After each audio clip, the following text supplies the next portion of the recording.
everyone, Novels Wonderland here. Thank you all for the love and support you've shown me and the channel. Naruto Ninja World Scientific Revolution, Chapter 378 to 398, Chapter 378 1724 words. Why did you come all of a sudden? According to etiquette before the wedding, miss, let's not talk about etiquette at a time like this. Isn't your neck hurting with all this stuff on your head? Hyuga Mirai interrupted Hyuga Kiyo, and proceeded to remove all the ornaments from her head. When she had walked over earlier, she had been jingling non-stop like dozens of wind chimes. I originally thought these wedding customs were devised by those Federation fellows, but it turns out the Hyuga clan was behind the suggestions. There's so much of it. I'm surprised you can endure this many formalities, miss.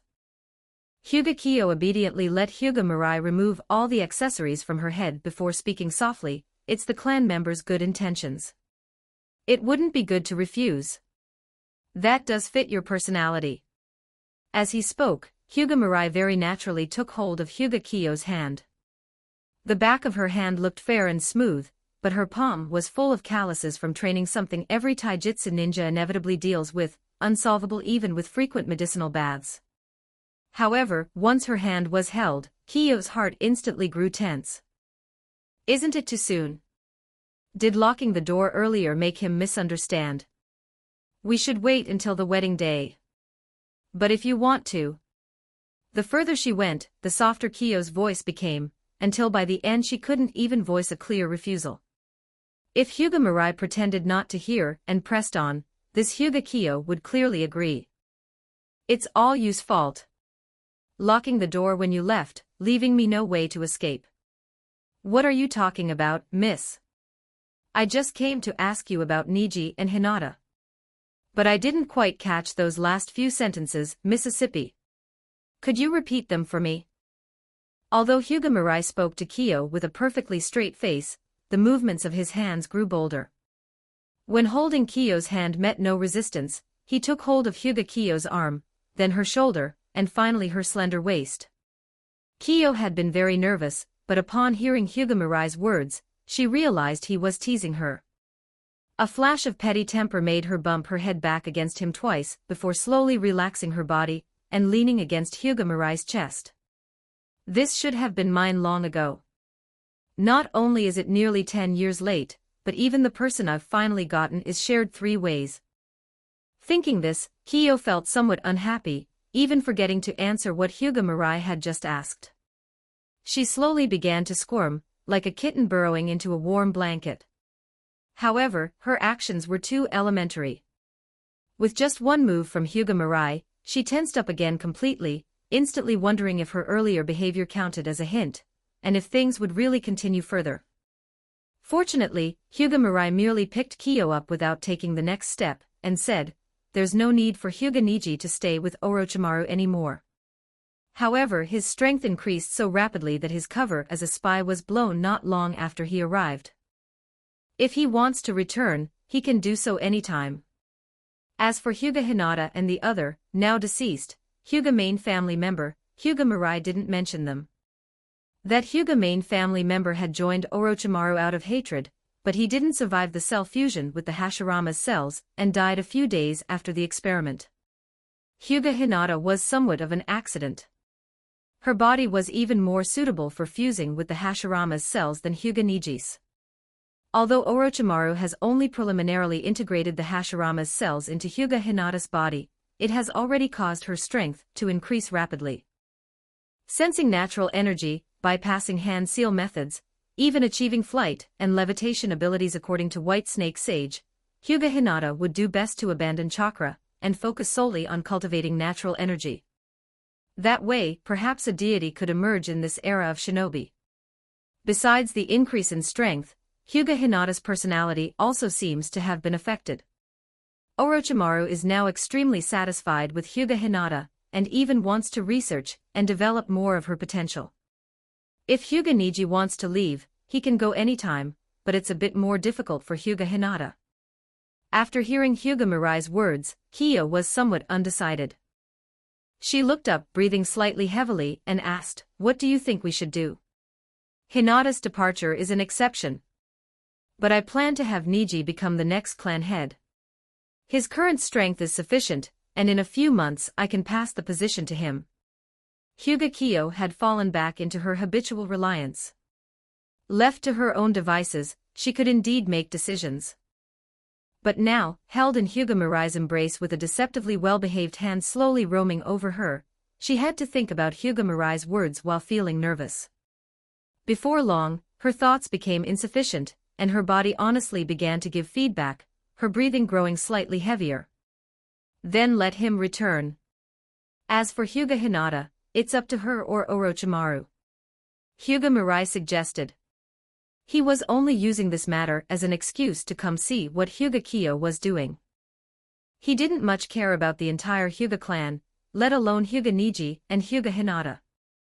He was only somewhat interested in Orochimaru's research according to Mount Myaboku's literature, researching the ancient path of deity cultivation. Do you think Niji as clan head, wait. I have something important to discuss with you. Of course, go ahead, Mississippi. I'm listening. Hyuga Kyo felt her body growing increasingly warm, and tried hard to bring up some serious business to divert Hyuga Mirai's attention. But her words didn't distract him, instead, her own gaze gradually grew hazy. Kyo had never experienced anything like this before. Perhaps her experience as a ninja was extensive, but her knowledge of matters between men and women was practically zero. With her mind single-mindedly focused on training and reforming the clan, coupled with her previous firm refusals of the clan's marriage proposals, Hyuga Kyo simply didn't know what the next step should be. The clan head position, what do you think, what should we do? She only felt her strength fading, her breathing and heartbeat quickening. Kyo herself didn't know what she was saying anymore. She parted her lips, exhaling slowly, and at some point, the hand clutching Hyuga Mirai's clothes also loosened its grip. You can handle such matters as you see fit, Kyo. Looking at Kyo's state, Hyuga Mirai couldn't help but nod slightly in his mind. Miss Kyo is quite easy to placate. Ayaka is about the same. Next will be Kurenai's side. And later he'd also have to persuade Kyo not to take those harmful folk remedies anymore. She still didn't quite understand rarity is what makes things precious. Only when there are too many F's does the single A become the most precious. Hyuga Mirai certainly couldn't do anything to Hyuga Kyo here. Just as Hyuga Kyo actively leaned closer with slightly parted lips, Hyuga Mirai suddenly became serious again. Kyo, it's getting late. I should go back and attend to matters. What were you about to do just now? The hand on Hyuga Kyo's body suddenly withdrew, allowing some of her lost reason to return. Hearing Hyuga Mirai's words, she instinctively said, What? And nothing. I was going to say you should rest well. Of course. Hyuga Mirai said with a smile, then activated Yamatsu Hirasaka, and left the place through the spatial channel. Only after confirming Hyuga Mirai had left did Hyuga Kyo place a hand on her chest, slowly calming her slightly rapid breathing. Then she remembered her own actions from moments ago, and her face instantly flushed red. What did I just do? Damn it, you. Hyuga Kyo's sense of shame peaked. She then grabbed the wedding dress beside her and began rolling left and right on the tatami, as if only that could make her forget the earlier feeling of embarrassment. However, the more she rolled, the clearer her memory of earlier became, and a feverish sensation grew in her body. Lady Kyo. A familiar voice made Hyuga Kyo instantly freeze, stopping her rolling. She slowly looked up and saw the room door, which she didn't know when had opened, and the head poking in Hyuga. Hyuga Kyo spoke with extreme stiffness, You just now. I didn't hear anything, Lady Kyo. I'm just a maid waiting by the door for orders. Hyuga-yu's face broke into an auntie-like smile before she slowly retreated and closed the door. However, just before closing it, she added, Lady Kyo, this door lock makes a sound when locked but it's silent when opened. You tomorrow immediately replace all the door locks in the house with ones that make a sound.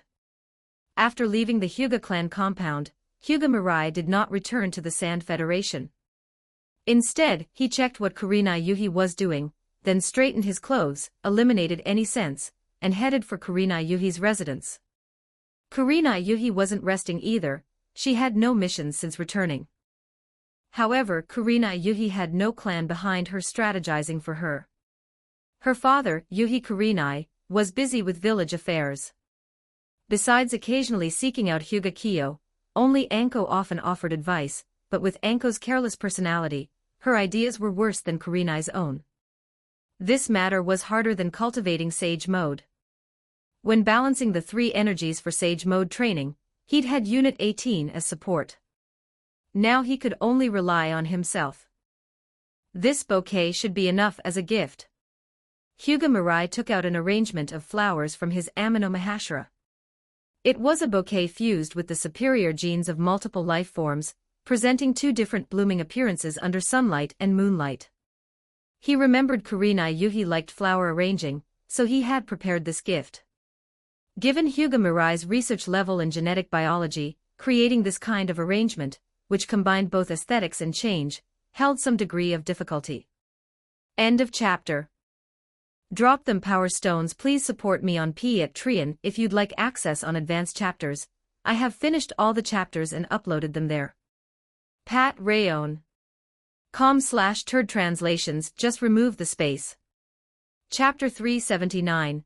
Chapter 379 1479 words. Yuhi, this is for you. Just came from Kyo, right?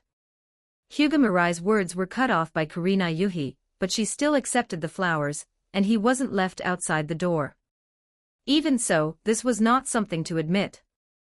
Though Yuhi smiled on the surface, no one could tell what she thought. I spent a long time designing this bouquet, so it blooms differently in day and night, just like you. Mirai placed a specially made vase beside her using Yin-Yang release, and handed it over. After arranging the flowers, Yuhi placed them on the balcony. Under the moonlight, the blooms changed posture as if influencing each other, glowing faintly. Yuhi smiled slightly. She wasn't sure if Mirai's words were sincere, but the flowers spoke for themselves. Turning around, she found Mirai standing behind her, much taller. If she didn't tilt her head, she could only see his chest. Too tall. Despite saying so, she didn't step back. Instead, she moved half a step closer, resting her head lightly on his chest.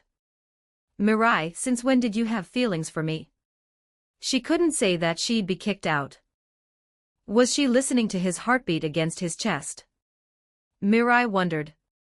Pure-hearted men often doubted rumors, but he had mastered the bloodline network, tenfold gravity training, and regenerative taijutsu.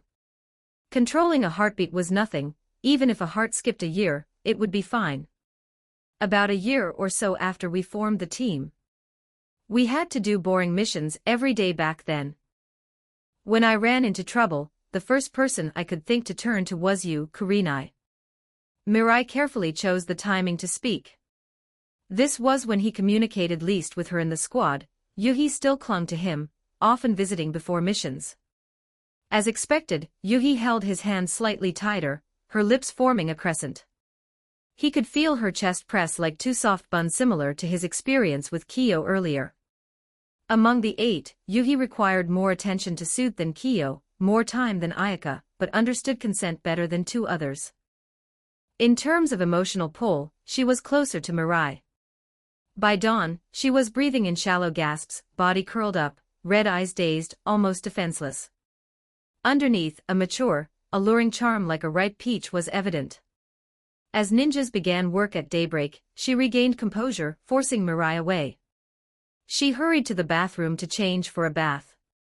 Damn that fool, even the sheets and mat need changing. Yuhi blushed, complaining in the bathroom. Her body was so sensitive that even slight contact revealed moisture. If she had driven Mirai away earlier, she'd have noticed watermarks on the bed. After a while, Mitarashi Anko called from outside. Yuhi had just finished bathing, planning to tell her to leave, but spotting the wet marks under the bed, she abandoned the idea. Peeking out, she sheepishly said, "Anko, I feel too comfortable today, might take a nap soon." "Did you rest last night? Then it's okay. But your face is flushed." Anko noticed Yuhi's unusual pallor and asked with concern, "Should I take you to the hospital?" "No, no need. I'm a medical ninja myself. I'll be fine after some rest." Yuhi quickly dismissed it, avoiding revealing last night's events. With the room cleared of scent, she could send Anko away. Only slightly harder than Sage Mode. "With your strength it's nothing," Mirai thought confidently, then returned via Yamaburasaka to the Sand Federation. His clones and duplicates were busy with research and administration. Aside from pending tasks, he planned to gradually tidy up the ninja world. Right now, only Toby was hopping around everywhere. Hyuga Mirai had already obtained the control method for the heart curse mark on Toby from Uchiha Madara. As long as Toby appeared, he couldn't escape the curse mark's control, provided the mark on him hadn't been removed. Mirai also had a backup. He left a spatial seal under Noera Rin. Federation News was reporting on the merger between the Federation and Konoha, with a photo of Kakashi and Rin shaking hands. A person who should be dead reappearing, and as the Three Tails Jinchuriki no less once Uchiha Obito saw this news, he would definitely come looking for Noera Rin. Touching Rin would trigger the spatial seal, drawing him into Kamui space, allowing Mirai to lock onto Toby via Yamaburasaka. Kamui could be countered but only if its presence was detected. If there were a flaw, Toby's Kamui would be compromised. Number 18, any progress on solar energy conversion? Mirai arrived at the lab, seeing Uchiha Madara's corpse, deciding to use it for an experiment. "Sir, after 42,563 simulations, among all life forms, only your body can effectively absorb the photoelectron energy converted from sunlight. However, the absorption efficiency is 3% of natural energies. No new discoveries regarding advancement were found. If the body's energy absorption were modified into a semi-biological, semi-mechanical energy force field, it could achieve storage and utilization of energy." Mirai dismissed the holographic results. "That's your desired degeneration of life, number 18. For mechanical units energy research, your experiment succeeded. Solar energy storage and utilization could be achieved, small-scale application awaited industrial development." Mirai's life leaned towards small Otsutsuki units. Degeneration relied on the divine tree harvesting natural energy. Offering a small Otsutsuki allowed the tree to fully mature, producing chakra fruit capable of inducing degeneration. Every step was critical. Mirai reviewed the tree's growth data, tapping the table while contemplating alternative ways to induce degeneration. The Otsutsuki method demanded little from planets, but Mirai was greedy. He wanted to benefit both himself and those around him. Outside planets, stars held the most abundant energy. Researching this was like striking gold. While pondering, soothing music played. Number 18, you don't need music. Turn it off. Mirai sighed, preparing to adapt the divine tree to absorb photoelectron energy instead of natural energy. He understood why offering a small Otsutsuki was necessary. The tree analyzed its DNA, producing a chakra fruit optimized for degeneration. The divine tree was essentially the minimum research unit for Otsutsuki, analyzing life structure, degeneration pathways, and producing fruit to induce degeneration. Mirai planned to fully understand the divine tree, analyzing every particle. If successful, he could search the universe for suitable planets to cultivate it, using the sun to generate chakra fruit. Number 18, reanalyze the divine tree. Focus on photoelectron energy absorption. A tree should absorb solar energy.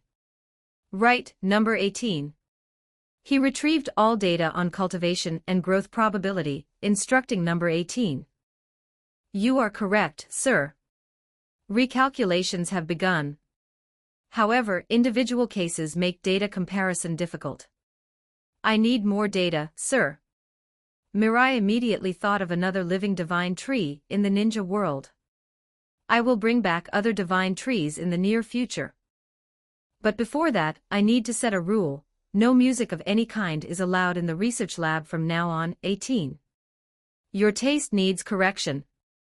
Obito, the federal newspaper has new content. You'll definitely be interested in the news on it. White Zetsu called out, handing the latest issue of the newspaper to Obito. It featured a picture of Kakashi and Noara Rin shaking hands. I told you the intel I gathered couldn't be wrong. Now you should believe me, right? Noara Rin never died. Back then, that was your. Toby held his clone, crying. If he lost control and killed it, the situation would be tragic. It was Madara's order. White Zetsu had no choice but to execute it. However, Obito hadn't believed Noara Rin was still alive a few days ago, since he personally buried Noara Rin's body. But now, seeing the newspaper, that familiar face and gaze made Obito tremble, nearly dropping the paper. Is alive? What is going on? All right, as long as you don't get angry, I'll tell you. Before White Zetsu could finish, Obito's Susanoo severed its lower body. Then White Zetsu saw Obito's Sharingan fixed intently on it. Speak quickly. White Zetsu didn't dare to quip any more. If it delayed any longer, Obito might just kill it. So White Zetsu hurriedly said, Understood, understood. It's like this. Madara, in order to use you. Quickly, White Zetsu recounted the events of that time. After listening, Obito sat quietly in place. The White Zetsu, seeing Obito's Crimson Sharingan, didn't dare to chatter beside him. I want to see Rin. After saying this, Obito directly used Kamui to leave the underground cave. Only after Obito left did White Zetsu slowly reattach its severed body, muttering, Isn't this walking right into a trap? End of chapter. Drop them power stones. Please support me on Patreon if you'd like access on advanced chapters. I have finished all the chapters and uploaded them there. Pat Rayon. com/turd translations. Just remove the space. Chapter 380. Chapter 380. 1736 words at the Federation Hospital. After finishing her night shift, Noara Rin slowly left, ready to head home. She had recently moved out of Kushina's house, renting a nearby apartment since there were no official Federation housing options for her. Her medical ninjutsu was exceptional within the Sand Federation. Only Hyuga Mirai and Ayaka Uzumaki rivaled her skills. Her monthly income was substantial, around 700,000 to 800,000 ryo, with bonuses several times her salary when busy. Is the hospital and the Federation that busy? Kakashi Hatake emerged from a corner of the hospital. After finishing his day of training, he came to wait for Rin, surprised she was later than him. Rin replied with a sigh, after the war in the Land of Water, many wounded needed care. Though there are medical machines, medical ninjas are still necessary. Kakashi shook his head. It's late, I wonder how many shops are still open. Don't worry, many restaurants in the Federation stay open past midnight, Rin said with a smile, knowing Kakashi wanted to invite her for dinner. Especially a ramen shop. It might even be better than a Chiraku ramen. You haven't had a Chiraku ramen in a long time. Do you remember the taste? Rin laughed. I'll try it when I have time. Today you tell me which ramen is best. From a tall building in the distance, Obito Uchiha used his Sharingan to stare fixedly at what was happening at the small door of the Federal Hospital. After watching for a while, he could confirm, this was Noara Rin. Indeed, it's Rin. Obito Uchiha suddenly felt that his actions over the past few years were like those of a fool. Starting from holding the fake Rin and crying bitterly, to later persuading Nagato to establish the Akatsuki organization, the Ninetales incident, the Uchiha clan extermination plan. Now, thinking carefully, for every step of his plan, the one who gained the most was always Hyuga Mirai. He was like a puppet manipulated in the open, always planning the most, but the final beneficiary was Hyuga Mirai. Starting from when Noara Rin was rescued. Upon seeing the real Rin, blood vessels filled around Obito Uchiha's Sharingan. He felt that this world was false. Rin should not be alive now. This war-torn ninja world should not let Rin suffer again.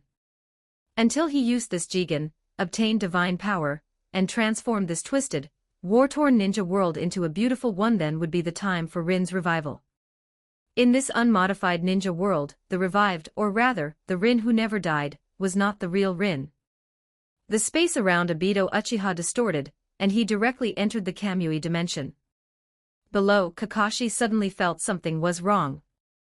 He directly reached out and placed his hand on Noera Rin, then looked around. Kakashi suddenly looked up, sensing the gaze that had been fixed on him. When he looked upward, he spotted a figure standing on the street lamp. That person wore a white robe with red clouds and under the mask, a dark red glow. This is Sharingan, and that clothing. Obito, is it you? Kakashi shouted. Although the street lamp was somewhat glaring, he still recognized Obito Uchiha's identity at first glance. That was the same person who attacked him and stole the Sharingan, and later he knew that was Obito's doing. Kakashi frowned and spoke. Obito, what are you doing now? Come back quickly. I will plead for mercy from the Hokage-sama. Obito, don't continue down the wrong path. Come back now, you still have a chance for pardon. Everything he did was to change this ninja world, change this war-torn world, let all people fall into a beautiful dream. What wrong had he done? They were wrong, their falseness was the real wrong. Obito Uchiha did not say a word. From the moment he appeared on the street lamp, he did not utter a single word. No matter how Kakashi and Noera Rin tried to persuade him, Obito remained silent. What he was doing was correct, those who could not see reality were them. Rin, step back a bit. Kakashi sensed something was wrong. In his heart, he did not believe Obito would attack Rin, but now this situation was clearly not right. Was the person in front not Obito? Obito, don't cause more trouble, and don't come back anymore. Noera Rin originally wanted to persuade Obito, but before she could finish, Obito Uchiha instantly charged at her. Rin, be careful. Kakashi took out a kunai and instantly blocked in front of Noera Rin. That guy with the Sharingan and mask was full of malice. Regardless of whether he was Obito Uchiha or not, Kakashi could not let him harm Noera Rin. After Obito closed in, Kakashi's pupils contracted, directly using two kunai to fiercely attack Obito Uchiha's two vital points. Both their intentions were very clear, and their attack speed was very fast. However, Kakashi's attack, upon nearing Obito Uchiha's body, directly passed through. His whole body also lost balance and lunged forward, passing through Obito. Is that not solid? An illusory image. Kakashi just thought that in his heart, when he was kicked in the back. His whole body was as if heavily smashed by a hammer, instantly kicked flying and crashed into the wall nearby, collapsing a room, and burying Kakashi under the falling rubble. Noera Rin worriedly shouted loudly. Her shout immediately alerted the ninja in the federal hospital. The surrounding environment was extremely quiet, and it was late at night. Noera Rin's voice was enough to be heard clearly by people within hundreds of meters. Obito Uchiha noticed that people from afar were rushing over. He directly sucked Noera Rin into the Kamui dimension, then himself also left through Kamui. The moment Obito disappeared, Kakashi pushed away the rubble on him, stood up, and shouted loudly. But Noera Rin had already been taken away by Obito Uchiha. When the medical ninja and security team of the federal hospital arrived, only Kakashi was left. You are Konoha's Hitaki-san. What just happened? Are there enemies? The security team member saw Kakashi and quickly asked. The scene clearly had signs of a fight, but only Kakashi was there. Don't panic. Everyone, go back to handle your own matters. Security team, find someone tomorrow to repair that place. As for Kakashi, go back and rest. Hyuga Mirai suddenly walked out from the Yamatsu Hirasaka, giving orders to everyone. The security team and Federal Hospital medical ninja saw Hyuga Mirai, quickly saluted, and responded, understood, Mirai-sama. Then, they each returned to their posts, while the security team went to find the construction repair team to fix the walls and house. Mirai-sama, Rin was captured. Kakashi endured the pain in his back, somewhat anxiously coming to Hyuga Mirai and said. He did not know what Obito Uchiha would do to Rin. He had only recently learned the news that his friend was alive, and he did not want to hear news of Rin in trouble again. Noera Rin also knew there would be such a day. Otherwise, why do you think she tried to persuade Obito Uchiha not to come back? If you think the injury on your body will affect tomorrow's government affairs internship, then go to the federal hospital for a check. After Hyuga Mirai finished speaking, a space channel appeared in front of him, and he stepped into it. If using Noera Rin as bait, dealing with double Kamui Obito Uchiha would be somewhat troublesome. Noera Rin was sucked into the Kamui dimension. She saw Obito Uchiha appear for a moment, but before she could speak, he disappeared again. This made Noera Rin unable to talk with Obito. But after a while, a space channel opened beside Noera Rin. The next second, she saw Hyuga Mirai walk out from the pitch-black space channel. So this is the Kamui dimension. I have to say, the variant abilities derived from the God Tree are truly amazing. Hyuga Mirai used the Byakugan ability to see dozens of kilometers away. Here, although there were no sun, moon, or stars, there was air for breathing, just like real space, and it consumed less chakra. Such a dojutsu placed on Obito Uchiha was a waste. Mirai-san, please, from now on, you don't need to worry about it. Noera Rin's words were not finished when Hyuga Mirai interrupted. Then he grabbed her shoulder and threw her into the space. Next, use Amenominaka to cover the Kamui dimension. But covering half is enough to prevent him from escaping the Kamui dimension. After Hyuga Mirai decided, the Four-Tomo Rinnegan on his forehead slightly rotated. Then, with his feet as the center, large areas of space transformed into the supergravity space, until covering nearly half the space before stopping. He often used gravity for training, and was already somewhat accustomed to supergravity. However, if Obito Uchiha came in, he would definitely drop on the ground.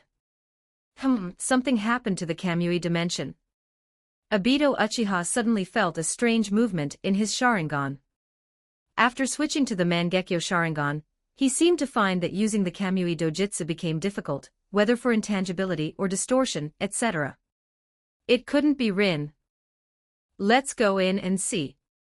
Then Obito Uchiha used Kamui with both eyes simultaneously, consuming a lot of chakra, finally connecting to the Kamui dimension with dojutsu. Spatial distortion appeared around his whole body, and after a while, he disappeared from the ninja world. However, Obito Uchiha had just arrived in the Kamui dimension when he was pressed to the ground by super strong gravity, making his whole body unable to move, even breathing somewhat difficult. Finally waited for him, Obito Uchiha. Hyuga Mirai originally wanted to activate the curse mark on Obito Uchiha's heart, but he found it ineffective, so he used 7 truth-seeking balls transformed into black rods, piercing into Obito Uchiha's limbs. The power of all creation in the truth-seeking balls instantly made Obito Uchiha lose the ability to resist, his body completely unable to move. Your dream is over, Obito. End of chapter. Drop them power stones. Please support me on Patreon if you'd like access on advanced chapters. I have finished all the chapters and uploaded them there. Pat Rayon. com/turd translations. Just remove the space. Chapter 381. Chapter 381 2688 words. Not long after, Kakashi saw Noera Rin, who had been rescued by Hyuga Mirai, at the Federation Hospital. Rin, are you okay? Noera Rin shook her head. I'm fine, Kakashi. Mirai-san arrived very promptly. She had been rescued almost immediately, and now, less than half an hour since Obito had taken her, she was back. Hearing this, Kakashi felt somewhat relieved, but then he thought, and what about Obito? What happens next has nothing to do with you two, Kakashi, Noera Rin. Hyuga Mirai spoke to both of them, serving as both a notification and a warning. These two had some value, but they were not irreplaceable. If they overstepped further, there were people who could replace them. Whether Obito Uchiha lives or dies depends on whether the victims' families forgive him. Both of you have your own duties. Don't think about running around for Obito Uchiha. Otherwise, you know the consequences, right, Noera Rin? Upon hearing this, Noera Rin trembled all over, then bowed slightly to Hyuga Mirai and said, I understand, Mirai-san. I will persuade Kakashi properly. She never wanted to endure that kind of punishment, being confined for several years a second time in her life. If Uzumaki Ayaka hadn't visited her from time to time back then, she truly would have gone mad. That's good. Handle Kakashi's injuries as you see fit. Try not to affect tomorrow's government affairs internship. The Federation is quite short-handed recently. After speaking, Hyuga Mirai left. He planned to extract all the value from Obito Uchiha in the shortest time possible, then hand him over, be it to the Uchiha clan, Naruto Uzumaki, or Kushina. However, Hyuga Mirai hoped that fool Kushina wouldn't have a relapse of kindness, otherwise, she'd truly be hopeless. These people were the Federation's own. Obito Uchiha's abilities were indeed good, but after Hyuga Mirai stripped them away, he could perfectly create a successful biological artificial human for himself.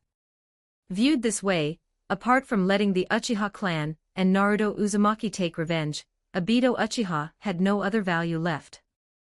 After taking Obito Uchiha to the laboratory, Hyuga Mirai used the spirit transformation technique to probe his memories. Edo Tensei. White Zetsu. Still wants to save people. Besides damaging public property tonight, another crime added. So it's him. Hiding here. Hyuga Mirai obtained many interesting things from Obito Uchiha's memories. Not only did he gain many Edo Tensei bodies, but he also obtained the method to summon White Zetsu. Now that Hyuga Mirai possessed the Gedo statue, he could be considered the master of the White Zetsu. Most importantly, he found Jigen's location. The one who helped Obito Uchiha remove the curse mark inside his body was precisely Jigen. The changes in the ninja world were too rapid. Originally, Jigen had been searching for a suitable vessel for his reincarnation, but the upheavals in the ninja world drew the attention of the Kara organization and Jigen to the Sand Federation. That Obito Uchiha could find Jigen was also because Kara intentionally leaked some information, allowing White Zetsu to discover them. Their villain is my good man. Although you left me many useful things, I'm sorry. Hyuga Mirai sighed slightly.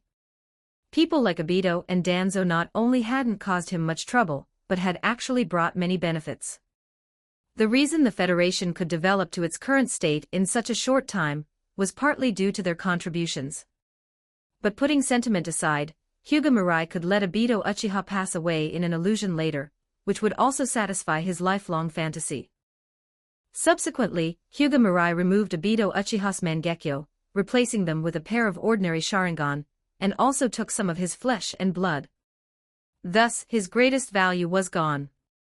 Hyuga Mirai looked up and asked, Number 18, when will the team from the Land of Water battlefield arrive? They will arrive at the Federation tomorrow at 10 a.m., sir. Hearing this, Hyuga Mirai nodded. Uchiha Sasuke and Naruto Uzumaki happened to both be in the Federation.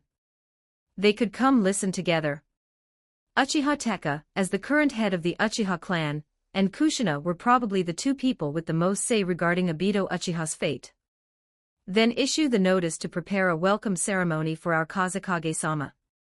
Having achieved such great merit, she should at least celebrate with the people, right? Understood, sir. You certainly have many ideas.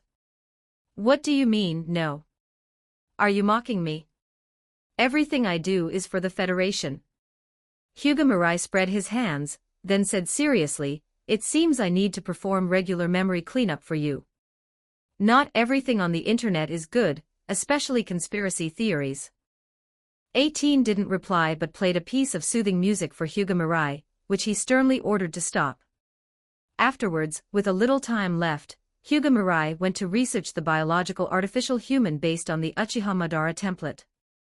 Uchiha Madara's Rinnegan and Mangekyo were both offensive, so Hyuga Mirai aimed for that aspect when designing the biological artificial human. Unlimited energy was a must.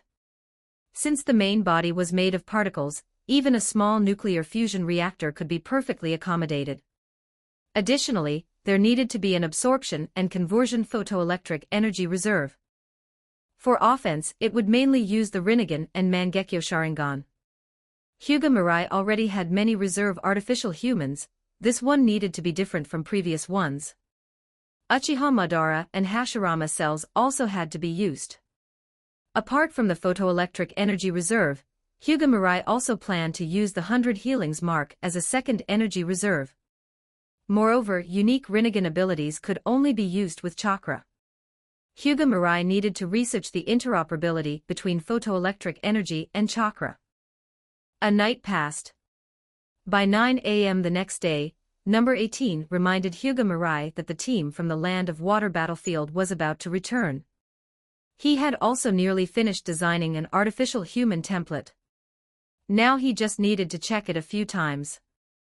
If there were no errors, he could let know. 18 Manufacture it. 18, I'm entrusting this template to you. If the calculations are correct, manufacture it. I'll handle the final energy component. After giving instructions, Hyuga Mirai left to wait with the Federation leadership for Pakura's group's return. The Federation ninja troops captured over 10,000 prisoners from the Land of Water. Among these, 70% would be sent to build roads across the Federation. The remaining 30% were women and such. They couldn't idle either, part of them were taken by the Jiekong Trade Association, and others to do work within their capabilities. Most of these people were from noble backgrounds, with poor physical strength, so they needed to be trained step by step. Once they could skillfully produce handmade products, they could proceed to the next step of physical labor, such as farming, mining, and road construction. Throwing these people directly into road construction would likely cause many deaths, which would also be a significant loss for the Federation. Around 10 o'clock, Pakura's team had arrived outside the Federation. As soon as they entered, they received an unexpectedly enthusiastic welcome. Many people held up signs with Pakura's name, and large photos, welcoming the Kazekage-sama's return like fans on both sides of the street. Pakura's was startled at first upon entering but then felt touched. As long as the Federation civilians lived well, her role as Kazekage was worthwhile. But wasn't the number of people a bit too many? Pakura slightly slowed her pace, walking alongside Uchiha Tekka, and asked in a low voice, "Tekka-kun, don't you think the number of people welcoming us today is a bit excessive? It seems not quite normal." "Not normal." Uchiha Tekka, hearing this, used his Sharingan to observe the civilians welcoming them on both sides, then replied in a low voice, "There are no signs of genjutsu control, Kazekage-sama. These civilians are normal." "That's not what I meant, Tekka-kun." Pakura sighed slightly, touching her forehead, then continued, "Don't you think the number of people out welcoming today is too many? Even when wars ended in the past, it wasn't on this scale. This should be the normal welcome scale, Kazekage-sama. After all, the Federation newspaper daily publicizes your military achievements, and annihilating a country is something that's never happened before, right?" Uchiha Tekka looked at Pakura strangely. He felt the Kazekage-sama was the one who wasn't quite normal. In the past in Konoha, as long as they didn't lose a battle, they would receive a warm welcome upon returning to the village. Federation newspaper. Pakura mentally noted Uchiha Tekka's words. She planned to inquire properly later when she wasn't busy. After returning here, Pakura always had a strange feeling, indescribable, but definitely a bad premonition. After passing through several blocks, Pakura and the others arrived at the Kazekage building, now also called the Federation Government Center. It was a building over 30 stories tall, currently considered the Federation's tallest building. All departments stationed personnel here. It was also the headquarters of the administrative and finance departments. Apart from the Federation ninja remaining in the Land of Water, the returning ninja troops and security team members had been disbanded and sent home to rest. Pakura still needed to hold a meeting to discuss follow-up matters. The Land of Water had many islands, requiring many ships for transportation. Both the Federation and Gado Shipping had many ships, so no worries there. Next were matters for the administrative and education departments, such as dispatching government officials and dividing regions for governance. However, these matters had already been mostly discussed during the Land of Water War, and were now just being confirmed. Both the Land of Water and the Land of Rainbows were island nations, so agricultural development might not be ideal, but they were frontline positions for developing marine resources. The ninja world's development of seafood was still minimal. Only coastal areas, when desperately poor, would engage in fishing. But once the Federation took over the Land of Water, this situation would change. Most Hidden Mist ninja also surrendered, and the Hidden Mist leadership were brought back as well. They definitely wouldn't be allowed to stay in the Land of Water. Ordinary Hidden Mist ninja would be scattered and join the security team. Transferring all Hidden Mist ninja away from the Land of Water wasn't realistic, but under Federation ninja surveillance, they wouldn't dare cause trouble.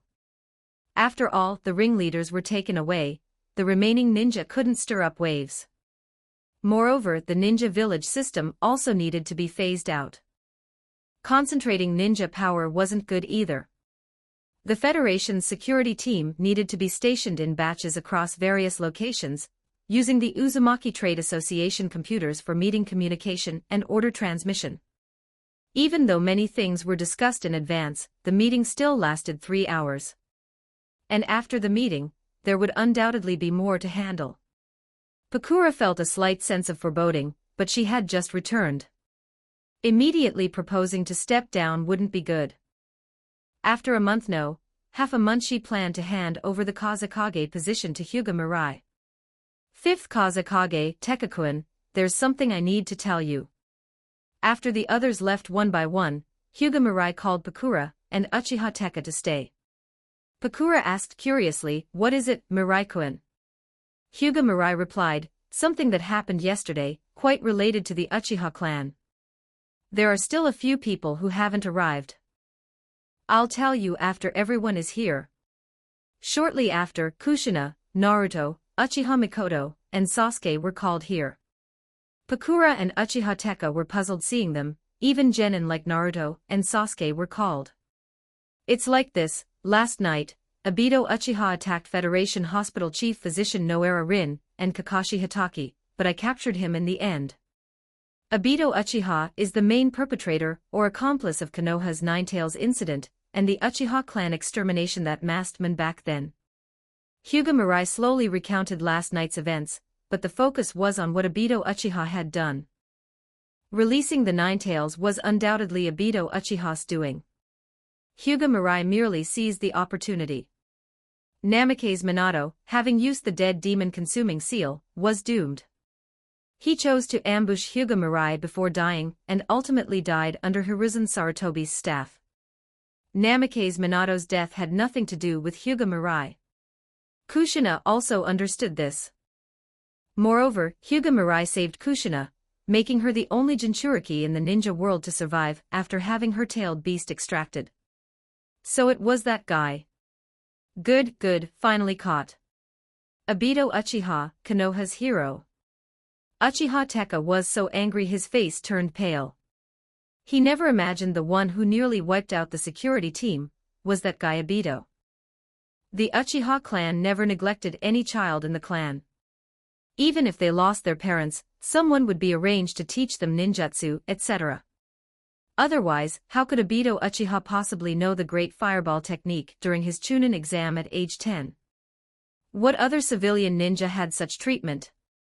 To think it was him who helped Uchiha Itachi commit such acts.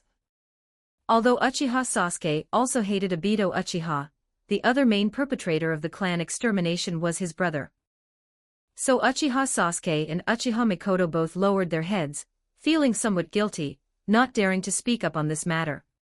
After hearing about his family's tragedy, Naruto Uzumaki also had no liking for Obito Uchiha, and very much disliked this person, almost equating him with Konoha's root members. Uchiha Teka asked, "Mirai-kun, how does the Federation plan to handle this person?" Hyuga Mirai said, "He has many secrets, and is related to a deeply hidden organization in the ninja world. Since you are all victims, I came to consult your opinions. If nothing unexpected happens, it should be. Please execute him as soon as possible after obtaining the intelligence, Mirai-kun." Uchiha Teka said decisively, "The security team members' families are still around. If they learn this guy is still alive, I would have no face to confront them. Hyuga Mirai nodded, then looked around.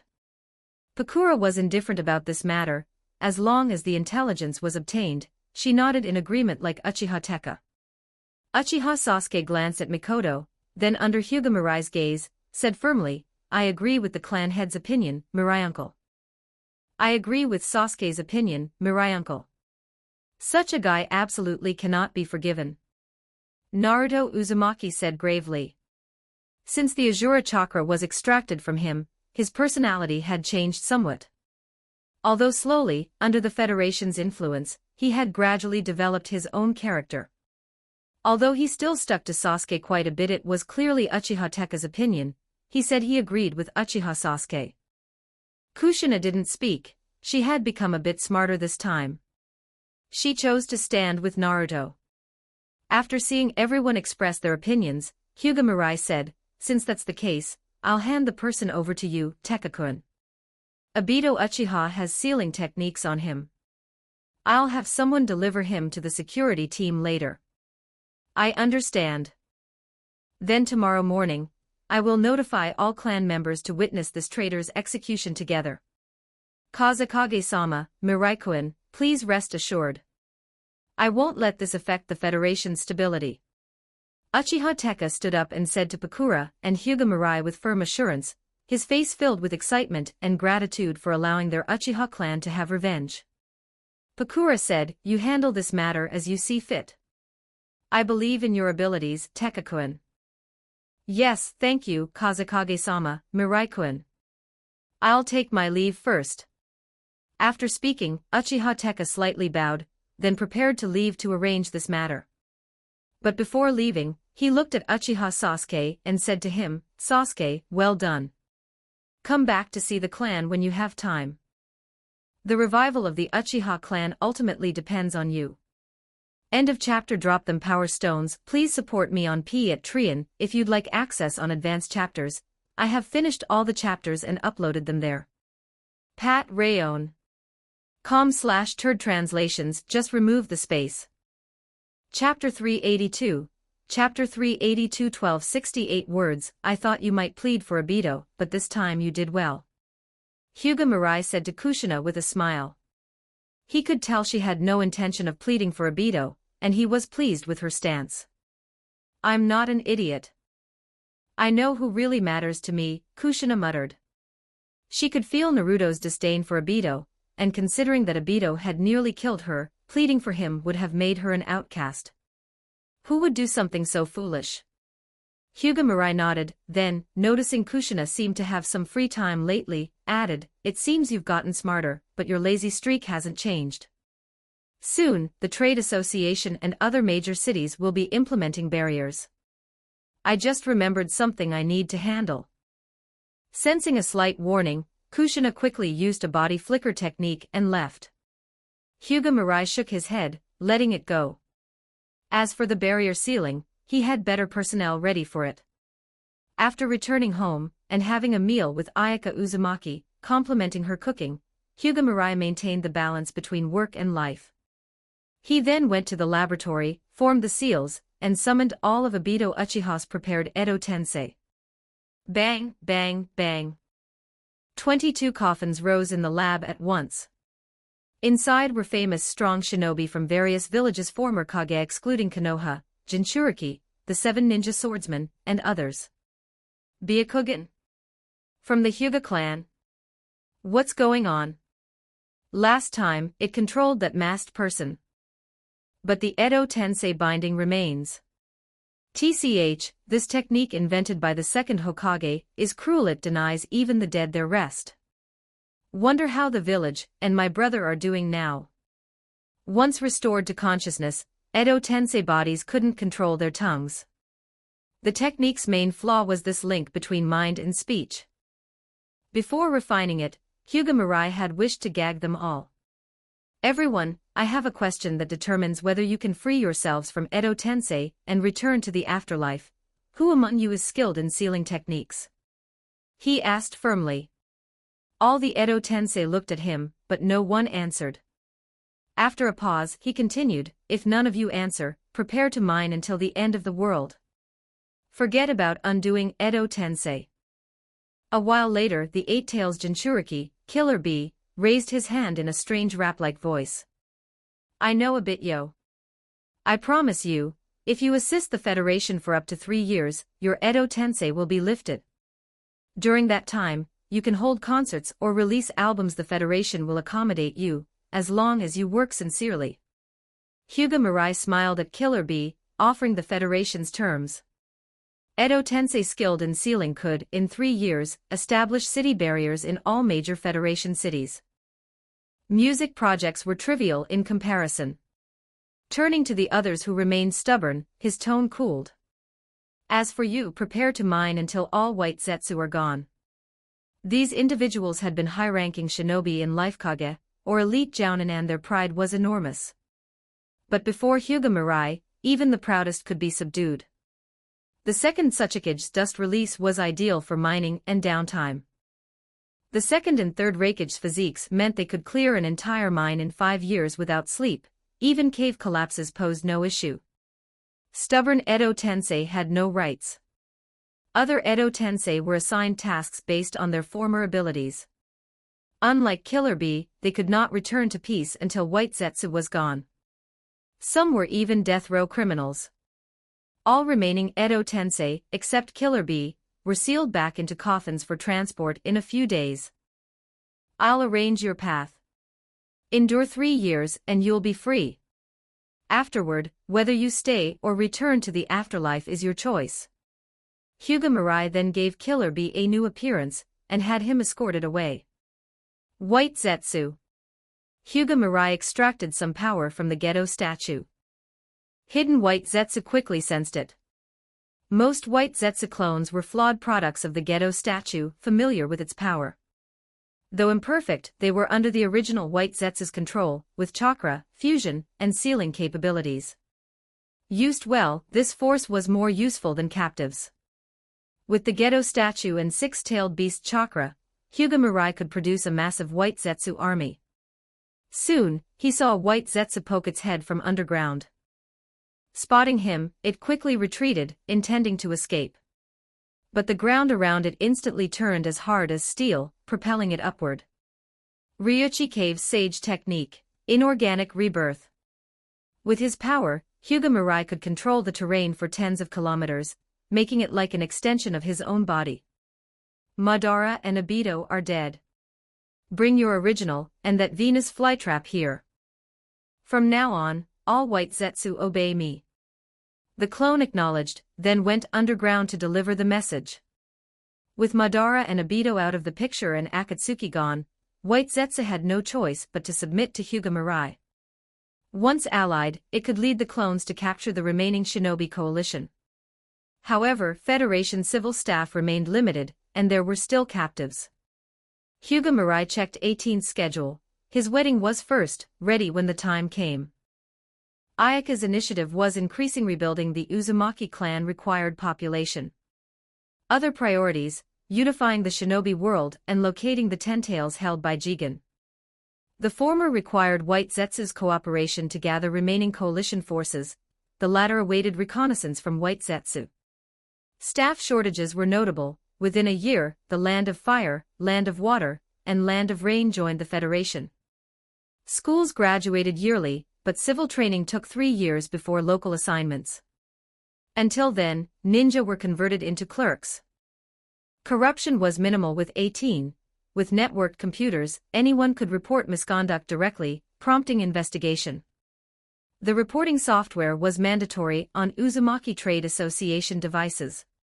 Federation mines faced another hard day of labor. Captured shinobi were gradually accustomed to work, but their desire for freedom grew stronger. Meanwhile, Raikage A stood with Darui, preparing to contact Hiruzen Sarutobi and Inoki. Though the appointment time came, the person had not appeared. Lord Raikage, it's the 4th day, no Akatsuki members have come. Could something have happened? Darui whispered. A tense pause followed and Raikage A responded, perhaps delayed. Are there updates on the Mizukage? More Mist Ninja went down tonight. I've asked a Konoha ninja to relay a message. Tomorrow we should receive the Mizukage's communication. Reikage nodded with a grim expression. This is our only chance. Whatever the odds, we cannot let it slip. As they proceeded, they noticed something unusual. The path was blocked, many gathered in the square, and mine guards surrounded them. Lord Reikage, something seems off, Darui warned quietly. Reikage nodded. Normally, miners worked in divided teams, but today everyone had been called together. More people gathered in the square, capable of holding a large crowd. Since everyone is here, I'll make an announcement. The mine overseer climbed the podium, using a loudspeaker. Four groups of 1,000 each formed below, with Reikage, Tsuchikage, Mizukage, and Hiruzen at the center. Due to some individuals' continued misconduct, under collective punishment, ninja miners from the Hidden Cloud, Hidden Stone, and Konoha will have their sentences extended by 5 years. The unaware ninja below erupted in anger and shock. End of chapter. Drop them power stones. Please support me on Patreon if you'd like access on advanced chapters. I have finished all the chapters and uploaded them there. Pat Rayon. com/turd translations. Just remove the space. Chapter 383. Chapter 383 1835 words 5 more years. They had only been here a few months, and were already at their breaking point. Adding another 5 years, were they supposed to retire in the mining zone? Manager, why? I refuse to accept this. Some hot-tempered ninjas immediately roared in anger. A few even lost control and tried to rush forward to attack the chief manager of the mining area. Several laser cannons flashed, and all the ninjas who charged forward to launch a surprise attack were killed on the spot. The chief manager glanced at the identities of those who had just attacked him, then loudly announced, Kumogakure and Iwagakure ninjas are hereby punished for assaulting federal mining administrators. All ninjas belonging to Kumogakure and Iwagakure will have their sentences extended by another 3 months. As soon as those words were spoken, the Kumogakure and Iwagakure ninjas grew even angrier. Under this collective punishment system, even if they mined diligently for 10 years, they might still not be able to leave. Would they ever see their families again? What would the outside world even look like by then? However, under the watch of the mining guards, these chakra-deprived ninjas dared not do anything. Aside from taijutsu specialists, they were only slightly stronger than ordinary people. Even if they coordinated an attack together, it would only mean dying together. Don't blame me. These are the mining zone's rules. All I can tell you is that the Reikage of Kumogakure, Hiruzen Sarutobi of Konoha, and Inoki of Iwagakure secretly colluded to prepare an escape from the mining zone. Since the Federation doesn't know how many people they involved, all ninjas affiliated with Kumogakure, Iwagakure, and Konoha have been punished together. After hearing this, the anger of those subjected to collective punishment finally found a direction. So what if they were the Kage? Even if they couldn't lead everyone out, how could they pit their own village's ninjas like this? The Kirigakure ninjas, meanwhile, let out a sigh of relief. Fortunately, their Mizukage had not been involved, otherwise tonight's unlucky group would have included Kirigakure as well. If 5 years still held a sliver of hope, then 10 years was almost hopeless. Who could guarantee those idiots wouldn't do something stupid again, and drag everyone else down with them? But in the next moment, the chief manager's words eased their despair somewhat. However, you may report others. If someone causes trouble and your report is verified as true, only the mastermind will be punished. The reporter will receive up to 3 years of sentence reduction. That is to say, if you successfully report 3 times, you can leave this place provided everything is accurate. 3 successful reports and you can leave. Hearing this, more than 70% of the ninjas were immediately tempted. Most of them were neither jonin nor close confidants of the 5 Kage. When the Reikage colluded with others this time, he hadn't informed people like them, yet they were dragged into it anyway. Even if it was a village Kage, pushing things this far would naturally breed resentment among ordinary ninjas. Now that reporting was an option, lower-ranking ninjas had a chance to leave. Sure, betraying companions would damage one's reputation, but compared to mining for 10 years, what was reputation worth? Was it more important than family and freedom? After hearing about the reporting policy and sensing the complaints and hatred in the gazes of other ninjas from their villages, Anoki and Hiruzen Sarutobi all felt a jolt of unease. Their future situation here was likely to become dangerous. Many people would probably be watching them closely. Even if ninjas from their own villages might hold back due to their status as Kage, the mining assignments had been broken up and redistributed. If ninjas from other villages noticed anything, they would likely report them without hesitation. That's the situation. Dismissed. Those scheduled to mine, go mine. Those scheduled to rest, go rest. As long as you perform well, we all have a bright future. After delivering this empty encouragement, the chief manager continued, Lady Terumi May, please come with me. Terumi May, who was about to head to the mines, froze for a moment when she heard her name. She frowned but still walked over. She didn't know the man's intentions, but she understood that here, she and her subordinates had lost all ability to resist. The only freedom left was choosing death, and very few people had that kind of courage. After following the chief manager into a room, Terumi May saw a man with blue eyes sitting on a chair in the center. It was Hyuga Mirai, the one who had captured her on the battlefield. Lord Mirai, Lady Terumi May has been brought. After saying this, the chief manager saw Hyuga Mirai nod and obediently withdrew, gently closing the door behind him. Terumi May frowned and asked directly, so it's you. What do you want with me? Other than persuading you to surrender, what else could it be? The land of water is gone, and Kirigakure has already surrendered to the Federation. If Kirigakure's ninjas had also joined the Raikage plan this time, then no matter how much that man called Ao begged, I wouldn't have come to see you. After speaking, Hyuga Mirai could still feel the anger in her gaze. He waved his hand and said, Terumi May, the other Kirigakure ninjas have already given up. Even that Ao you mentioned has given up.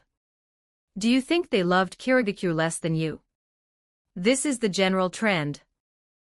The Federation must unify the shinobi world to bring long-term peace, not maintain the current system of one nation, one village, which has seen 5 shinobi world wars in just over 60 years. I came to see you because the Federation lacks manpower, and because Ao pleaded on your behalf. Otherwise, sparing prisoners has never happened even once in the Federation. This is your only chance. If you refuse, then obediently mine for 10 years. But if you join the Federation, I will allow you to choose some capable people from the captured Kirigakure ninjas to leave here with you. Anyone capable of managing a shinobi village was no ordinary figure, and Ao's plea was genuine. If Terumi May knew when to yield, Hyuga Mirai would lose only a few miners but gain several capable subordinates. If she remained stubborn, she would spend her life here. Whether it was 5 years or 10 years didn't really matter, it was all up to Hyuga Mirai. Perhaps only after all the minerals on this planet were exhausted would these people be allowed to leave. After finishing his words, Hyuga Mirai dispelled the clone. The rest was for Terumi May to consider. Lord Mirai, can you make me a body that can poop? Hyuga Mirai immediately rejected him. Zetsu, don't bring this up again. You are already the most perfect life form. How goes the contact with the other villages? They're doing very well. All the villages have been contacted. We can gather around 8,000 people. Lord Mirai, Iwagakure and Kumogakure have basically emptied their entire reserves. As Zetsu spoke, it kept patting Madara Uchiha's bioartificial body. It seemed very interested in this artificial being that closely resembled Madara, though its actions looked more like retaliation than curiosity, whether slapping the face or other movements.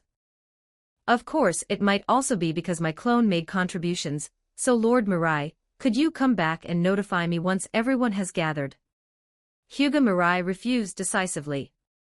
Zetsu was useful but also extremely annoying. Aside from assigning tasks, Hyuga Mirai didn't want to say a single extra word to it. But, Lord Mirai, get lost. After driving Zetsu away, Hyuga Mirai finally had some breathing room. Madara Uchiha's bioartificial body was nearly complete, but after some thought, he slightly altered its appearance and named it Madara. Obito Uchiha's artificial body was also under construction, but it likely wouldn't be finished in time for the day the allied shinobi forces assembled.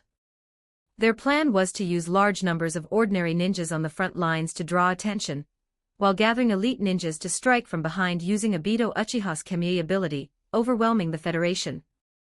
However, Hyuga Mirai had Zetsu inform them of a modified plan: first gather the shinobi alliance in one place, then Hyuga Mirai would transfer all of them into Aminaminaka.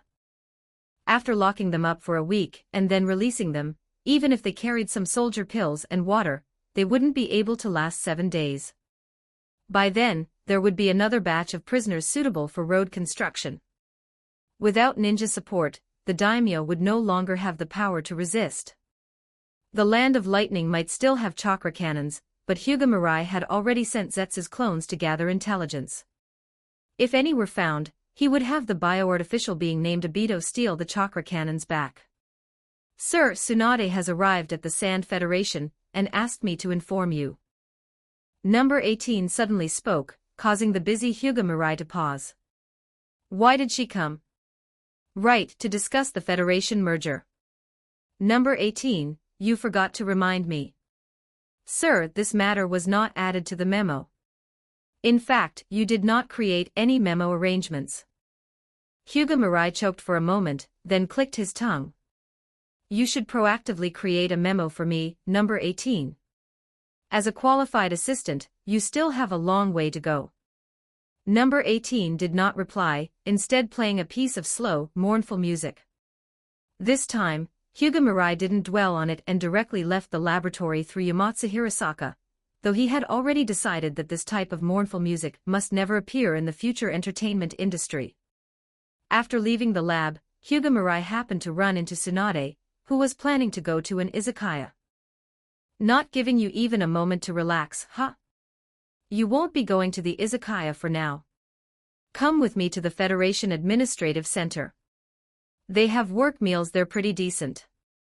Hyuga Mirai sneered as he blocked Tsunade and Kushina Uzumaki. Fortunately, he arrived in time. Otherwise, Tsunade would have gotten drunk at noon, and had no energy to work in the afternoon. Kushina, since you seem fine, come with me too, I'm taking food to Naruto. I just happened to come out with Lady Tsunade. Just on the way, just on the way. Kushina rattled this off quickly, then lowered her head, and hurried away in small, quick steps. She left decisively, not even glancing at Tsunade. Hyuga Mirai smiled slightly, then looked at the deflated Tsunade and said, let's go. Let's handle the serious business first. End of chapter. Drop them power stones. Please support me on Patreon if you'd like access on advanced chapters. I have finished all the chapters and uploaded them there. Pat Rayon. com/turd translations. Just remove the space. Chapter 384. Chapter 384 1765 words. It's finally over. After leaving the Federal Administrative Center, Tsunade was practically being supported by Hyuga Mirai as they walked out. The meeting had lasted 3 to 4 hours, however, the results were remarkable. Starting next month, the Sand Federation and Konoha would officially merge. From then on, there would likely be no Sand Federation, only the Shinobi Federation. The Federal Administrative Center building would remain the highest command authority, while Tsunade became a regional state-level administrator. The former Land of Fire was divided into 4 states, and the Sand Federation into 5. Tsunade's authority had shrunk drastically, but she didn't care about power at all. She even wished she could be demoted further to the county level. Although Tsunade's goal of having Kakashi replace her as Hokage wasn't achieved, thinking that she would only be responsible for the affairs of 10 counties in the future made her feel a bit relieved. As long as she kept working hard, one day she would finally be able to retire. Let's go drink. I've been busy for so long. Tsunade nudged Hyuga Mirai with her elbow, looking at him expectantly. It's only 4 o'clock. All right, I'll go back and tell Ayaka. Hyuga Mirai originally wanted to refuse, but Tsunade noticed his intention and directly grabbed his clothes. Left with no choice, he agreed. He went back to inform Ayaka Uzumaki first. When Tsunade didn't find Kushina next door, she complained a bit, then enthusiastically headed to the izakaya with Hyuga Mirai. Recently, Tsunade felt as if more than 10 years' worth of Hokage duties had been crammed into a single month. On top of that, Kabuto Yakushi had been constantly watching her, leaving her no chance to rest. Hyuga Mirai also knew how overwhelmed Tsunade had been lately, which was why he agreed to accompany her to the izakaya. He even had number 18 send over several bottles of good liquor. Ayaka wasn't interested in izakayas, and she had her own matters to attend to that afternoon. Although Hyuga Mirai didn't know what she was going to do, seeing her blushing face gave him a vague idea. After arriving at the izakaya, Hyuga Mirai directly booked the entire third floor. After having some appetizers brought up, he dismissed the attendants from that level. When Tsunade didn't see the good liquor she was expecting, she first drank a few cups of the izakaya's reserved sake. Phew, only drinking can really lift one's mood. That Kabuto Yakushi guy doesn't let me touch alcohol at all. He even said it was your idea. Tell me, isn't he hateful, pushing the blame onto you? Halfway through speaking, Tsunade suddenly noticed Hyuga Mirai turning his head away. She frowned slightly and asked suspiciously, "Don't tell me it really was your order. Drinking is bad for the body. What's wrong with arranging it this way?" Before Hyuga Mirai could finish, an angry Tsunade grabbed his collar and shook him back and forth. "So it really was you. No wonder Kabuto Yakushi had 3-man patrol teams from the security force watching the izakaya. I couldn't even buy shochu using clones. You're absolutely unforgivable." The Inazuka, Hyuga, and Aburame clans conducted surveillance through chakra, scent, and physical presence. The shadow clones Tsunade sent out failed twice, and she had no choice but to abstain. She never expected the culprit to be the guy right in front of her. Hyuga Mirai hurriedly said, "That's why I prepared shochu for you now. Don't worry, I've specifically arranged a shochu research team working day and night on fine liquor. Once you step down, all the shochu is on me." Although he made that promise, Hyuga Mirai didn't truly believe it. Tsunade retiring. That would be at least several decades later. It's a deal. Hearing that, Tsunade immediately smiled, released his collar, and happily took another drink. Though she was very tired now, she felt herself getting closer and closer to her dream. Her lifespan had increased by several hundred years, so she no longer had to worry about aging. She also possessed the Rinnegan and a sage body, and under Hyuga Mirai's supervision, the development of chakra electromagnetization had grown deeper and deeper. More than once, Tsunade had used shadow clones to accompany her grandfather, Senja Hashirama, traveling across the shinobi world. Under the Federation's rule, civilians lived the best lives, and prosperity was steadily increasing. As for the land of earth, the land of lightning, and unreformed regions of the land of fire, civilians there were still much the same. Most continued to suffer under aristocratic exploitation. Due to wartime demands, they constantly paid taxes to the daimyo's residents, living like walking corpses. Only by unifying the shinobi world could war be eliminated. For civilians at the bottom, war was the greatest harm. Even if the flames of battle didn't reach their homes, the impact of war was the most brutal of all. The reason the daimyo of the 5 great nations were usually willing to allocate funds to ninja villages was that the money could be extracted from civilians. As for small countries, ninja villages might even send ninja to seize money directly. This was how Hyuga Mirai had met Ayaka. Tsunade suddenly said, "Grandfather has gone back." Gone back where? The Pure Land? Hyuga Mirai froze for a moment before realizing she meant Senja Hashirama.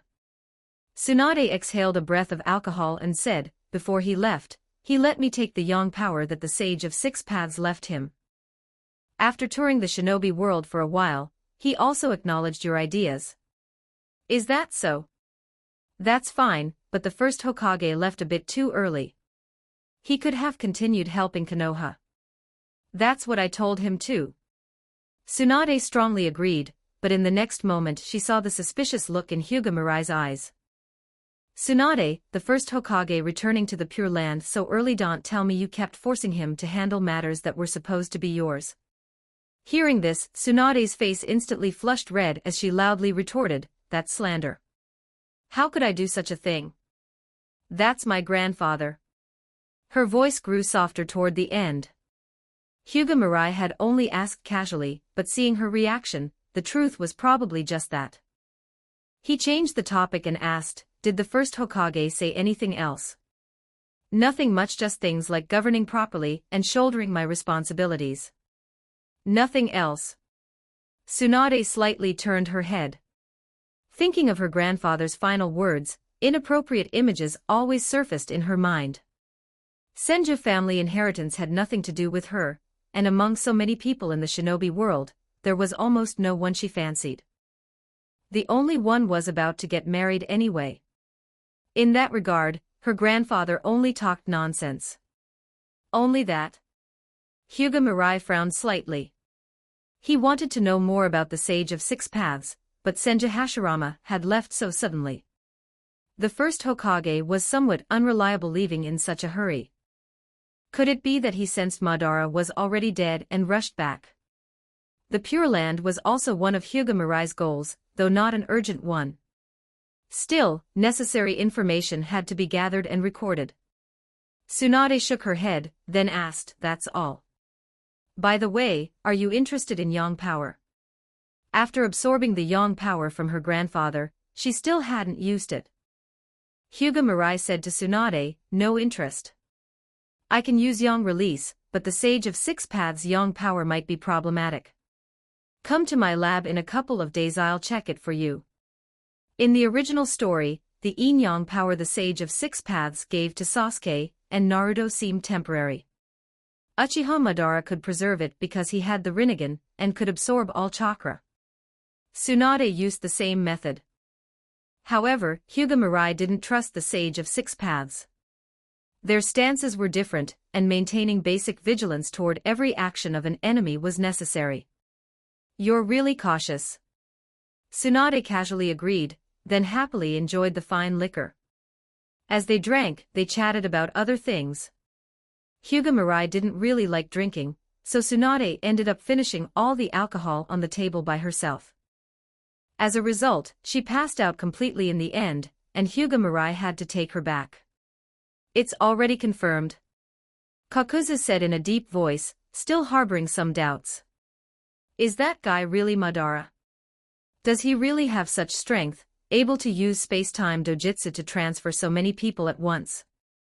The white Zetsu clone shrugged and said, Kakuzu-san, Madara possesses the Mangekyo Sharingan. You should know that he was able to fight the first Hokage because of those eyes. And just how strong the first Hokage was you know that better than anyone. The news of the real Madara's death was known only to Hyuga Mirai, Tsunade, and a few others, so the white Zetsu clone directly used Uchiha Madara's name to deceive others. The Mangekyo Sharingan, power rivaling the first Hokage. That truly is terrifying. Upon hearing the name Senju Hashirama, Kakuzu nodded slightly in agreement. After all, he had fought Hashirama before. By that logic, he himself was that strong too. This is from Lord Madara for you. Kakuzu-san has worked hard to facilitate the alliance. This kind of thing is useless to Lord Madara, so he gave it to you. After the white Zetsu clone finished speaking, he had several other clones bring over a few enormous boxes. This is. Kakuzu already had a guess, though he wasn't completely certain. He opened the boxes to take a look, and with that single glance, he froze in place. They were filled with money. Based on Kakuzu's experience, each box contained at least 100 million. There were 3 boxes. Zetsu, tell Mr. Madara to rest assured. I'll personally keep watch over this matter. Kakuzu said solemnly. From now on, whoever dared to sabotage the Shinobi Alliance would be his enemy and enemy to the death. Let's go, Black Ho. Keep an eye on Kuzugakure. They're the slowest. I'll go make them hurry up. Hearing this, Raiga frowned and shouted at Kakuzu, damn it Kakuzu. Call me Raiga. Don't casually address people by their surnames, it's weird. I'm not familiar with you. Calling you Black Ho is fine. Damn you, Kakuzu. End of chapter. Drop them power stones. Please support me on Patreon if you'd like access on advanced chapters. I have finished all the chapters and uploaded them there. Pat Rayon. com/turd translations. Just remove the space. Chapter 385. Chapter 385 2,912 words. People of Akatsuki, can you really rescue the ninja captured from Iwagakure? Kuratsuchi frowned as she questioned Kakuzu of Akatsuki. She had led a large ninja force into the territory of the Land of Grass. One purpose was to stir up trouble for the increasingly powerful Konoha and Sand Federation. Competing with Konoha and the Sand Federation in development was impossible, and the Land of Earth's daimyo also hoped Iwagakure could oppose Konoha and the Sand Federation. The Land of Earth's daimyo did not understand the gap between ninja villages. They simply did not want a Federation-style system to continue spreading. Even the Land of Fire's daimyo residents had been destroyed this time, and they already had their own guesses about who would be next. The Federation system was digging at the roots of the daimyo system. According to the intelligence they gathered, after the nobles of the Land of Water were captured, they did not enjoy a good life at all, and were directly sent to mine. A truly demonic existence, forcing nobles who were born to enjoy everything to do the most menial labor. The daimyo of the Land of Earth, the Land of Lightning, the Land of Grass, and the Land of Iron could not accept this. They all urged their own ninja villages to form an alliance, so when Akatsuki came knocking, they immediately agreed. The fame of the Land of Rain in the Fourth Shinobi World War had already spread. It was the only force that could repel head-on the fifth Hokage, who had awakened the wood-release bloodline. Moreover, the Sand Federation's attack on the Land of Rain never spread at all. The Federation immediately had ninja cooperate with the Jiakong Trade Association to seal off the borders of the Land of Rain. Other Akatsuki members had been persuaded by Tobi, and would not speak of such matters at all, so Iwagakure and Kumogakure were completely unaware that the Land of Rain had changed hands. Their village strength had also greatly declined, leaving them unable to investigate other countries' affairs. Right now, their greatest concern was Konoha and the Sand Federation. Don't be anxious, fourth Tsuchikage. The white Zetsu clone laughed strangely and gestured as it spoke to Kuratsuchi. We've already detected the location where the captured allied shinobi forces are being held. It's in the mining area southwest of Roran County in the Sand Federation. We can easily bring them back now, but the seals on them are a bit troublesome. We'll split up when the time comes, but disturbing the seals will definitely alert the Sand Federation, so you'll need to play your part and draw their attention. Because White Zetsu had already shown Iwagakure and Kumogakure photos of the Reikage and Tsuchikage at work taken from hidden angles, this greatly increased their trust in Akatsuki. After all, if they could track the whereabouts of the Kage, there was a chance to rescue them. Let's hope you act quickly, Kuratsuchi said, suppressing the anxiety in her heart. This was their final gamble. Iwagakure now had only a little over 30 jonin and fewer than 400 chunin left. The rest were all genin. Even these genin were rapidly promoted by Kuratsuchi after lowering the standards. As long as they could throw shuriken, use one or two of the three basic jutsu, and skillfully use explosive tags, they could become genin. Not long after, General Mifune of the Land of Iron arrived at the agreed meeting point with his samurai. Mifune had received orders from the Land of Iron's daimyo to lead elite samurai to aid the allied shinobi forces and erase the evil Federation system from the world. Mifune stepped before Kuratsuchi, nodded slightly and said, "Lady Tsuchikage." Kuratsuchi thanked him. "General Mifune, we appreciate the Land of Iron's assistance this time." "No need for thanks, Lady Tsuchikage," Mifune replied solemnly. "The Sand Federation attacking daimyo and nobles is something we samurai absolutely cannot tolerate. Even if it breaks the Land of Iron's neutrality, we must act." Kuratsuchi nodded. She knew Mifune was very strong. Though a samurai, his strength surpassed that of most elite jonin. Rumor even said he had once fought Hanzo of the Salamander, the demigod. "Is everyone here?" Mifune asked. "Grass Village and Taki Village are still missing," Kuratsuchi replied. "Kumogakure is too far away, So we agreed to have Akatsuki use space-time ninjutsu to bring them over. This way, we can also get a glimpse of Akatsuki's intelligence. Mifune agreed. A sound plan, Lady Tsuchikage. After that, they discussed other topics, mostly Mifune asking Kuratsuchi about the Sand Federation. The Land of Iron had not participated in the previous wars, and knew very little about the Sand Federation and Konoha, so they had to understand things clearly. Before long, Taki Ninja arrived with their forces. Although this was the land of grass, Kusagakure arrived last. This village had a poor reputation across the shinobi world, essentially a bandit village under the name of a ninja village. Once a shinobi world war began, Kusagakure would immediately become a fence-sitter. If the Sand Federation hadn't demanded too much this time, not vassalage, but outright annexation, Kusagakure might have defected to the Sand Federation. This time, Kakuzu accompanied the Kusagakure ninja, and they arrived last as well. Seeing that most people had arrived, the White Zetsu clone quickly sent out a signal. At that moment, Kuratsuchi stepped forward and asked, "Everyone's basically here. What's next?" "Next, we wait for Lord Mirai to capture all of you, he he he." The White Zetsu clone danced about as it laughed, but in the next second, Kuratsuchi grabbed it by the neck. "What did you say?" Hearing those words, Kuratsuchi felt something was wrong. With anger on her face, she said, "I advise you not to joke so casually with allies. Cough cough, all your actions were carried out under Lord Mirai's instructions. You're finished now." As the grip around its neck tightened, Mifune and the leaders of Kusagakure and Takigakure came over and asked, "Lady Tsuchikage, what's going on?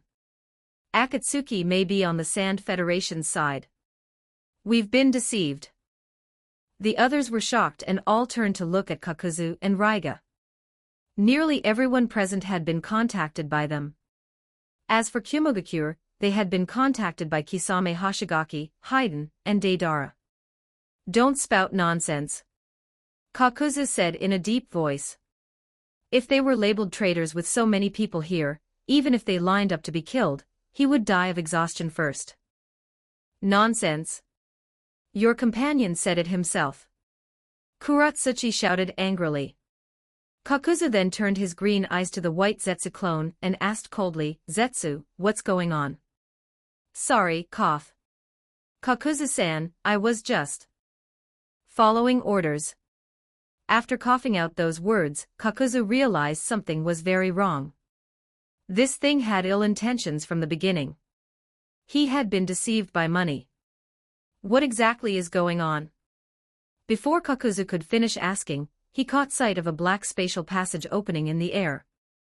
A figure then stepped out of it. Kuratsuchi, Mifune, and the leaders of Kusagakure and Takigakure all saw the person emerge from the spatial passage. Upon seeing him, Kuratsuchi unconsciously released her grip on White Zetsu. "Lord Mirai, my mission was a success." After breaking free, White Zetsu danced over to Hyuga Mirai and reported excitedly, "Well done. I went to Kumogakure just now, so I was delayed a bit. Was Kakuzu the one who made contact here? If so, you're quite a talent." Hyuga Mirai roughly counted. There were over 7,000 allied shinobi here. This meant the Federation would not lack forced labor for a while. This number was enough to saturate all hard labor within the Federation. Any more and feeding the prisoners of war would become troublesome. Kuratsuchi shouted loudly, but before the allied shinobi forces could react, she saw Hyuga Mirai raise his hand slightly. In the next instant, the scene before her eyes changed. In a flash, they were transported from the land of grass to a desert. The temperature immediately turned scorching, and as far as the eye could see was endless sand. What's going on? How did we suddenly get here? Damn it, release. Suddenly transferred into a desert space by Hyuga Mirai, the allied shinobi forces fell into chaos. Some immediately tried to dispel genjutsu, while others drew explosive tags and kunai in alert. Being thrust into an unfamiliar environment without the slightest ability to resist plunged all the ninja and samurai into panic. Hyuga Mirai ignored those laborers. With a casual wave of his hand, the desert beneath Kakuzu surged up and bound him tightly, then delivered him before Hyuga Mirai. Kakuzu, the land of rain, and Akatsuki are already destroyed. The Federation will eventually unify the shinobi world, and underground bounty organizations will also be eliminated. I'll give you a place to go work for me from now on. Hyuga Mirai was very satisfied with Kakuzu's coordination skills and keen sense for money. The Federation's newly established taxation department was still weak. With Kakuzu's abilities, he would surely become the most outstanding official in the Federation's tax bureau. Kakuzu remained silent.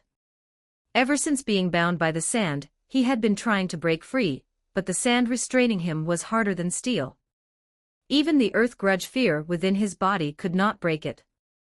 Since you haven't decided yet, stay here and think about it. I'll come back in 4 days. With that, Hyuga Mirai took the white Zetsu clone and left the desert space. After enjoying a few days of desert life with limited supplies, these people would likely lose their temper, especially without enough provisions. The Kumogakure ninja were imprisoned in the truth-seeking ball space, along with Kisame Hoshigaki and the others.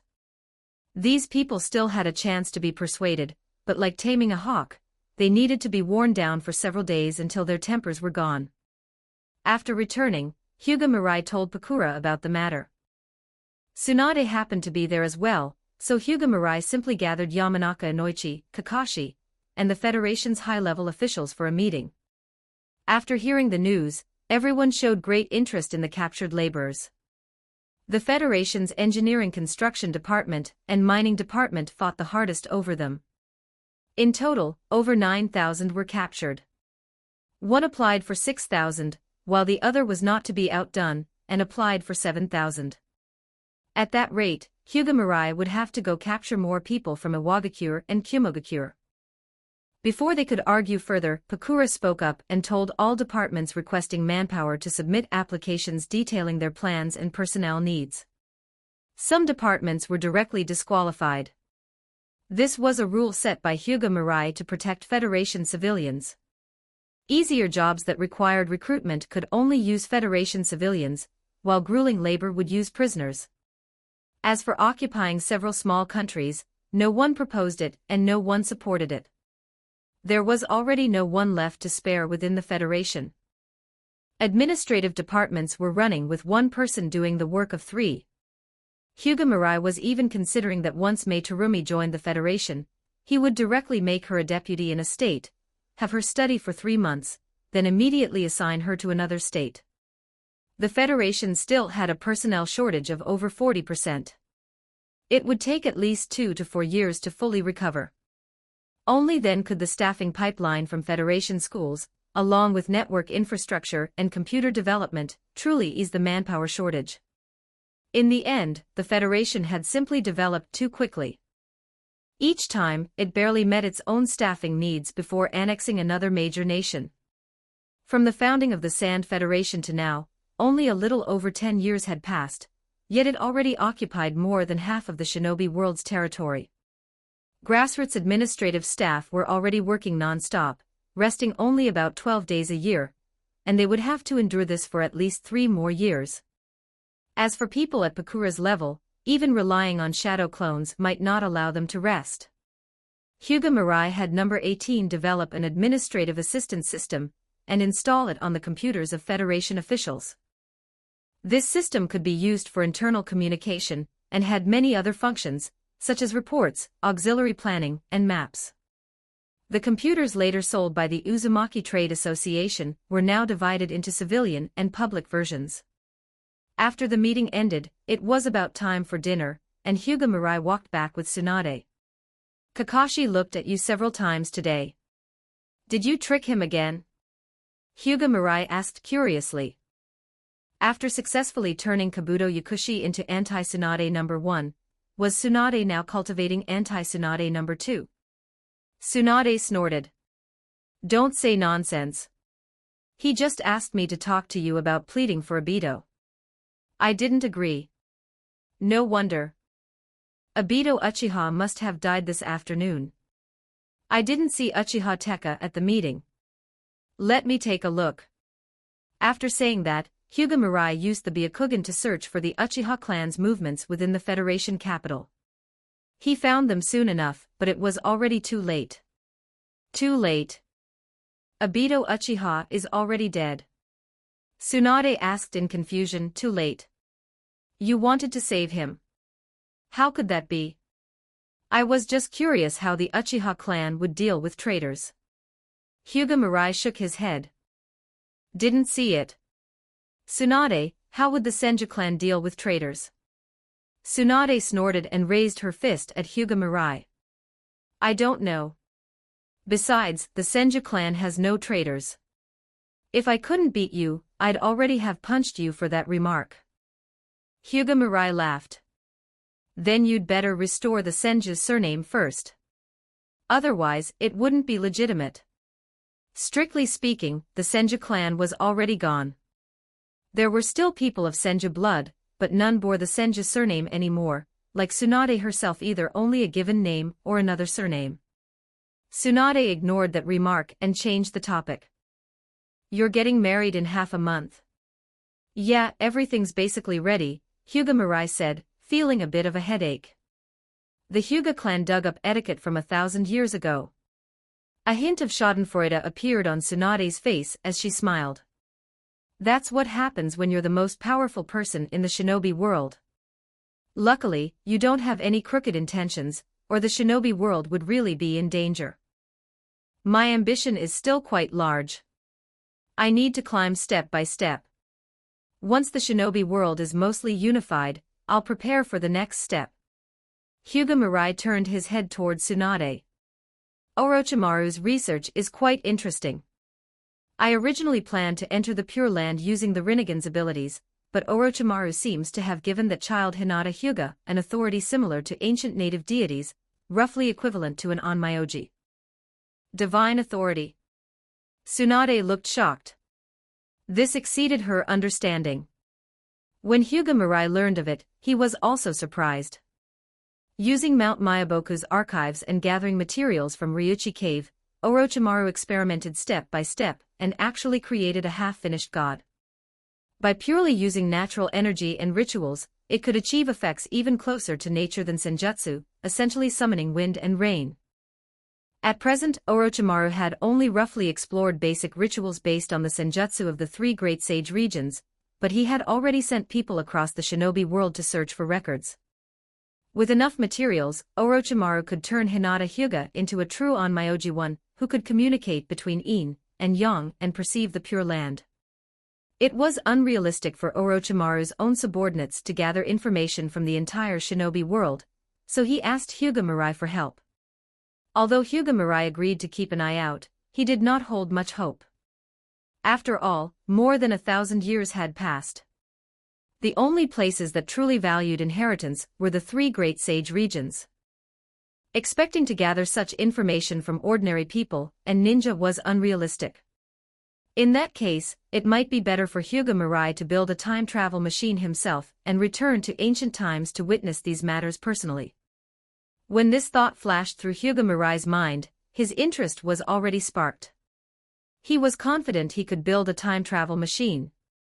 He was just too busy at the moment, but he had already recorded this plan. Once most matters in the shinobi world were settled, Hyuga Mirai could devote more time to things he enjoyed. With a lifespan of several thousand years, he could afford to waste a few hundred. After returning, as soon as Hyuga Mirai stepped inside, Ayaka Uzumaki walked over in small steps and threw herself into his arms. Lord Mirai, they've already set off. They should arrive in about 3 days. Hyuga Mirai asked in confusion. But then he sensed something off about Ayaka Uzumaki's emotions and said, Kyo. And Kurenai.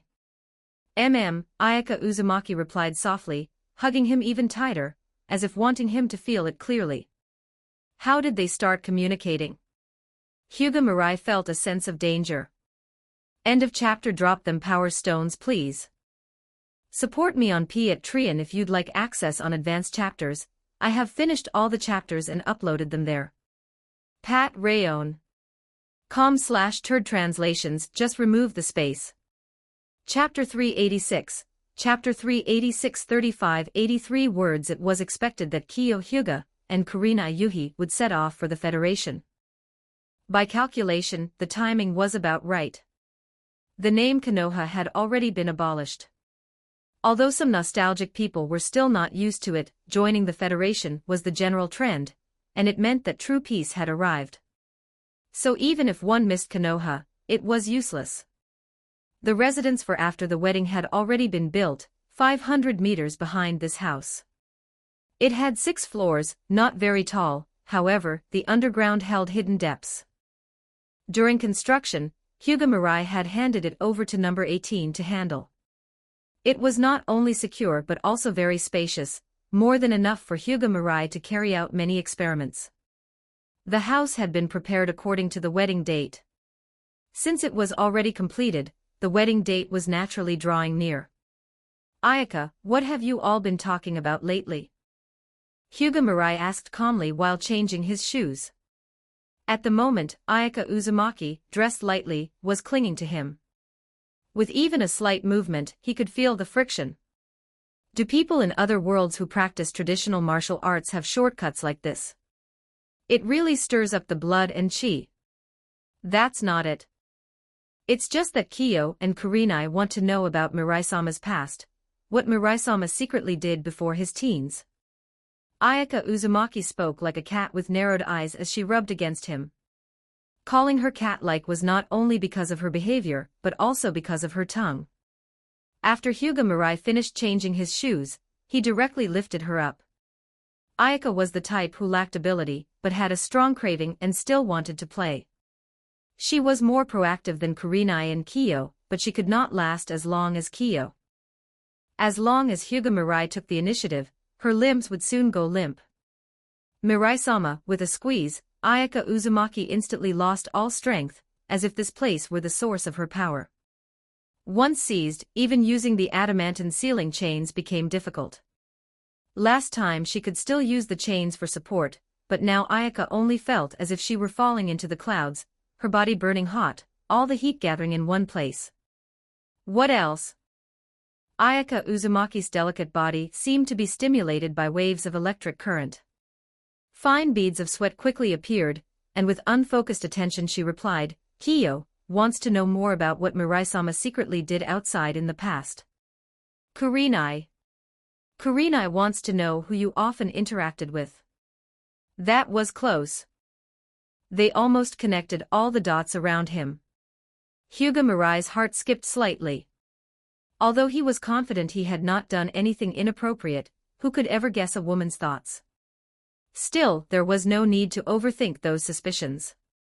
Hyuga Mirai felt that with Ayaka inside and number 18 outside, maintaining balance was easy enough. More importantly, what mattered was the present. Ayaka Uzumaki, though limp all over, was still tightly clutching his clothes, her smooth, pale legs locked firmly around his waist. Then let it be before the wedding ding-dong. Just as Hyuga Mirai made the decision in his mind, the doorbell suddenly rang. Ayaka Uzumaki snapped back to her senses, then climbed down from Hyuga Mirai.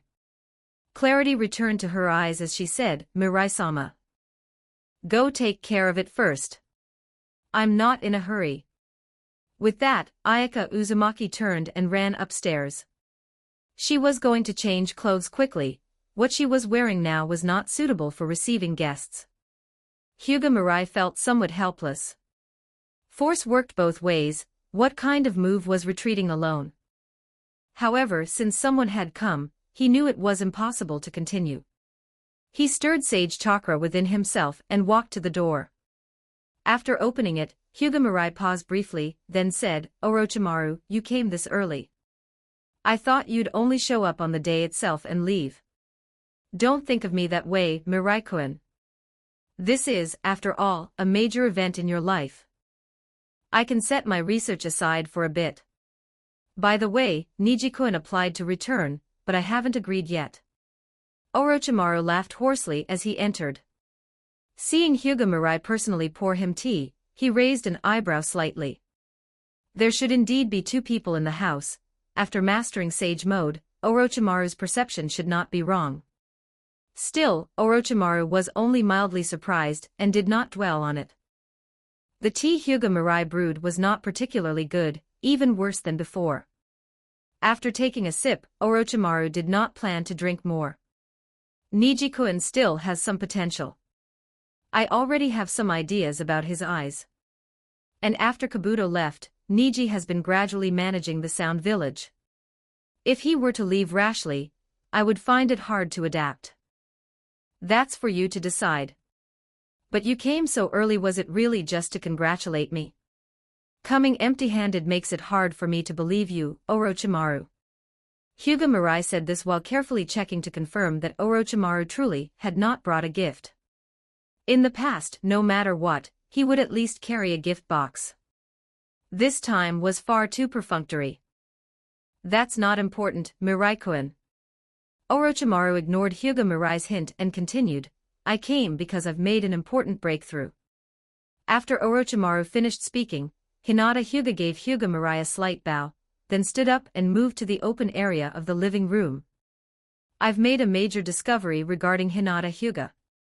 According to Mount Myaboku's records, before the rabbit goddess appeared, there was no concept of chakra.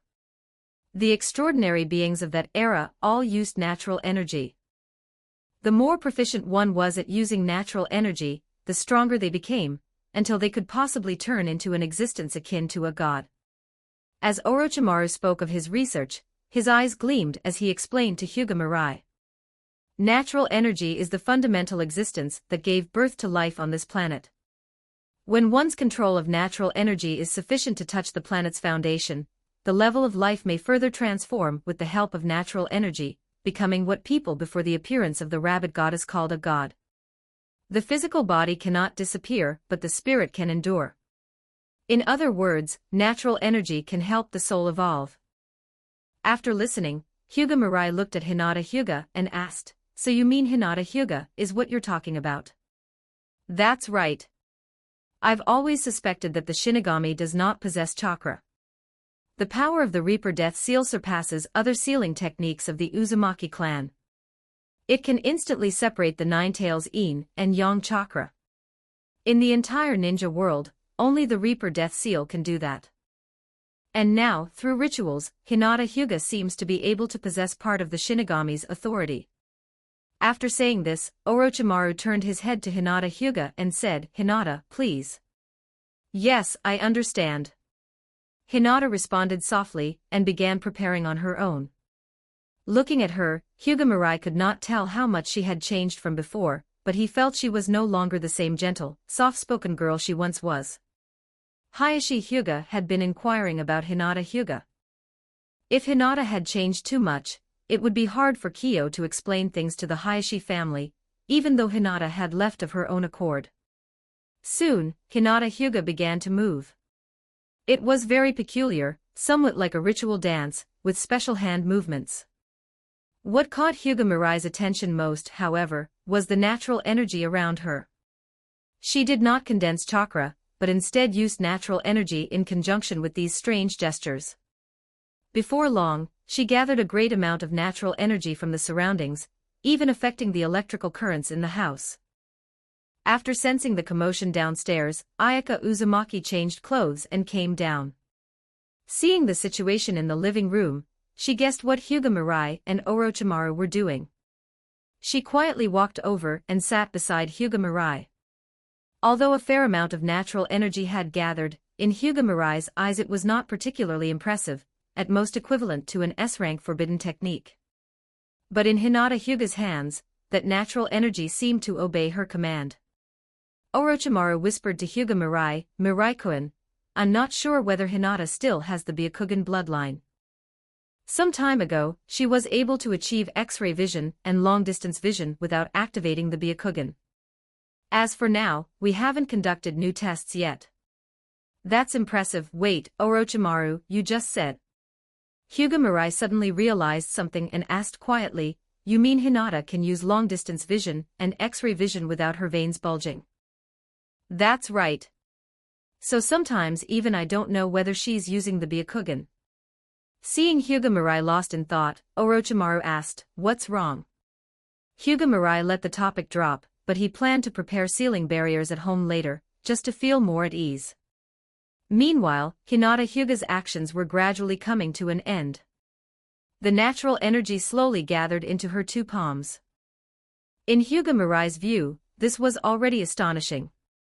If she were to release this natural energy with a palm strike now, it would at least destroy all buildings within 100 or 200 meters. However, judging by Hinata Hyuga's actions, she had another use for this energy. She took out a space capsule from her clothes, pressed it, and threw it forward. With a bang, after the smoke dispersed, a structure resembling an altar appeared. At its center was a small portion of flesh cells contained in a culture dish. These are Hashirama cells. Seeing this, Hyuga Mirai vaguely formed a guess. He became even more attentive, even activating the Byakugan to observe her movements. After the altar appeared, Hinata Hyuga gathered the natural energy accumulated through the ritual into her palms, and bowed slightly toward the altar. After bowing, she brought her hands together. Once she completed this action, Hyuga Mirai felt spatial fluctuations appear above the altar, and the natural energy in Hinata Hyuga's hands was instantly exhausted. In less than a second, an indistinct, invisible spatial passage opened above the altar. Even with the Byakugan, Hyuga Mirai could not observe it. Only because he possessed the ability of Yamatsu Hirasaka could he sense that a spatial passage had opened above the altar. After the passage opened, a familiar spirit emerged from it, one that everyone present could see, including Ayaka Uzumaki, whose face showed surprise. How strange. I clearly said goodbye to Tsunade. Why was I called back to the living world again? Ah, Hyuga Mirai, what did you summon me for this time? Did Tsunade quit again? Senja Hashirama complained upon seeing Hyuga Mirai. He had only just returned before being called back again. If this continued, the order between the living world and the Pure Land would collapse. Don't misunderstand, First Hokage. This time we were testing an ancient ritual. I didn't expect it to actually summon you back. Hearing Hyuga Mirai's explanation, Senja Hashirama noticed that he was not in an Edo Tensei state, but rather a spirit attached to a special form of energy. It felt extremely familiar, pure natural energy, without chakra. What a marvelous ability. To summon me back from the Pure Land using only natural energy, and it's a girl from the Hyuga clan. Truly remarkable. Senja Hashirama praised Hinata Hyuga, then showed a calm expression and said to Hyuga Mirai, but I have no more regrets. Under your leadership, the ninja world will surely realize the wish Madara and I once had. Tsunade has also found a new goal, and no longer needs to sink into a life of sorrow. Young man, I'll leave Tsunade to you from now on. I understand. Tsunade is also a very important companion to me. But first Hokage, why did you suddenly return earlier? I still had many things to ask you. Hearing this, Senja Hashirama immediately complained indignantly, Tsunade actually made me help her handle official documents, and even asked me to secretly buy alcohol for her. I absolutely won't do things that damage the Hokage's image, so I found a chance and dispelled the Edo Tensei. Hyuga Mirai, Orochimaru, and the others fell silent. Still, these were indeed things Tsunade would do. Don't worry, first Hokage. I'll help you seek justice. After saying this, Hyuga Mirai stepped forward and patted Senja Hashirama on the shoulder. This was not meant as comfort, but to understand what kind of state the first Hokage was in as a spirit. Hyuga Mirai also wanted to ask about the Pure Land. From what Senja Hashirama had revealed, anyone who died retained consciousness in the Pure Land. Natural energy granted Senja Hashirama the ability to transform from a spirit into a semi-physical form. He could even use this energy to employ abilities from his lifetime would release ninjutsu, sage art would release, and other techniques. Unlike Edo Tensei, Senja Hashirama could also possess Hinata Hyuga with his spirit, allowing her to use a series of his techniques. It was practically an onmyoji. After Hinata Hyuga tested possession and related abilities, Senja Hashirama returned to the Pure Land due to insufficient energy. Indeed impressive. using would release with natural energy alone is almost on par with Sage Chakra. It seems ancient Onmyoji really did have some tricks. Hyuga Mirai held 2 wooden rods. One was formed by Hinata Hyuga using Senja Hashirama's possession, the other he created himself with Sage Chakra. Their hardness was nearly identical. Yet Hyuga Mirai's Sage Chakra should have been the highest quality in the ninja world. Even at his peak, Senja Hashirama could not have matched it in quality. Moreover, Hyuga Mirai could use 6 paths senjutsu at any time. Ancient Onmyoji were truly fascinating. Because too many god trees had been planted, the planet's native natural energy had become extremely scarce. In ancient times, with the methods of those Onmyoji, it seemed not impossible to fight Kaguya or Ishiki. Yet in the end, the Otsutsuki prevailed. This made Hyuga Mirai extremely curious about what had happened back then. The plan to research a time travel machine could be moved up a bit. Hyuga Mirai thought to himself. What Orochimaru showed him today was truly interesting, and directly piqued his curiosity. Orochimaru, I'll think of a way to gather information about ancient Onmyoji. Collecting it from the Pure Land isn't very realistic. It would be better to go directly to ancient times and take a look. Upon hearing this, Orochimaru's golden slit pupils widened instantly. He understood what Hyuga Mirai meant, but he had not expected him to be capable of such a thing. Mirai-kun, if there's any news, please notify me immediately. No problem, Hyuga Mirai replied with a smile, then turned to look at Hinata.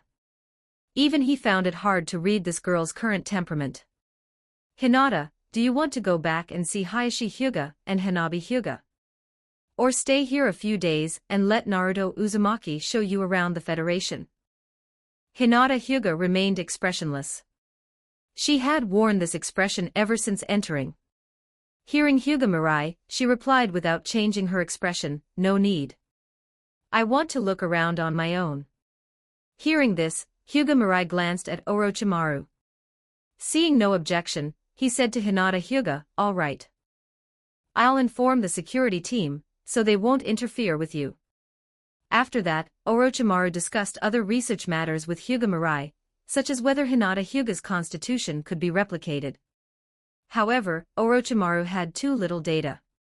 There was only one Hinata Hyuga, and he could not bear to deepen experiments on someone so close to a finished product, so the research stalled. Orochimaru had come early this time partly to seek Hyuga Mirai's help, hoping he might find Onmyoji spirits from 1,000 years ago in the Pure Land. He had not expected Hyuga Mirai to plan to travel through time directly to ancient times for information, which greatly excited him. He wished Hyuga Mirai would put the wedding aside and immediately research time travel, but he knew that was unrealistic. So he decided to stay in the Federation for now and urge him whenever possible. After all, unlike Tsunade, he did not need to handle massive administrative affairs daily, and the Sound Village was managed by Niji Hyuga. As night grew late, Orochimaru reluctantly ended the discussion. In his heart, he also felt some regret about Hyuga Mirai's wedding. If Mirai could focus solely on research, he might have already become a god capable of curing anything. After leaving Hyuga Mirai's home, Hinata Hyuga suddenly spoke to Orochimaru, Orochimaru-san, if possible, I also want to go see ancient times. I understand. When the time comes, I'll help you ask Mirai-kun. Orochimaru glanced sideways at Hinata Hyuga and, seeing her still expressionless, asked curiously, Hinata, what do you want? Probably the same goal as Orochimaru-san. For now, I want to know more. As for the future, Hinata Hyuga said no more. But after walking with Orochimaru for a while, she continued, Orochimaru-san, after Mirai-san's wedding, I want to go see shrine maidens. It's said that the shrine maiden lineage is skilled in prophecy, but there are no ancient records passed down. If you want to go, then go. Orochimaru chuckled softly as he spoke. He was not worried at all that Hinata Hyuga would choose to return to the Hyuga clan.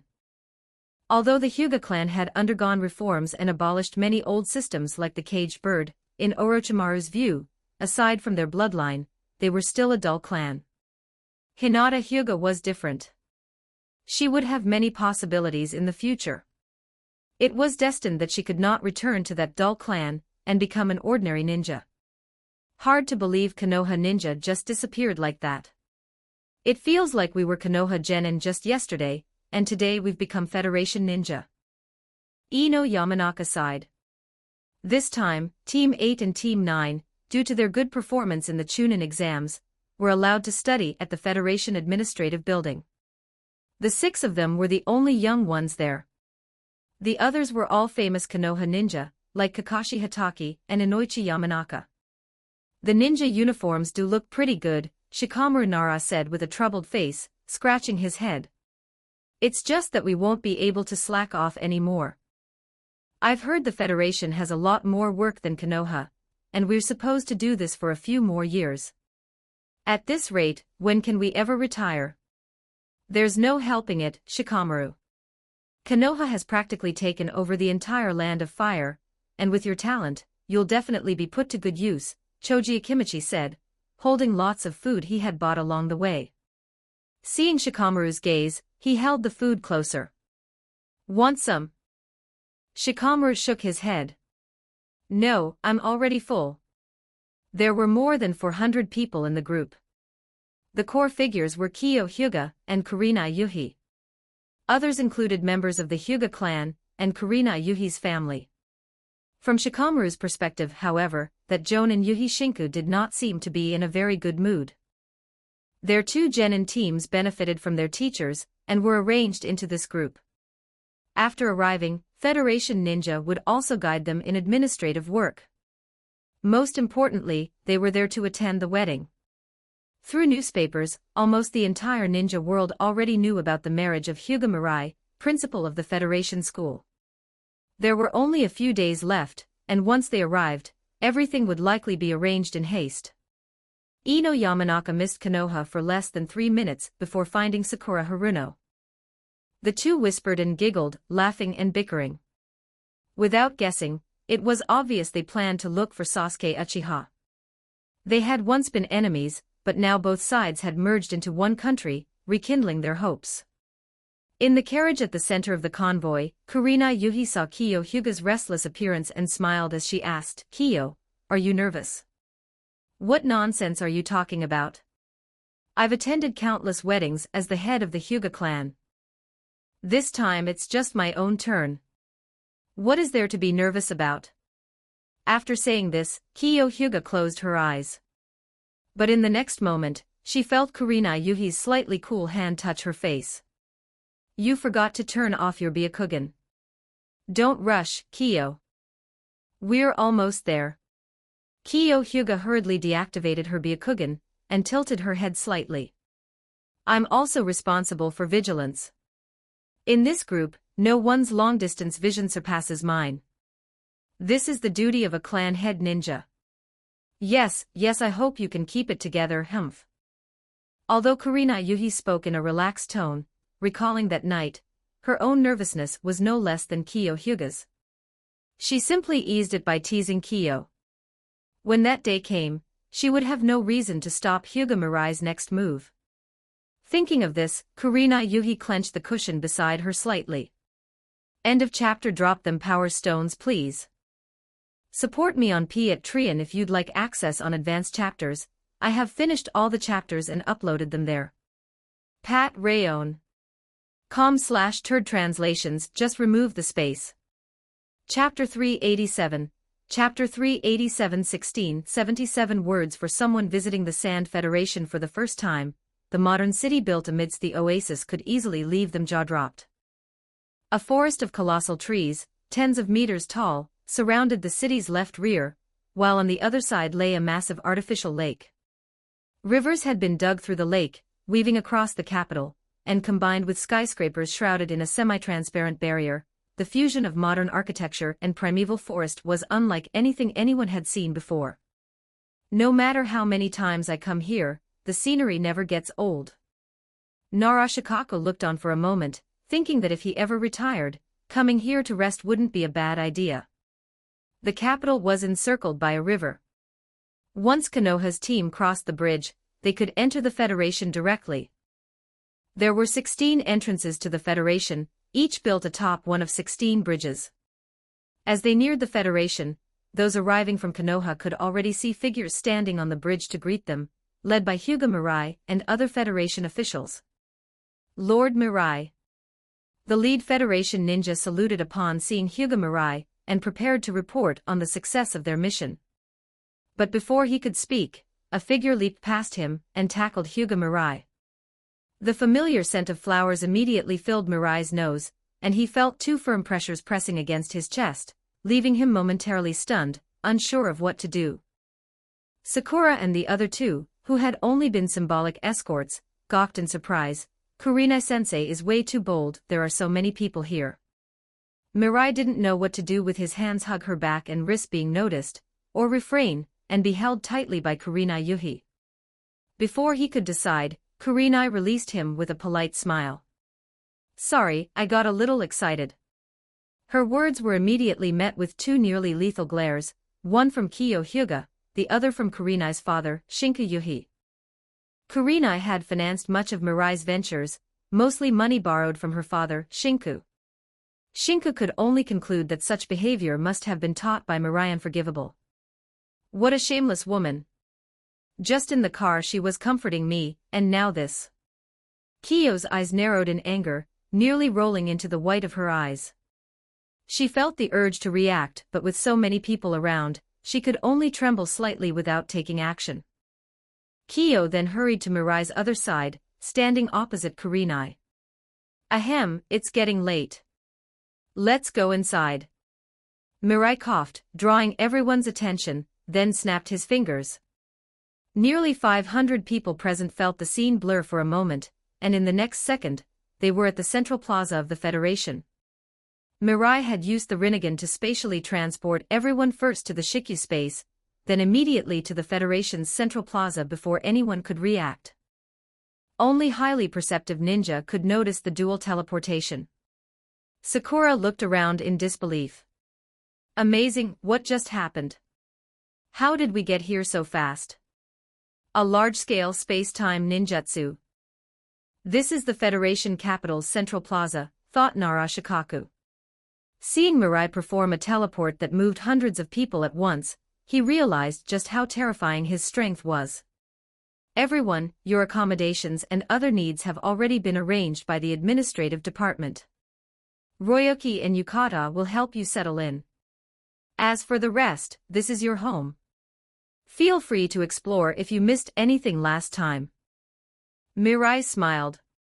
Now that these people were officially Federation ninja, they could visit almost every part of the city, except highly confidential areas like the last 2 floors of the Puppet Division, the Administrative Archives, or the Central Control Room of the Sealing Barrier Division. After speaking, Mirai placed his hands on Kurenai and Kiyo's shoulders and vanished using spatial ninjutsu. Although protocol suggested minimal contact before the wedding, no one in the Federation would dare stop him. Ayaka Uzumaki had been living with Mirai with no objections. After Mirai left, Royoki and his student Yukata greeted the Konoha visitors warmly. Please come with us to drop off your belongings. Your IDs have been prepared and will be issued shortly. These IDs allowed access to all Federation departments and were nearly impossible to forge, containing chips only made by 18 and detectable by security machines. Let's go, Elder Zosuk, Shinku Yuhi said to Zosuk Hyuga. They were relatives of Kurenai and Kiyo. Past disagreements between Zosuk and Mirai meant little communication, but the group followed Royoki to the assigned accommodations. The Federation had ample open land, though demand for housing was high. Within 10 years an outer city would be built to comfortably house millions more. Once all Konoha ninja were settled, Royoki entrusted Yukata with the arrangements. Meanwhile, he and others discussed wedding details as representatives from the Land of Water, the former Land of Ghosts, the Land of Birds, and the potentially allied Land of Snow would attend. With so many guests, every detail needed careful planning. A misstep would embarrass the Federation. During the wedding, Konoha would effectively transition to the Federation's second state, dispersing many ninja to other regions. Even the Inoshikacho clans might be split not out of malice but to staff Federation needs. All registered ninja were subject to assignment. Meanwhile, Tsunade and Konoha Ninja were busy with logistics. Mirai's use of popular opinion to secure Pakura's position as Kazekage was justified. Mirai only pursued what he loved and refused to overwork unnecessarily. After seeing their apartments, Shikamaru, Choji, and Ino gathered to discuss the day. They invited Sakura, Kiba, and later Shino joined them. If we're living here for years, it's acceptable. Honestly, these apartments are better than my home, Ino remarked. Sakura blinked, startled. Ino, what do you mean? We'll be here at least 2 years. After passing administrative assessments, we'll receive assignments, Ino explained. You didn't check your materials carefully, did you? Sakura laughed nervously, clearly unaware. Shikamaru comforted her. Don't worry. The railways in the Land of Fire are being completed. A trip home will only take a day, and your parents can visit too. Shino added, being chosen for Federation internships is rare. We're lucky to have the teachers' support. Sakura, thinking of her parents' forgetful nature, worried they'd forget her, but Ino reassured her. The Federation is the shinobi world's most prosperous place. Anyone would want to visit. Shikamaru suggested they shop for gifts for the teachers during the Federation's free days. Even though Kurenai lacked nothing, they wanted to express gratitude and familiarize themselves with the city. Back at Mirai's residence, Ayaka Uzumaki and Uchiha Mikoto arrived with Naruto Uzumaki and Sasuke Uchiha. Kiyo and Kurenai were introduced to them, and Mirai was relieved that everyone got along. Naruto and Sasuke asked Mirai for training tips. He advised them to focus on taijutsu under varying gravity conditions, starting from 1x to 20x gravity, stressing internal organs and cells, not just muscles. They experienced 1x gravity with Mirai's enhanced earth sealing technique, feeling immense pressure on their organs, which greatly challenged them. Mirai instructed, feel it well. Use gravity for training whenever not eating or sleeping. My assistant will create portable gravity devices for you. Both had exceptional talent in taijutsu and Sharingan abilities, surpassing Might Guy was only a matter of effort. After dinner, Kushina and Mikoto left with their sons. Kiyo and Kurenai stayed behind, but nothing notable occurred. The wedding preparations continued, funded mostly by the Uzumaki and Kaiken trade associations, with minimal Federation support. Kakuzu, despite reluctance, approved expenditures for Mirai's wedding. Kiyo practiced formal etiquette daily, envious of Kurenai's ease.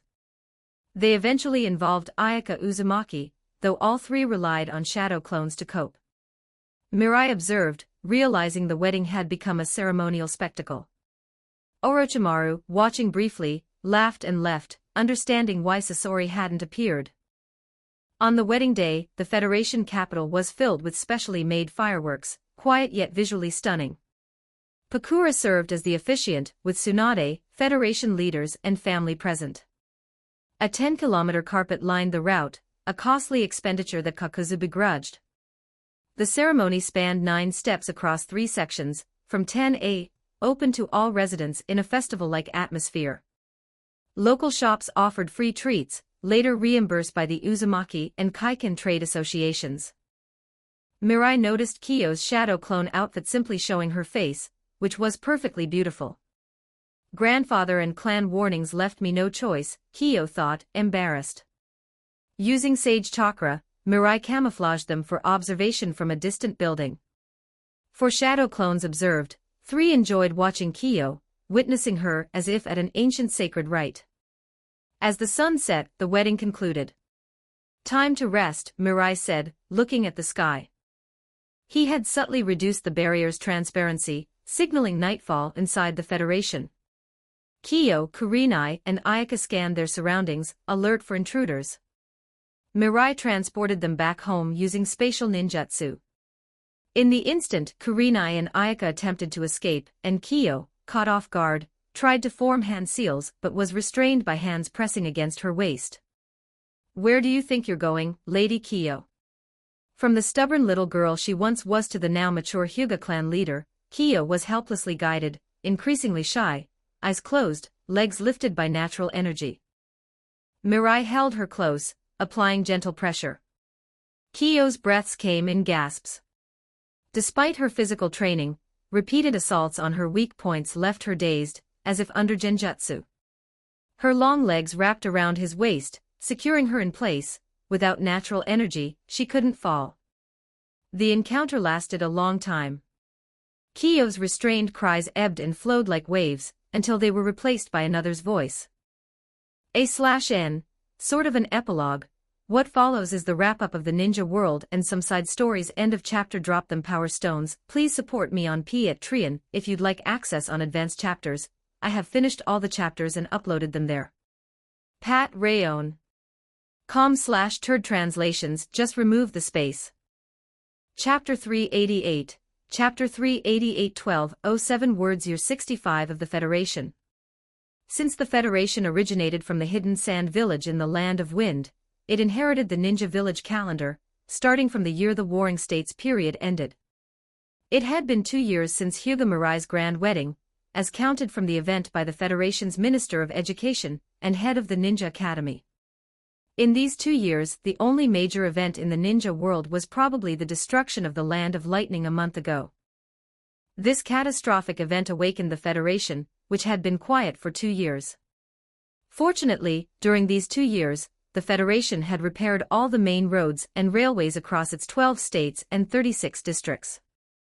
Even if a major war broke out, the Federation's ninja forces could reach the front lines quickly. However, over these 2 years, the number of miners and construction workers steadily decreased. It wasn't from overwork. Federation medical care was advanced, and every mining area had at least one medical machine. Mostly, it was the families of former Konoha ninjas and former Hidden Mist prisoners contributing to the Federation's development. Their only condition after contributing was a reduction in the punishment time for imprisoned family members. The Federation leadership saw this as reasonable. Former prisoners had always had the chance to reduce their sentences through merit. Many petitioners on behalf of prisoners were already considered Federation insiders, including Temari and former leaders who surrendered voluntarily. Thanks to their efforts, Hidden Mist ninjas received the largest reductions, with over 2,000 gradually returning home. After them were Konoha ninjas. Many administrators from Konoha lived in the Federation's 4th to 8th states. While they avoided illegal activities, they still petitioned on behalf of others, eventually passing requests up to Tsunade, Kiyo Hyuga, and Kurina Yuhi. Some IWA ninjas also had sentence reductions. After the elders of the Hidden Stone Village surrendered, they decisively relocated everyone to the Federation without prior notice. Border ninjas initially mistook this for a mobilization from the Land of Earth. Upon verification, they were exasperated. If a Level 2 alert had been issued in error, the border ninjas would have faced serious consequences. After reporting to the Federation Administration Center, the IWA ninjas and prisoner families were gradually settled. They caused no trouble, and beyond initially sending a dust release training scroll, the IWA elder handed over all village savings, earth release techniques, archived scrolls, and secrets to the Federation. In return, they received civilian ID, housing, and work placements. The next morning, Naruto Uzumaki received orders from the security force to escort prisoners at the Land of Lightning border, his first time leading a squad. Sasuke had started a month earlier. Excited, Naruto barely slept. He had interned within the Federation for nearly 3 years, and was assigned to the security force upon graduation. "Mom, I'm heading out." "Ah, so early." Kushina Uzumaki peeked from the bathroom. Though 2 years had passed, she still maintained her youthful, elegant charm and playful demeanor, showing no sign of aging. "I haven't made breakfast yet. Do you want some bread?" Naruto, putting on his shoes, replied, "No, Mom. I'll get breakfast at the Shirakumo residence, it tastes better there." He dashed out, ignoring Kushina's angry shout. The mission would last a month, she'd likely forget by then. Naruto ran into Sakura Haruno, Kiba Inuzuka, and Shino Aburame, members of his squad, though the assembly point was supposed to be the central plaza. "Hey Sakura, Kiba, why are you here? Shouldn't you be waiting at the plaza?"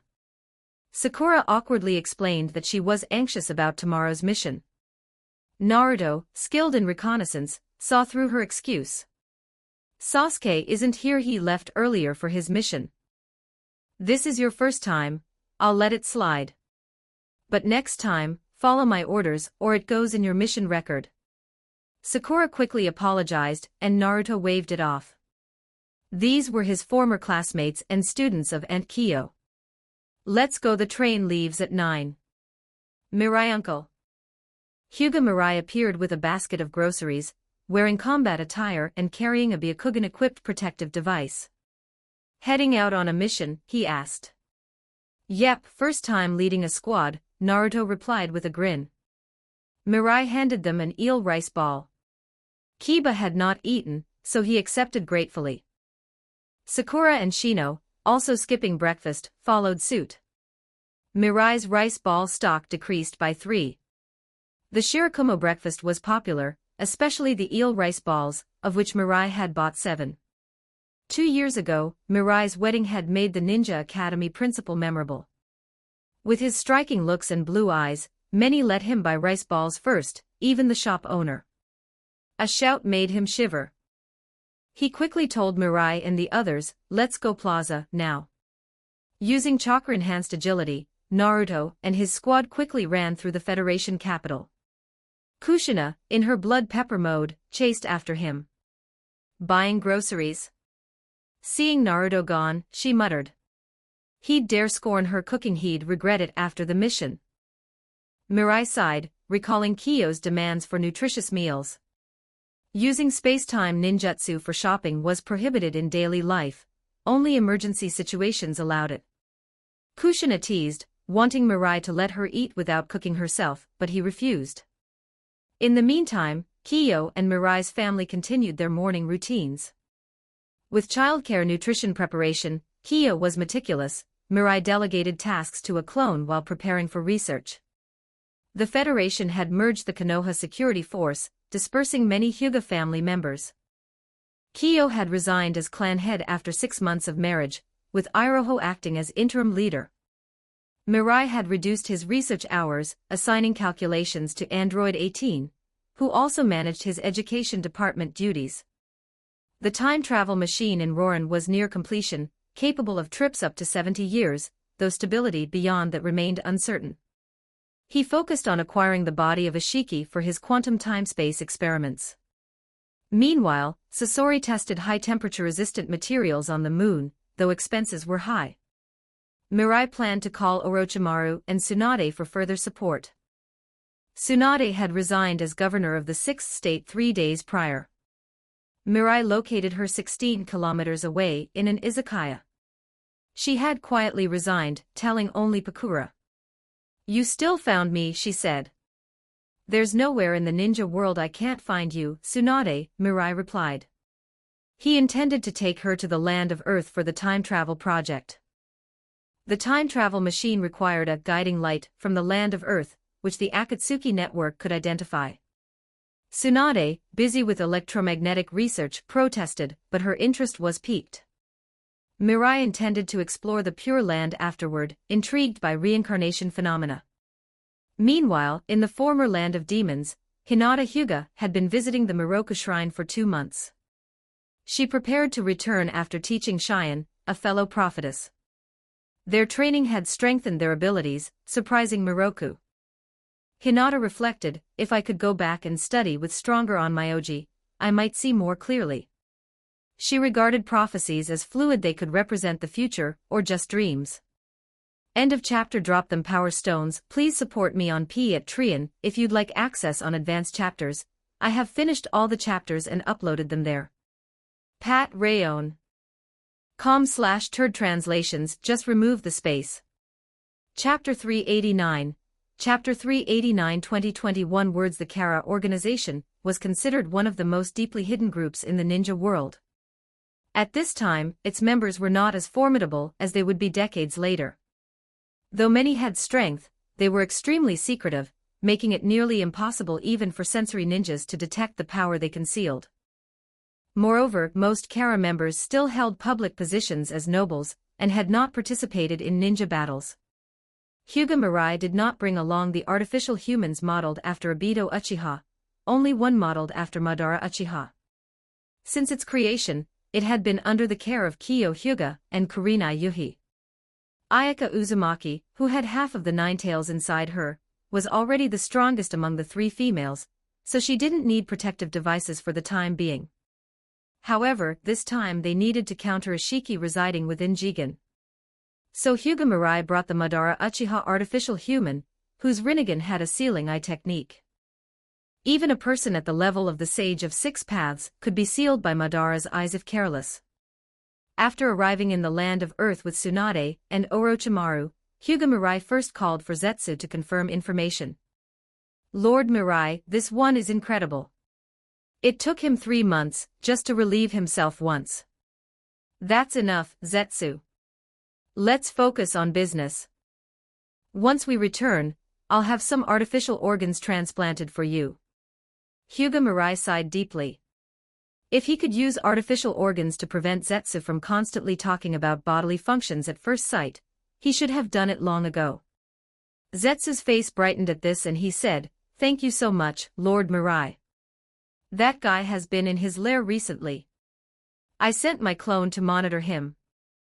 But, Lord Mirai, he seems very interested in you. It's subtle, but even under the observation of the ninja world's top intelligence agent, his subordinates are collecting information on you." My information? Zetsu gestured excitedly and reached into his body, pulling out a stack of clipped newspapers. These were gathered by a member of the Kara organization.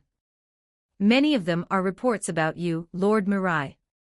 Hyuga Mirai took the newspapers and skimmed through them, immediately realizing that Zetsu was not exaggerating. The Kara members were genuinely paying special attention to him.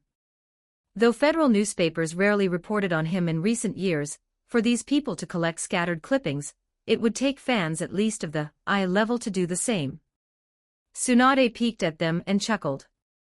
Looks like you've been under surveillance for some time. That's not important. I've already been keeping tabs on him too. Hyuga Mirai crumpled the papers into fragments and asked Zetsu, has he moved locations? Today he's at a different residence, but my clone is keeping a close watch. Orochimaru asked, where are his collectibles? Zetsu scratched his head. In many places. If you want to go, I can only send a clone to guide you. Orochimaru, in his hoarse voice, smiled and said to Hyuga Mirai, then we'll operate separately here. My purpose is to take all of Jigen's collection. A millennium-old person like him, his collection rivals even Mount Myaboku. Orochimaru loved collecting unknown knowledge. With infinite life, he could finally pursue his dream, to master all truths. Hyuga Mirai nodded. Let's go. Jigen had lived over 1,000 years, but now his body and will were controlled by a Shiki. Strictly speaking, Jigen no longer existed, he was merely a puppet now known in the ninja world as Otsutsuki Ishiki. After sipping red wine, Jigen saw the information on Hyuga Mirai on the table and narrowed his eyes. With a flick of one hand, the newspapers turned to dust. Hyuga Mirai. The expression in Jigen's eyes had gradually been replaced by Ishiki's parasitic influence.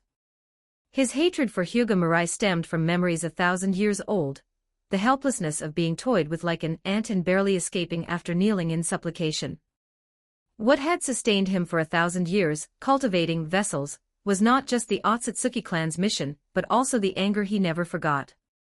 Ishiki once believed Hyuga Mirai to be a local deity, or a powerful onmyoji, someone who wouldn't die quickly. Over centuries, he tried to gather information but failed. A Hyuga clan member did catch his attention, but he lost interest when he discovered they were merely a deluded Otsutsuki branch. Until recently, he saw Hyuga Mirai's face, triggering ugly memories from 1,000 years ago. One day, Ishiki's thought was interrupted as danger suddenly approached. The estate was engulfed in flames. Columns of fire shot dozens of meters into the sky, radiating intense heat. Even someone mastering fire release to its extremes would find this level formidable. Only one person came to Hyuga Mirai's mind, Madara Uchiha. Tsunade, acting on instinct, merely gestured casually, triggering the phenomenon. Hyuga Mirai touched his chin. Is this your Rinnegan's Eye technique? Instant ninjutsu, returning to the essence of jutsu. Tsunade smirked.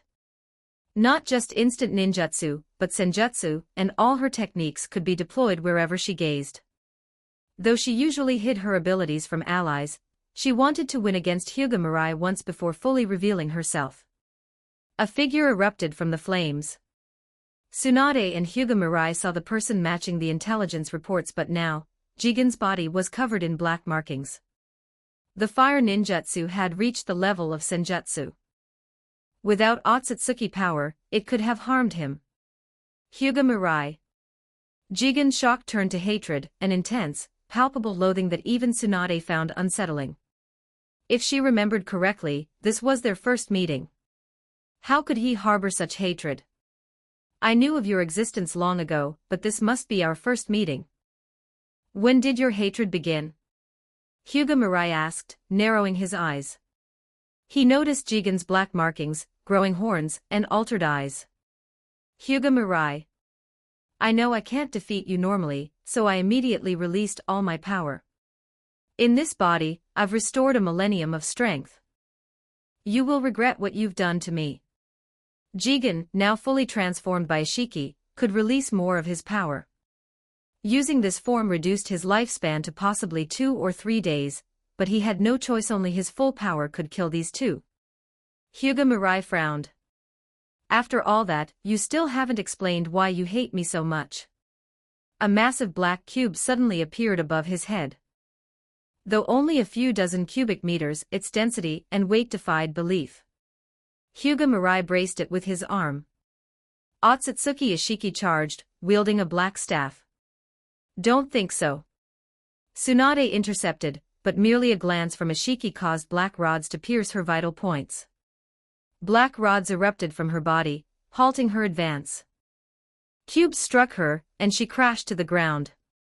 Ishiki charged Hyuga Mirai and kicked him violently, sending him hundreds of meters into the mountains. This is Otsutsuki power. When I was weak, you crushed me. Today I will. His arrogance lasted barely 2 minutes before Hyuga Mirai and Tsunade returned unharmed. You got kicked hundreds of meters.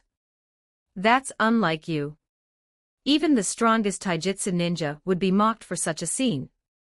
Tsunade extracted the black rods, healing instantly. You should let them feel some joy, or despair would be too cruel. Hyuga Mirai crushed the black cube and smiled at Ishiki. Is that all you've got? Ishiki recalled the same taunt from a millennium ago. You'll die. He released nearly all Otsutsuki power, combined with Tentail's energy, restoring most of his old strength. Jigen's body was not the perfect vessel but powerful enough. Ishiki's punch was blocked. Shockwaves erupted as he frantically attacked with taijutsu, each blow visible even to the naked eye. Tsunade activated her eternal Mangekyo Sharingan to observe. Without it, she could barely see two black silhouettes colliding in the air. Mountains crumbled, clouds shattered. Ishiki attacked with black rods and cubes, but Hyuga Mirai evaded or kicked them away. Mirai, watch out! Tsunade warned, seeing a few seconds ahead with her Sharingan. Hyuga Mirai kicked Ishiki aside, enveloping himself in his quest jade cloak, covering everything but his head. Die, Hyuga Mirai! A black and yellow spiked dagger emerged, but Hyuga Mirai blocked it. His sage robe and Rinnegan protected him. The dagger's strike left a hole in his chest, revealing Ishiki's full power. Rinnegan! You consumed the Tentails. You lowly wretch, Hyuga Mirai punched, sending Ishiki flying nearly 100 meters underground. Ishiki's vessel trembled. One punch, was that all a trick? I must escape and reincarnate. Hyuga Mirai appeared from the Yomi Birazaka, a space-time ability from the Tentails. He tried to attack again, but Hyuga Mirai nearly unleashed full power. If Ishiki did not escape using space-time ability, he had no chance. Another kick sent Ishiki flying, worsening his injuries. Tsunade yelled, Mirai, he's trying to release black rods and cubes to create a diversion, and escaped toward Orochimaru. Realizing Tsunade's ability, Ishiki understood she possessed a rare space-time ocular jutsu, capable of predicting the future. Next time, strike lightly, or his vessel may die, and you'll regret the effort. Damn Uchiha woman. The rods appeared, 3 evaded by Tsunade. You lowly locals. Ishiki charged with a black spike aimed at her head. Suddenly, he lost control. I am Tsunade of the Senju. Tsunade's punch shattered half his face, sending him uncontrollably flying toward Hyuga Mirai, where the Madara Uchiha artificial human grabbed his throat. The Rinnegan sealed Ishiki into a mini Deva Path sphere, actually in another dimension, like Kagaya Otsutsuki. Hyuga Mirai said, I told you not to hit too hard. You nearly killed him yourself. Don't worry, I foresaw it. And he dared called me Uchiha woman. That's despicable. Tsunade removed the rods, her wounds healed instantly. What's next? Collect the 10 tails he cultivated, leave the rest to Orochimaru. Hyuga Mirai thought of the outlaw statue in the quest space. This concerns future evolutionary life forms. Tsunade, help me. Hey, you please, Tsunade, it's important. Tsunade hesitated, then reluctantly agreed. Fine, but you can't stop me from drinking this time. Hyuga Mirai planned to limit high-end sake production, making it hard even for her to buy. Ishiki's prepared assassination strike contained 10 tails power and black markings. Hyuga Mirai placed it in the another dimension for research. They then went to where Ishiki had 10 tails, along with other Otsutsuki information. What's this? Tsunade saw a personal Otsutsuki mark, revealing images with chakra input.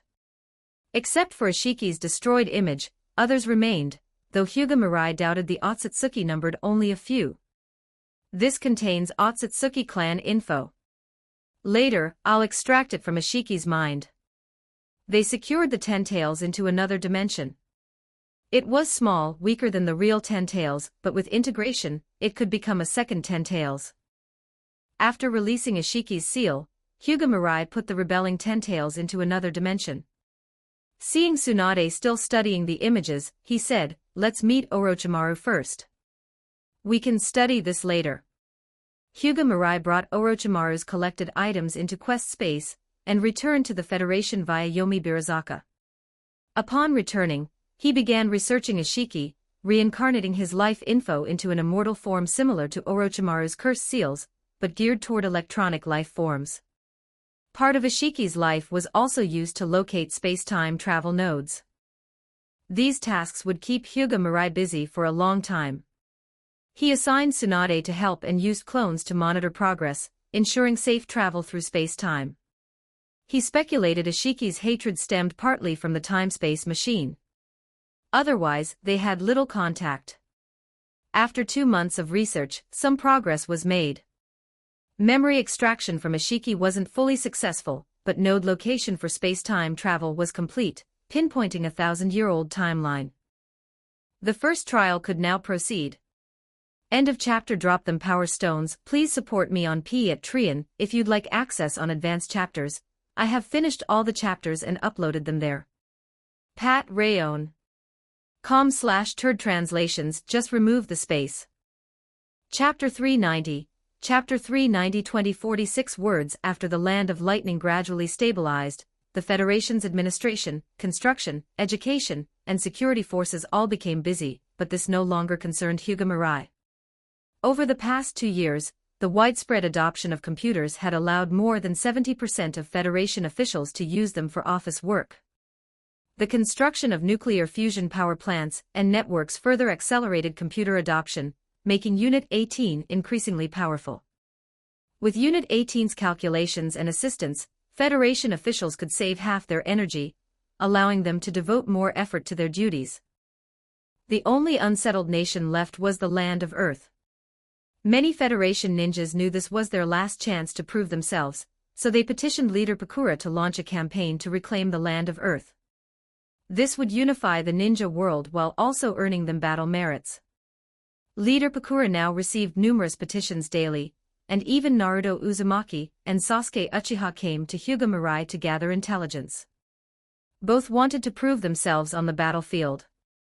One day, Hyuga Mirai finalized the last adjustments to the node coordinates for the time-space traversal machine in the lab, and assigned Unit 18 to monitor it, instructing it to notify him immediately of any changes. The machine required a large space, so Mirai placed it in Roran. After leaving the lab, Mirai went to check on Tsunade. He was having some difficulty reading Otsutsuki Ishiki's memories, but initial results at Tsunade's end were promising. Her electromagnetic abilities could gradually assist in reading information from entities like Ishiki, which are similar to electronic life forms. So, Mirai entrusted this task to Tsunade. When Mirai arrived, Tsunade was fully focused on decoding the secrets within Ishiki, so he left a note, promising to bring her breakfast. He didn't send a message via the ring terminal because Tsunade hadn't fully adapted to using it. Sometimes leaving a sealed scroll was more effective. Returning home late, Mirai found that Kiyo Hyuga and Kurenai Yuhi had likely already gone to bed. Recently, Kurenai had been secretly playing games at night when she couldn't sleep, but after being caught a few times by Kiyo, she was scolded severely. Even Mirai hadn't escaped that. Kiyo now valued the children highly, and according to ninja customs, they were considered part of the Hyuga family. Their children would inherit the Byakugan. With Mirai's bloodline, the children Kiyo and Kurenai carried were undoubtedly among the most talented in the ninja world. Since Ayaka Uzumaki had little say and Kurenai just wanted to relax while Mirai was busy with experiments, Kiyo took on the role of caretaker, responsible for the Hyuga children. The house lights were still on, with only Ayaka in the living room. Seeing Mirai, she happily stood and said, "Lord Mirai, I'll heat up your dinner. It's grilled eel. If the texture isn't to your liking, I can make a fresh portion." "No need, Ayaka. Leave it for now." Seeing Ayaka's outfit, Mirai guessed her intentions. A chipao slid almost to the waist, revealing long legs and white socks with each step. He also noticed her lips were brightly red, likely coated with edible scented lip balm. Compared to Kiyo and Kurenai, Ayaka's figure was fuller, making her embrace particularly comfortable. She was also very cooperative, striving to meet any of Mirai's requests. "Lord Mirai. You haven't eaten yet." Ayaka, held in Mirai's arms, seemed even more eager for what was to come. The next morning, Kiyo and Kurenai emerged from their rooms. Having rested well, neither lingered in bed, and if Kurenai tried, Kiyo would nudge her awake. Pregnant women needed proper nutrition, often beyond 3 meals a day. Seeing Mirai busy at the table without Ayaka, both realized what had happened the night before. Kiyo lightly kicked Mirai and whispered, "Next time, take it easy with Ayaka." Then, as Kiyo fetched breakfast, Kurenai tugged at Mirai's sleeve with a flirtatious look, clearly expressing her intentions without words. Mirai shook his head decisively. With Kiyo's concern for the children, he would surely be scolded afterward, and Kurenai's enthusiasm worried him about her pregnancy. Such matters would wait until after the children were born. Kurenai, still displeased, gave Mirai a playful kick but didn't give up. Mirai had left Ayaka a breakfast portion in case she slept in, allowing her to eat lunch directly. After eating, he went straight to the lab in Roran. Delegating Federation affairs to Pakura and Unit 18 reassured him, and with his clone, Mirai's main focus was perfecting the time-space traversal machine. Adjusting it required constant modifications. Traversing such a distant past was challenging, especially since this trip wasn't to a parallel timeline but to his own period. He had to plan carefully to avoid affecting the present. From Otsutsuki Ishiki's reactions, it seemed he had encountered Mirai 1,000 years ago. Mirai adjusted the energy frequencies and magnetic fields, reference records from the previous parallel space traversal, and used the Ten-Tails power for energy conversion, finally pinpointing a node over 1,000 years in the past. Unit 18, prepare for a test, starting from 500 years back, incrementing by centuries. Fearing that time travel could destabilize his ninjutsu clones, Mirai created a physical clone using Inyang release and Shikatsumiyaku before starting the trials. The first trial succeeded. The second trial also succeeded, with the clone returning with a fruit. Subsequent trials were equally successful. One clone returned with an arrow, having crossed where two nations were at war. All data matched the calculations. After these trials, Mirai was confident. This is a success. Next, I'll notify Orochimaru before the traversal and brief Kiyo and Ayaka. Mirai sent the messages via terminal. Orochimaru would likely want to witness it. Scorpion, still on the moon, knew but showed little interest. Mirai checked other progress. While not urgent, some matters required attention. For example, the spaceship had undergone multiple redesigns, and many areas remained unverified. I'm back. Orochimaru. You came fast. Upon entering, Mirai saw Orochimaru peeling a mandarin for him. Hinata Hyuga was also peeling one beside him. Also present were Kushina Uzumaki and Mikoto Uchiha, bringing liveliness to Mirai's home. You're here too. Kushina raised her arms and replied, I want to go too. No, time-space traversal involves temporal theory. If you harbor ill intentions, it could have disastrous effects. Time-space fractures or new parallel timelines could appear. Even if Kushina pledged full obedience, Mirai had to be cautious. Time travel wasn't a simple sightseeing trip. Creating another universe would spawn another version of Mirai. Disappointed, Kushina realized it wasn't negotiable and slumped. She had more promises left unsaid, losing hope for time travel. Mikoto Uchiha was also slightly disappointed, but understood the gravity of the situation. Mirai-kun, is the time-space traversal machine ready? Mirai nodded, then asked Hinata, almost. Orochimaru, should Hinata come with you? Orochimaru smiled, she wants to, but it depends on your plan, Mirai-kun. Then next time. This trip, better safe than sorry. Hinata stepped forward slightly, bowing, and said, Lord Mirai, please allow me to accompany you. I won't alter the past, only converse with those who haven't yet vanished. Mirai replied firmly, time-space traversal is dangerous. Out of all of you, I only trust Orochimaru. Hinata, you may come, but stay close. Any danger, I'll eliminate it immediately. Hinata nodded solemnly, understood, thank you, Lord Mirai. Orochimaru and Hinata declined dinner, preferring quiet. Kiyo and the others were briefed on time-space traversal. Kurenai, interested, was swiftly discouraged by a gentle fist from Kiyo. Mirai had no intention of bringing Kurenai along regardless. Aren't time-space traversals dangerous? Ayaka asked, curious after seeing Kushina's concern. Of course. The past can't be changed. For example, if Kushina and I return to the night of the Ninetales incident and save the past versions of Kushina and Minato, have we changed the past? We've split one timeline into two branches. Mirai demonstrated using chakra to simulate river flows. These branches are parallel universes. Each has a Kushina and a Naruto. If a collapse forces them to merge, could you eliminate the other Kushina? Completely, leaving nothing. Even a fragment? Kushina gasped, weakly asking, must it be this way?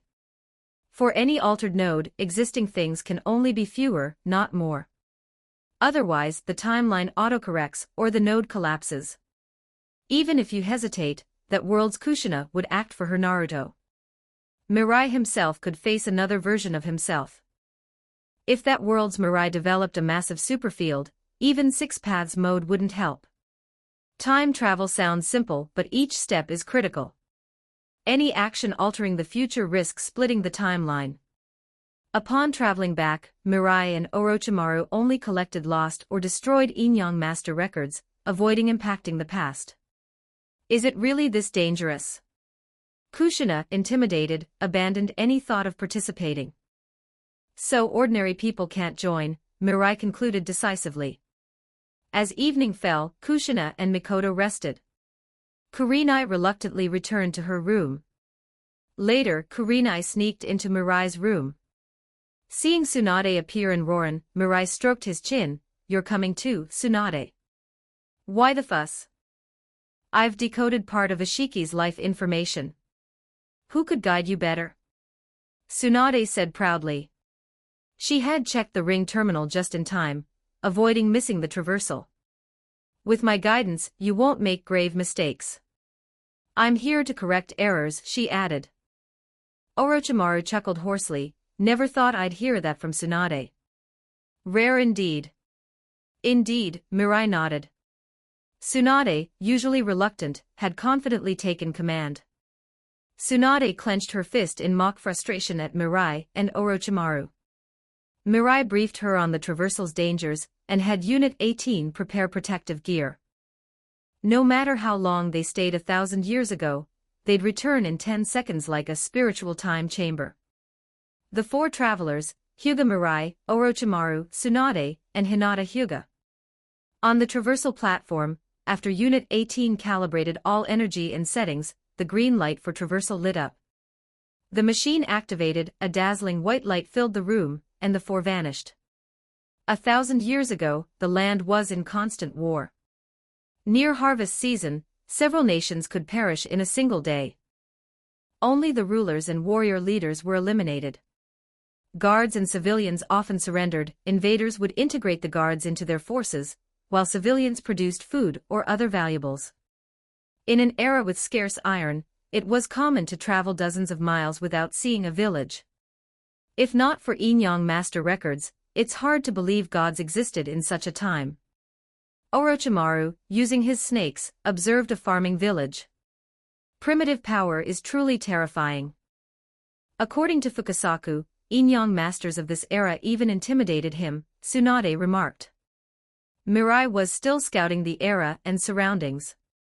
Hinata sat meditating. Only Orochimaru was actively gathering information via snakes. Perhaps Fukasaku was weak at this time. Otherwise, he'd be captured, Orochimaru said, smiling. His powerful life force techniques fascinated him. Information gathering is mostly complete. Good news and bad, the transmission time, we are in his late stage, over 10 years off from the ideal time. Mirai shook his head. The trial had no errors, and the number of people or energy wasn't the issue. He would need to study this further later. Orochimaru asked, and the good news, Mirai-kun? The war is not unified. What we seek still exists, we just need to act quickly. Mirai recalled the miniature reconnaissance drones after nearly a day of scouting, having mapped the nearby area. Orochimaru, your plan? Likely to ask the locals about the gods, he replied. I'll give you some drones. Gather as much intel as possible, communicate via terminal if needed. Mirai assigned Orochimaru 300 drones. I'll move ahead, Orochimaru said, transforming into a tattered samurai and walking off. Tsunade smirked, he really prepared thoroughly. Let's go. Many past confusions suddenly make sense today. Mirai compared the maps of the present and 1,000 years later. Despite terrain changes, some matches existed. I'll check Ryuchi Cave first. Hinata, Tsunade, if needed, my clone can accompany you. Tsunade didn't require accompaniment, but Hinata had to stay with him. End of chapter. Drop them Power Stones. Please support me on Patreon if you'd like access on advanced chapters. I have finished all the chapters and uploaded them there. Pat Rayon. com/turd translations, just remove the space. Chapter 391. Chapter 391 2172 words. I didn't expect the first place you'd want to go would be Ryuchi Cave. Are you looking for that white snake for some reason? Nothing much, just paying a visit. Hyuga Mirai replied casually. At first, he thought his summoning contract with Ryuchi Cave had something to do with Koisher, but later the cave never made any requests.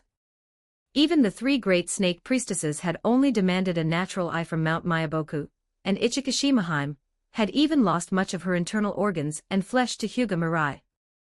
Looking at it this way, Ryuchi Cave being approachable was probably because of the current time.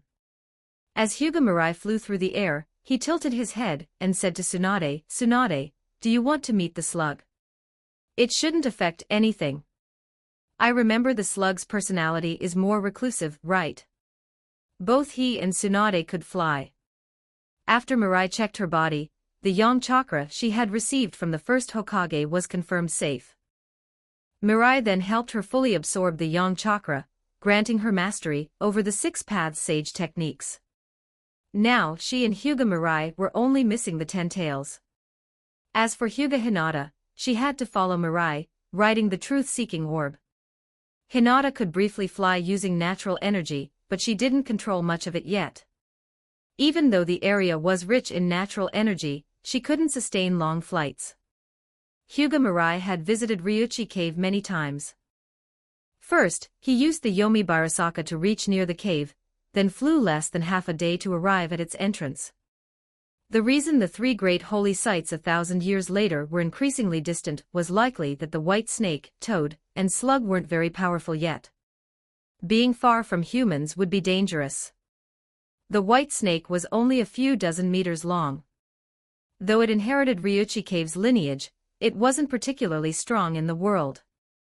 Snake's poor reputation among humans meant few wanted to make a summoning contract with them. Damn humans, why look down on snakes? Are those warty, pus-filled toads more beautiful than us? The white snake, not yet a sage, looked at its jade-like scales and shook its head, thinking humans were hopeless. And that damn rabbit goddess. Where did this monster come from, absorbing so much natural energy? Even Ryuchi Cave is affected. And they're asking me to attend some meeting I won't go. Gathering that much natural energy is beyond even the gods. The white snake complained. It had just taken over Ryuchi Cave, and had no human summoning contracts yet. Being dragged into the human world and suffering a big loss would leave it nowhere to vent. Without an onmyoji protecting it, a summoned beast was easily controlled. No matter how they fight, Ryuchi Cave won't participate. Participate in what? Before the white snake could answer, a voice echoed through the cave. Startled, it coiled into a defensive posture, turning its huge head toward the sound. 3 humans, 2 women and a man. You humans dare trespass into Ryuchi Cave? Even seeking a contract, this is extremely rude. The ability to fly indicated they were onmyoji. Yet the white snake was curious. It sensed no natural energy from the 2 adults, but the little girl with strange white pupils radiated significant natural energy. Even in a contract, I won't yield like other summoned beasts. At least I demand equal status. The white snake thought fiercely. With onmyoji so weak yet coming here to harness Ryuchi Cave's power, they would apologize for their disrespect or no contract would be made. Who would contract with a weak white snake like you? Tsunade exploded with chakra, like a surge from a deep sea, lifting the dozens of meters long white snake. Without the snake's quick creation of ground barriers, it might have been flung away entirely. Stop, humans. Fine, I yield. The natural energy nearly threw it off completely. If they truly unleashed their power, it would be terrifying.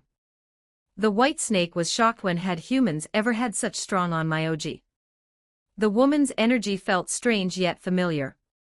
After yielding, Tsunade withdrew her chakra. To handle Ryuchi Cave's snakes, one had to assert dominance first. Hyuga Mirai hadn't made a contract with this era's cave either.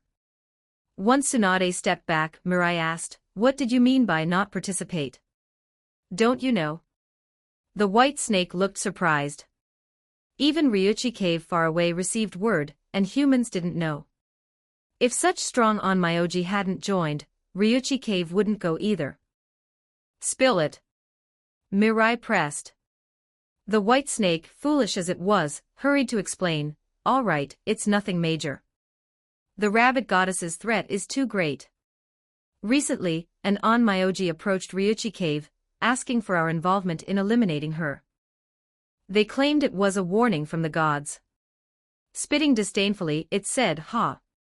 Everyone knows those gods are allied with onmyoji, priestesses, and damn rituals. They try to trick us as if we're idiots like toads. Was this onmyoji decision independent? How long has the rabbit goddess existed? How many onmyoji are involved? Mirai's questions stunned the white snake. It swished its tail, then replied, Master onmyoji, how would I know these things? Ryuchi Cave is far from humans, few onmyoji choose us snakes as summoned beasts. I only know the rabbit goddess is gathering immense natural energy, affecting even our surroundings. Haven't you sensed it? Mirai and Tsunade exchanged glances. Coming from 1,000 years later, natural energy here was much denser than in their time. Ryuchi Cave's energy was indistinguishable to them. Ignoring their glance, the white snake continued, that damned rabbit goddess has amassed so much energy, threatening many onmyoji and summoned beasts. Our distance limits our exposure. I heard the monitor lizards are severely affected. Mentioning the monitor lizards, the snake's massive face twisted into a strange smile. The lizards, uglier than them, were more popular among humans, grating on the white snake for a long time. Tsunade asked, puzzled, if even you can sense her power, why would onmyoji dare this? Shaking its head, the white snake replied, sense her power. My choice is correct. They claim her energy is unstable, causing surges over distances, so they saw an opportunity. The snake rambled more about the rabbit goddess and humans. Having just inherited Ryuchi Cave, it had limited external information. Its knowledge was mostly from past cave records. Meanwhile, some large snakes sensed the disturbance but were knocked out by Tsunade before entering. I've grasped the situation. Not much useful info from you, but it's enough. Mirai nodded, then told the white snake, we'll come with you. Hyuga Hinata, the Byakugan girl, will be your master. Let's see how the onmyoji handle the rabbit goddess. Reluctantly, the white snake coiled up, only its tail flicking outside. I don't want to confront the rabbit goddess, that much energy is terrifying. But contracting with this Byakugan girl. Her luck's decent. Tsunade stomped, cracking the ground meters away, glaring at the white snake, don't want to. You just persuaded us. Were you lying? Do you know the consequences? I get it. Contract it is. The white snake lowered its head, yielding. Outside, even dozens of large snakes couldn't faze Tsunade. With such energy inside her, the white snake dared not provoke her. Fine, it could always escape later. Few summoned beasts outrun a burrowing snake. These humans were audacious. The rabbit goddess was formidable. According to cave records, her power exceeded any known god. She was the strongest deity. Some gods summon onmyoji, priestesses, and beasts to attack other deities, leaving the weakest summoned beasts to suffer. Don't resist, white snake. There's benefit in going, Mirai comforted. What benefit? You don't feel her power. Before the snake could finish, Mirai suddenly produced a massive toad leg radiating natural energy, catching its attention. Consider this a gift. We met an annoying toad on the way. After killing it, this leg was left. He tossed the leg to the white snake. Hungry, it coiled its body, snagging the leg with its tail. Its eyes narrowed happily, good, good. You three are good people. Anyone hating toads is a friend. Let me know when we leave, but I need a day to digest this. The leg retained strong sage chakra, irresistible to the snake. Though part of it wanted to keep it as a trophy to taunt the toad, it would eat later in batches. Eat slowly, but we want to see Ryuchi Cave's collection. Before Mirai finished, the snake called out, Blue Maru. Treat our guests well. Soon I'll contract with the Byakugan girl. Ryuchi Cave will have a master. Blue Maru, a slightly smaller blue snake, entered. Respectfully, it addressed Hinata, Master, please stand on my head. Where to go, just tell me. Tsunade commented, amused, a polite snake. I'm not used to this. Mirai followed, smiling, thanks to Hinata, the summoned beasts respect their master.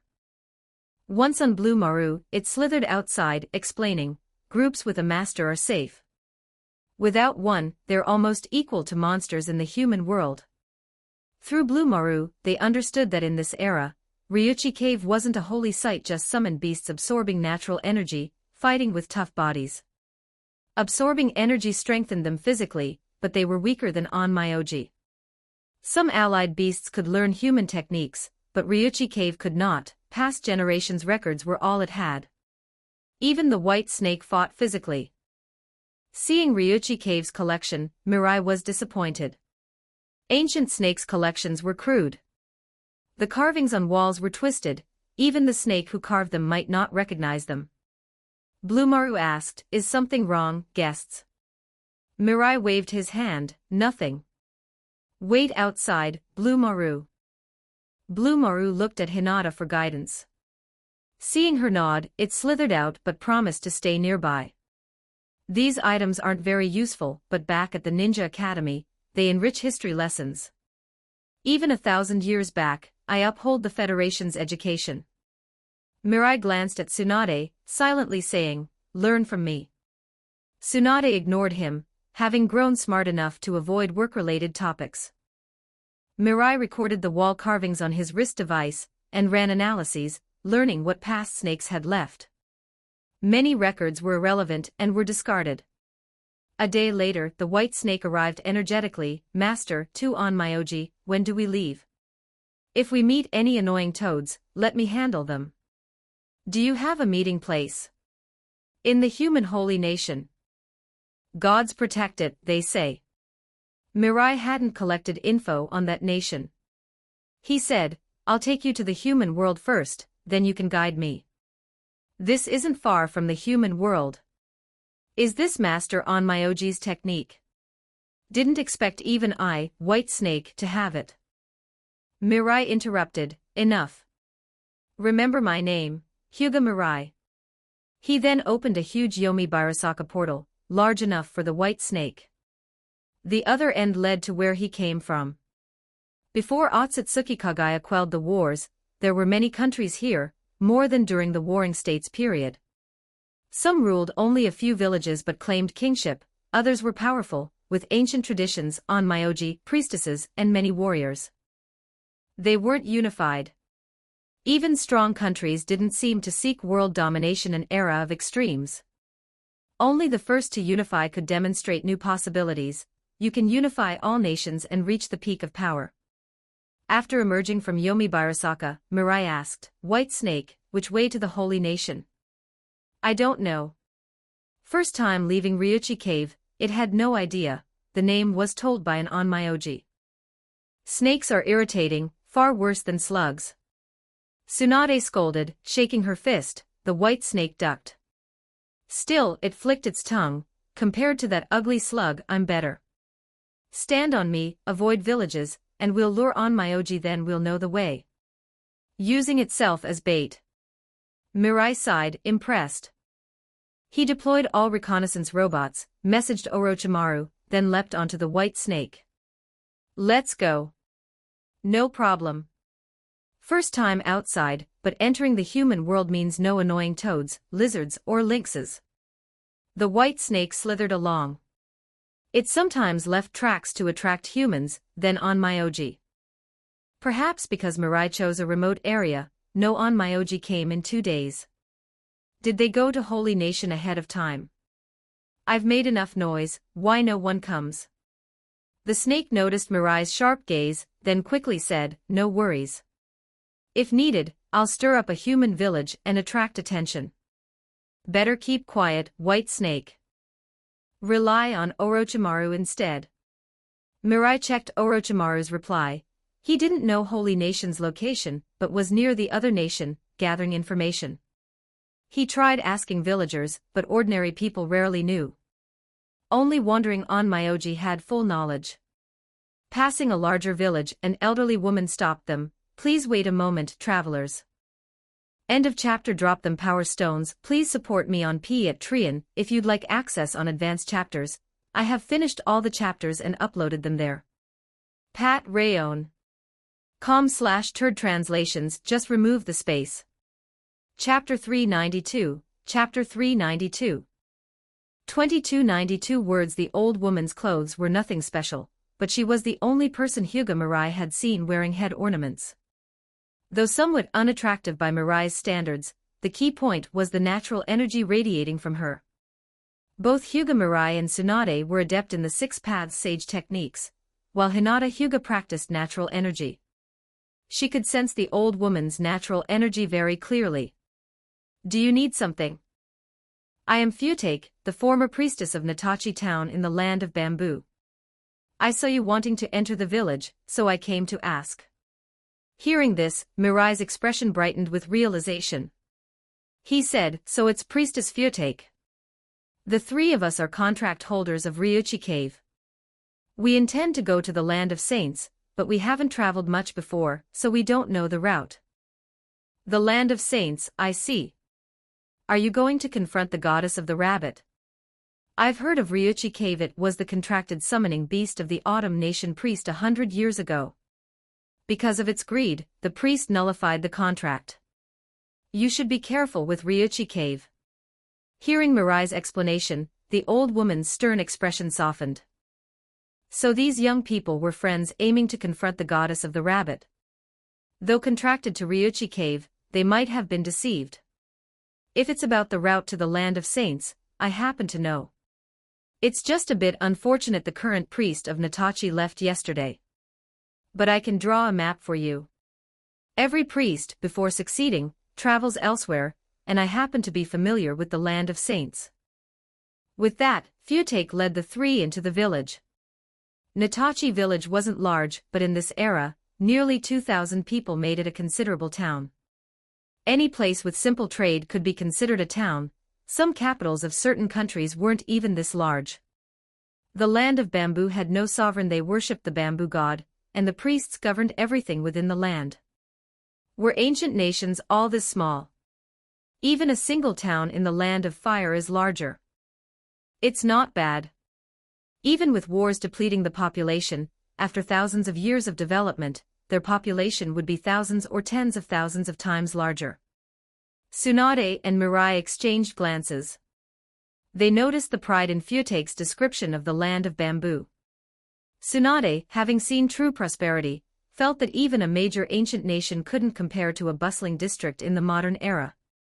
By the standards of the time, the land of bamboo was relatively prosperous, with 50 guards and 2 priests skilled in natural energy.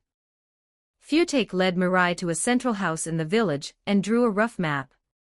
Though simple, directions were clear. Mirai studied it and realized they had deviated, almost tracing an L-shaped path. Thank you, Priestess Futake. This map will help us greatly. Futake shook her head. It's nothing. You three are going to confront the goddess of the rabbit. This is a service to the world. Mentioning the goddess of the rabbit, her face showed clear hostility. Seeing Mirai and the others linger, she recounted the goddess's deeds. Her origins were mysterious.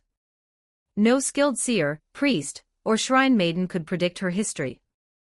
Soon after a meteor fell, she appeared in the land of ancestors with the divine tree. The tree's appearance directly impacted the land of ancestors.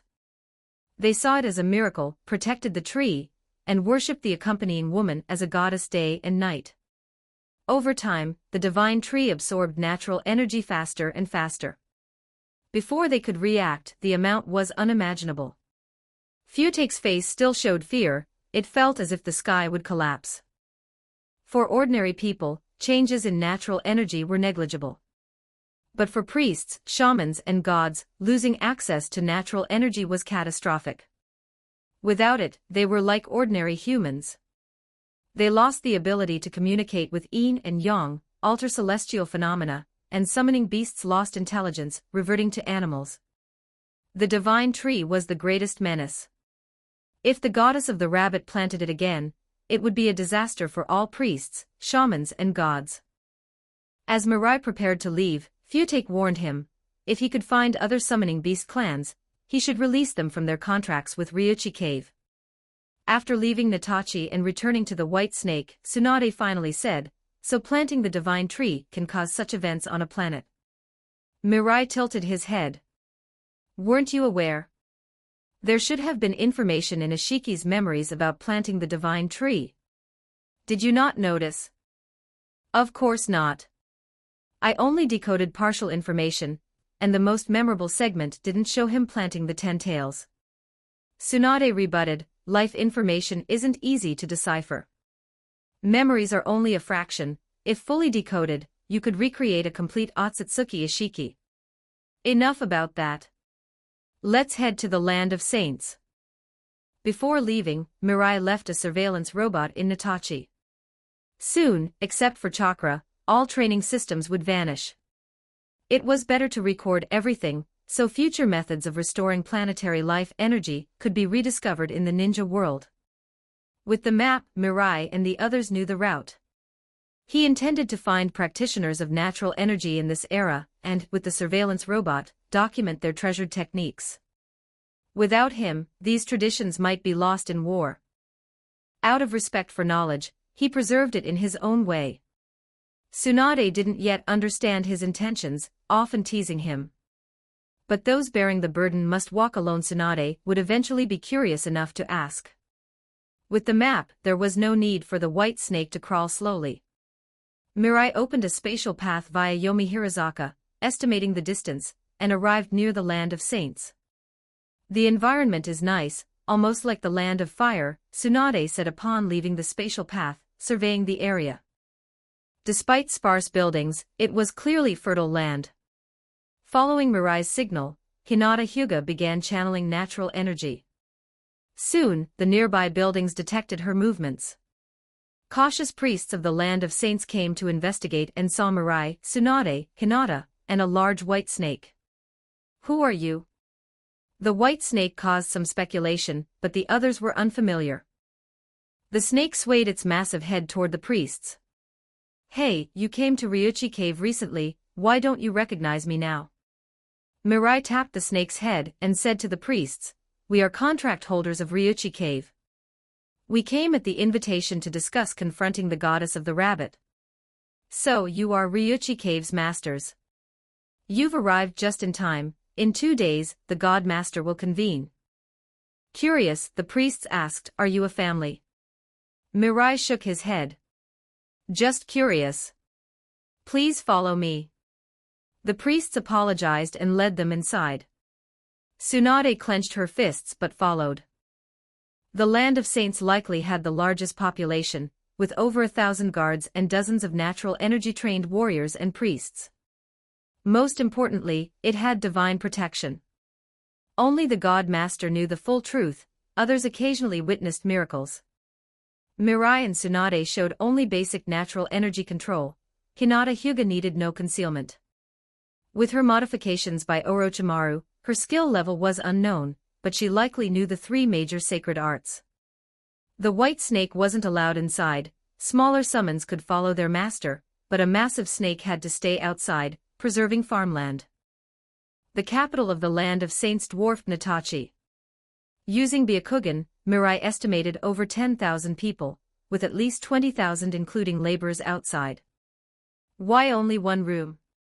Tsunade complained. "Given ancient conditions, having shelter is sufficient. Their archives are plentiful, showing they valued legacy even then." Mirai replied. Unfortunately, the archives were preserved, so the robot couldn't yet record them. Mirai prepared a duplicate body to copy them later. Scanning the area, Mirai asked, "Natural energy is dense. Can you sense their deity?" "Are you asking me?" Tsunade looked at the 3 beds prepared by the priests. Mirai noticed and said, "Don't worry about them. If you can't sleep here, I can provide a Maimusi mattress." Hinata went outside, only Mirai and Tsunade remained. His Rinnegan detected nothing suspicious. Its insight was undeveloped but maximized for combat. Compared to the Rinnegan, it lacked the ability to discern life and death boundaries. Unrelated. Tsunade clicked her tongue. "I understand." Using her Rinnegan and the Hell Path's King of Hell statue, she scanned the surroundings. No signs of gods, but the yin-yang boundary is shallow. With effort, I could see inside the Pure Land. "Want me to show?" "Is that their temple?" Mirai nodded. "Let them focus on Otsutsuki Kagaya. It's incredible, a planet with a pure land-like space. Was it man-made? If natural, such a pure land is impossible, or it was constructed by ancient practitioners. If Mirai learned this method, combined with a spatial capsule, it would be equivalent to a space ring. Once their discussion concludes, we'll leave. Mirai instructed Tsunade and deployed the surveillance robot to gather data using the Land of Saints map. The world had nearly 100 nations. Thanks to priests and divine workers, humans had more living space than the ninja world. Priests traveled farther than ninjas, reaching Mount Mayaboku and Ryuchi Cave. From maps, the Land of Saints seemed the largest, even larger than the future Land of Grass. Kagaya's Land of Ancestors was near the sea, some distance away. At night, all priests attended a banquet hosted by the God Master. Mirai and Tsunade sent shadow clones with Hinata, staying hidden. Mirai deployed hundreds of clones to copy training methods discovered by the robot.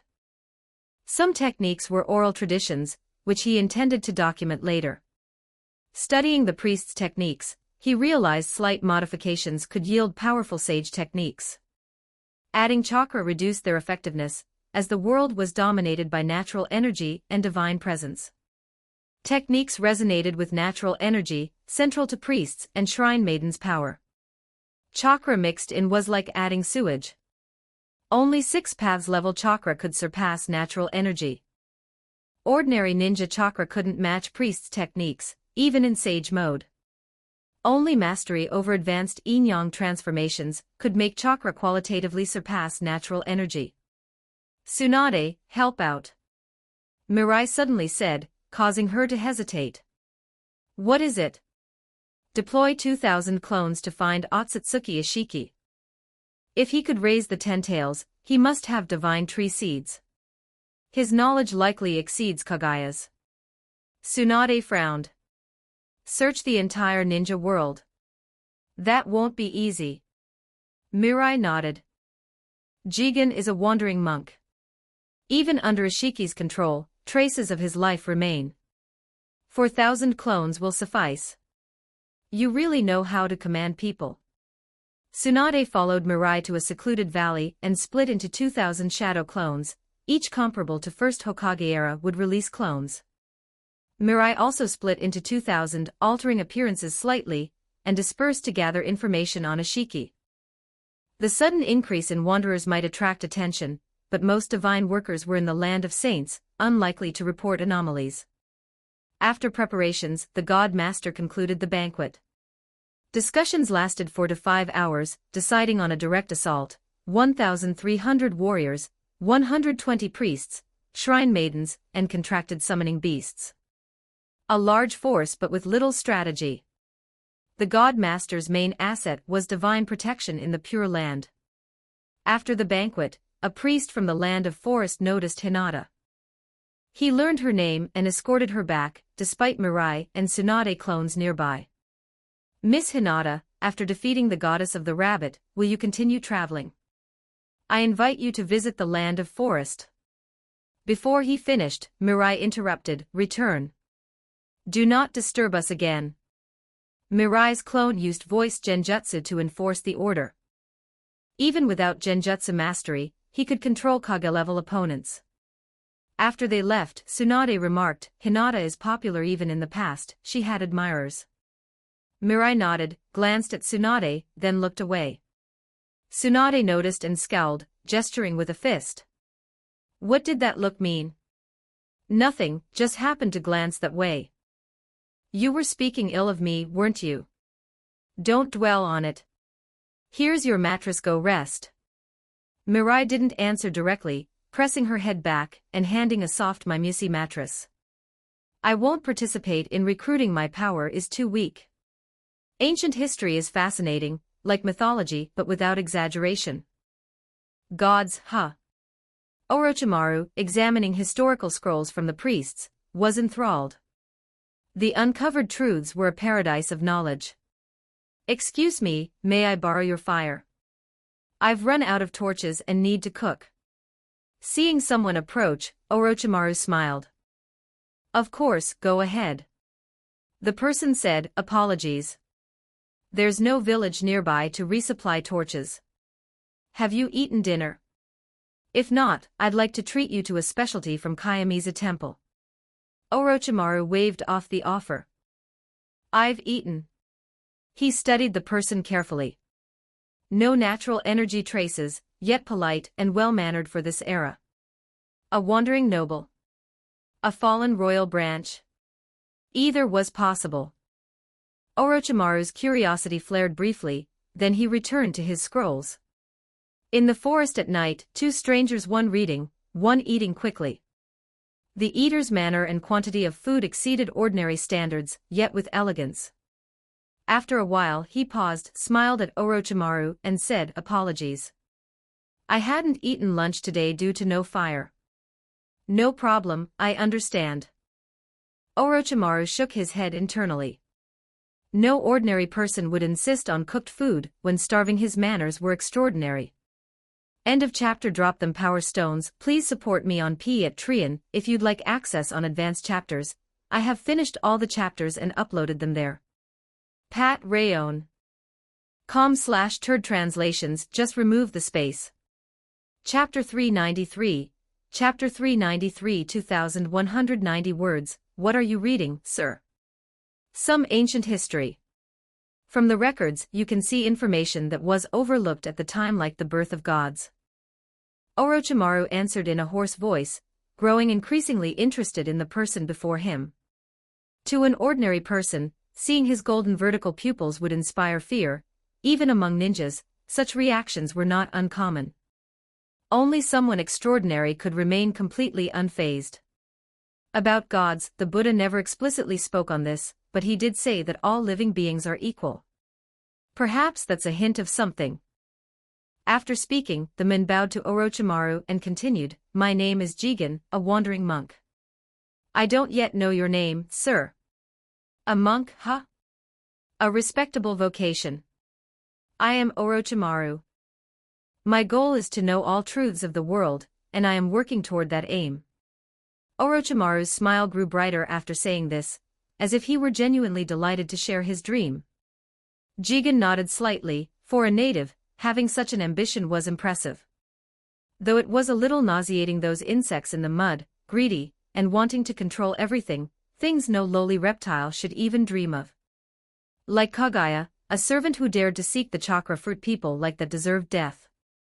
Still, this one had the potential to be nurtured into a vessel. Unfortunately, he had arrived too late, otherwise, Jigen wouldn't be needed. Orochimaru glanced at the nanotech terminal strap on his hand.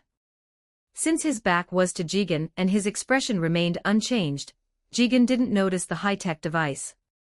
"Orochimaru, Tsunade, and I are searching for Otsutsuki Ishiki. If you hear anything, let us know." "Understood.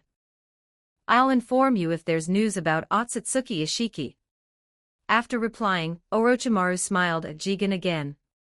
1,000 years later, he had only seen Jigen in a wedge state. His eyes and demeanor now were entirely different, so Orochimaru hadn't recognized him before the introduction. Let him play for a while. Judging by Mirai's tone, there's no rush, Orochimaru thought with a smile. Tsunade, early in the morning, asked sharply, "Did you fall asleep last night?" "Yeah, why?" Hyuga Mirai stretched. "It's the first time I've slept since ancient times. Feels good." "Were you on watch?" "Thanks for your effort, Tsunade." "Unlike you, I can't sleep in a strange place," Tsunade replied. Mirai waved, then gestured to Hyuga Hinata. "Don't say that, Tsunade. Hinata also slept. Besides, with our strength, no one can approach us even if we're asleep." "I wasn't sleeping, Lord Mirai," Hinata said, kneeling after tidying her futon. "I only used sleep to activate my precognition ability. Some can predict directly, but I cannot for now." "Precognition in dreams? That's Gamamaru's ability." Mirai became interested. "Hinata-san, when did you gain this ability? Can you feel changes in natural energy during it? Can it be controlled?" Before Hinata could answer, Mirai continued, "Let's go to the lab later and check it out. I cannot predict matters concerning you, Lord Mirai.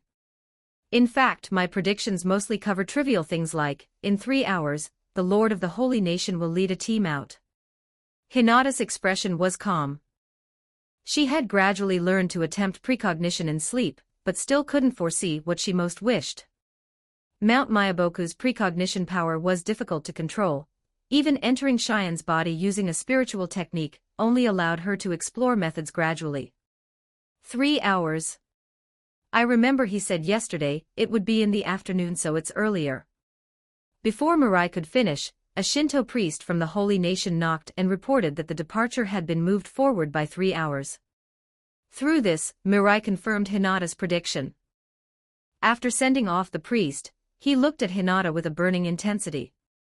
Can this method be taught to others? What do you need now? Hinata shook her head. I'm the only one successful so far. Orochimaru is considering replicating it, but I don't know how to teach it.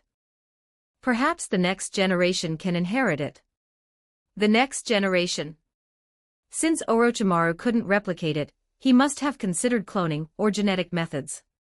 If both fail, artificial conception will be required for the next generation.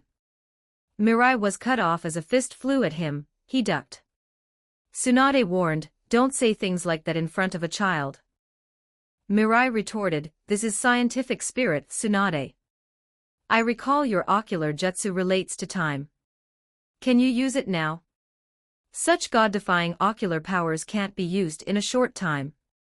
Tsunade turned her head, though she could have, she preferred not to. With Hashirama cells, even other deities' cooldowns could be shortened. Tsunade had Hashirama cells, Rinnegan, Yang energy, and 6-path sage techniques. Her recovery was tens of times stronger than Hashirama cells alone. Later, Tsunade, come to my lab as well, Mirai said. It won't take long and won't interfere with your decoding of Otsutsuki Ishiki's life information. Who would go? Tsunade thought, but against Mirai's Yomi Barasaka space ability and ring terminal, she couldn't escape even to space. Talking back was pointless. Hinata asked, "Lord Mirai, what are we doing next? If all goes well, I'll record these people's abilities and observe how native natural energy interacts with the Otsutsuki. In other words, watch these fools risk their lives and maybe confront Otsutsuki Kagaya for information." Hinata requested, "Then please send a clone with me to the Oda family. They are Mount Myaboku's contractors, with 7 generations of lineage. Their Onmyo abilities are mysterious, I want to see for myself." Mirai replied, "A clone would be too conspicuous. I'll lend you some of my power directly." He touched Hinata's forehead. A Magatama Rinnegan mark appeared, allowing her to temporarily use 6-path sage techniques, and letting Mirai sense danger at any time. "Thank you, Lord Mirai." Hinata bowed and prepared to head to the Oda family alone. Her detection of their Onmyo power during last night's meeting confirmed her plan. The three separated, with Mirai still able to sense Hinata's external actions. The Holy Nation's Lord, following divine guidance, led troops to the land of ancestors to slay the evil god from the heavens and eliminate the disruptive god tree. Civilians worshipping the god tree would be punished, and the former ruler of the land of ancestors would be restored, along with peace. Samurai, Onmyo priests, Miko, and other divine roles possessed formidable abilities. Even a giant serpent-like white snake, absorbing only natural energy, had a body comparable to steel. Together they approached the goddess of the rabbit with full confidence. "Do we just watch? Things destined to happen don't need interference." Mirai nodded.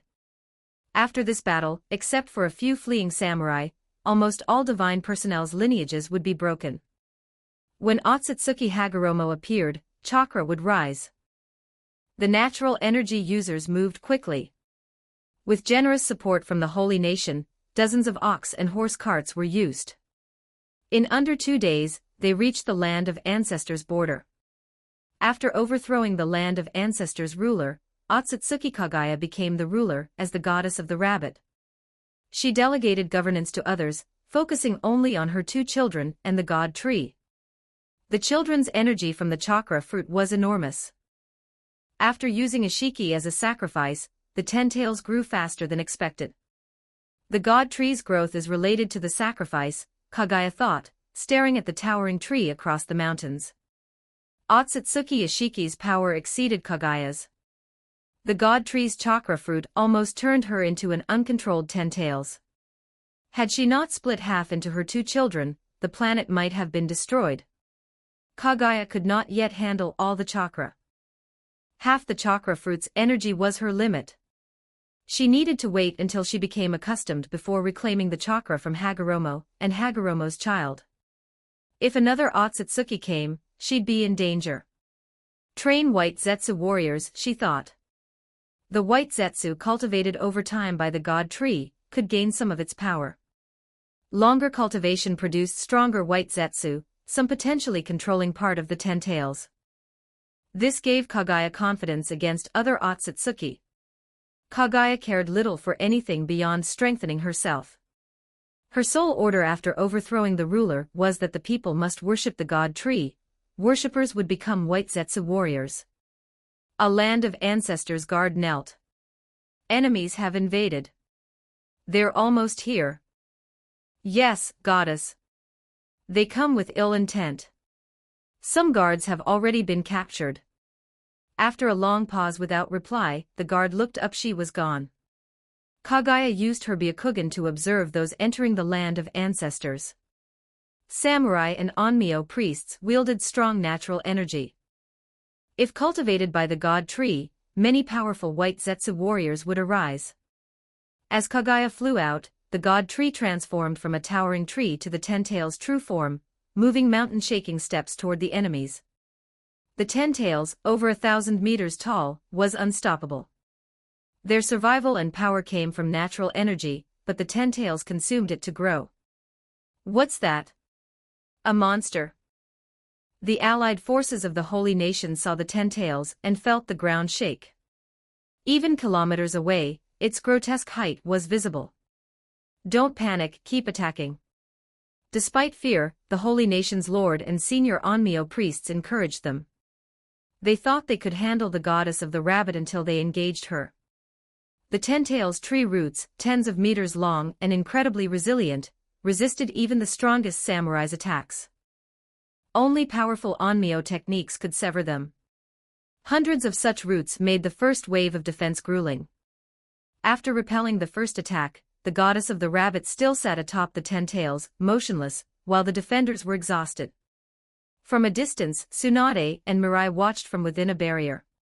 Mirai, using reconnaissance robots and Byakugan, recorded each Onmyo technique, planning to combine it with collected scriptures, and have Unit 18 complete the analysis. Tsunade observed the ten-tails' power. This monster is too strong. If Nagato had stronger control, I'd be in danger. Why are you silent? What are you watching? Opportunity. I'm capturing a god. Mirai's eyes never left the battle. Samurai, Onmyo priests, and the ten-tails clashed violently, though it was only their perception of a stalemate. Kagaya didn't control the ten-tails, it acted on instinct. Several god communicators had retreated, debating whether to summon a god immediately. Tsunade, if I capture a god, use the Rinnegan's human path on it immediately, Mirai instructed. Tsunade nodded. Soon, the holy nation's lord decided to summon a god. They dispersed, prepared a simple ritual, and channeled natural energy. The energy concentration drew Kagaya's attention, but she largely ignored it, aware of the vast gap between them. Several spirits emerged from spatial portals. Pure land. Mirai exclaimed. A dazzling light appeared Mirai's clone's illusion, even briefly affecting the Byakugan. A summoned god was dragged into the portal and vanished, closing the connected Pure Land. Understood. Human path. Before the god could scream, Tsunade absorbed it with her Rinnegan, then searched its information. The other gods noticed one disappearing, assuming Kagaya was responsible, and attacked her, sparking Kagaya's interest. After Kagaya's curiosity was piqued, the war quickly ended. The ten-tails gained more white Zetsu, and even the gods were not spared. Amazing discovery. Pure Land exists because of this, Mirai noted. Tsunade smirked. If I'm not mistaken, you're asking me, right? Mirai calmly used the Seeking Path sphere with his will to instantly seal Tsunade. Tsunade panicked. I'll talk, too late. I'll speak with Kaguya.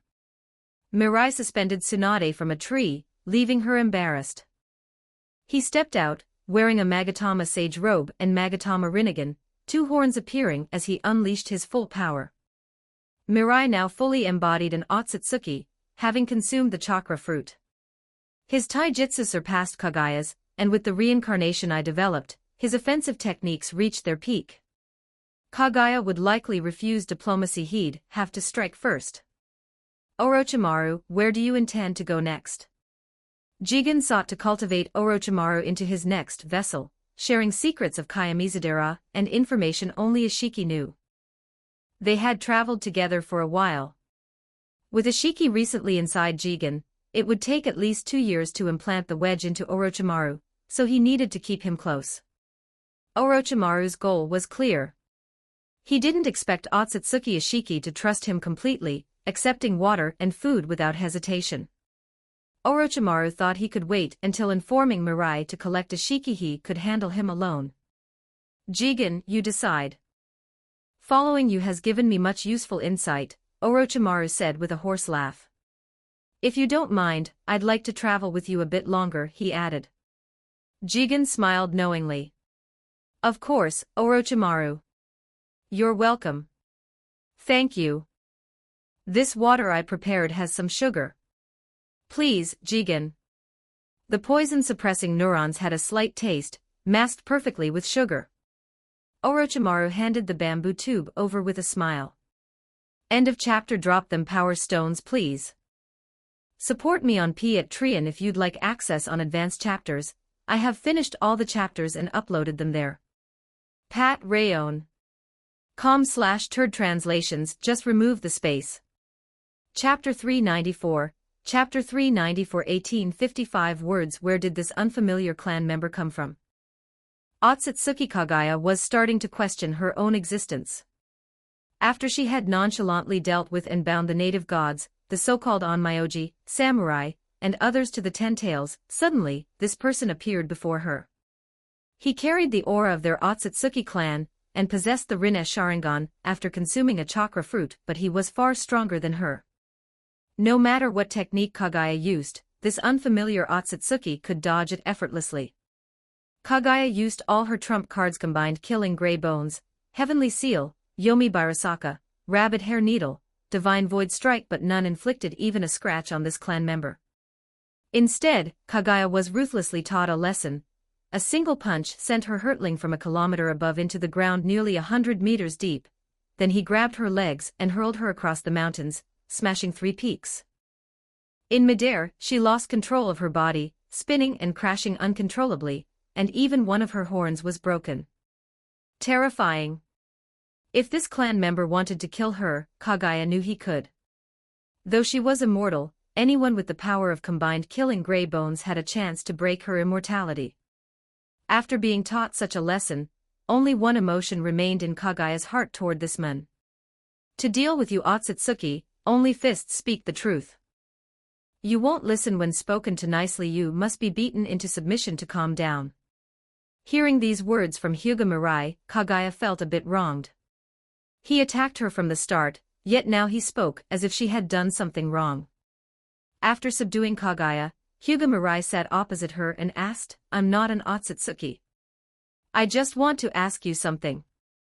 How does your clan plant god trees, and is there really such a thing as seeds? Plant a god tree. You want to use me as a living sacrifice?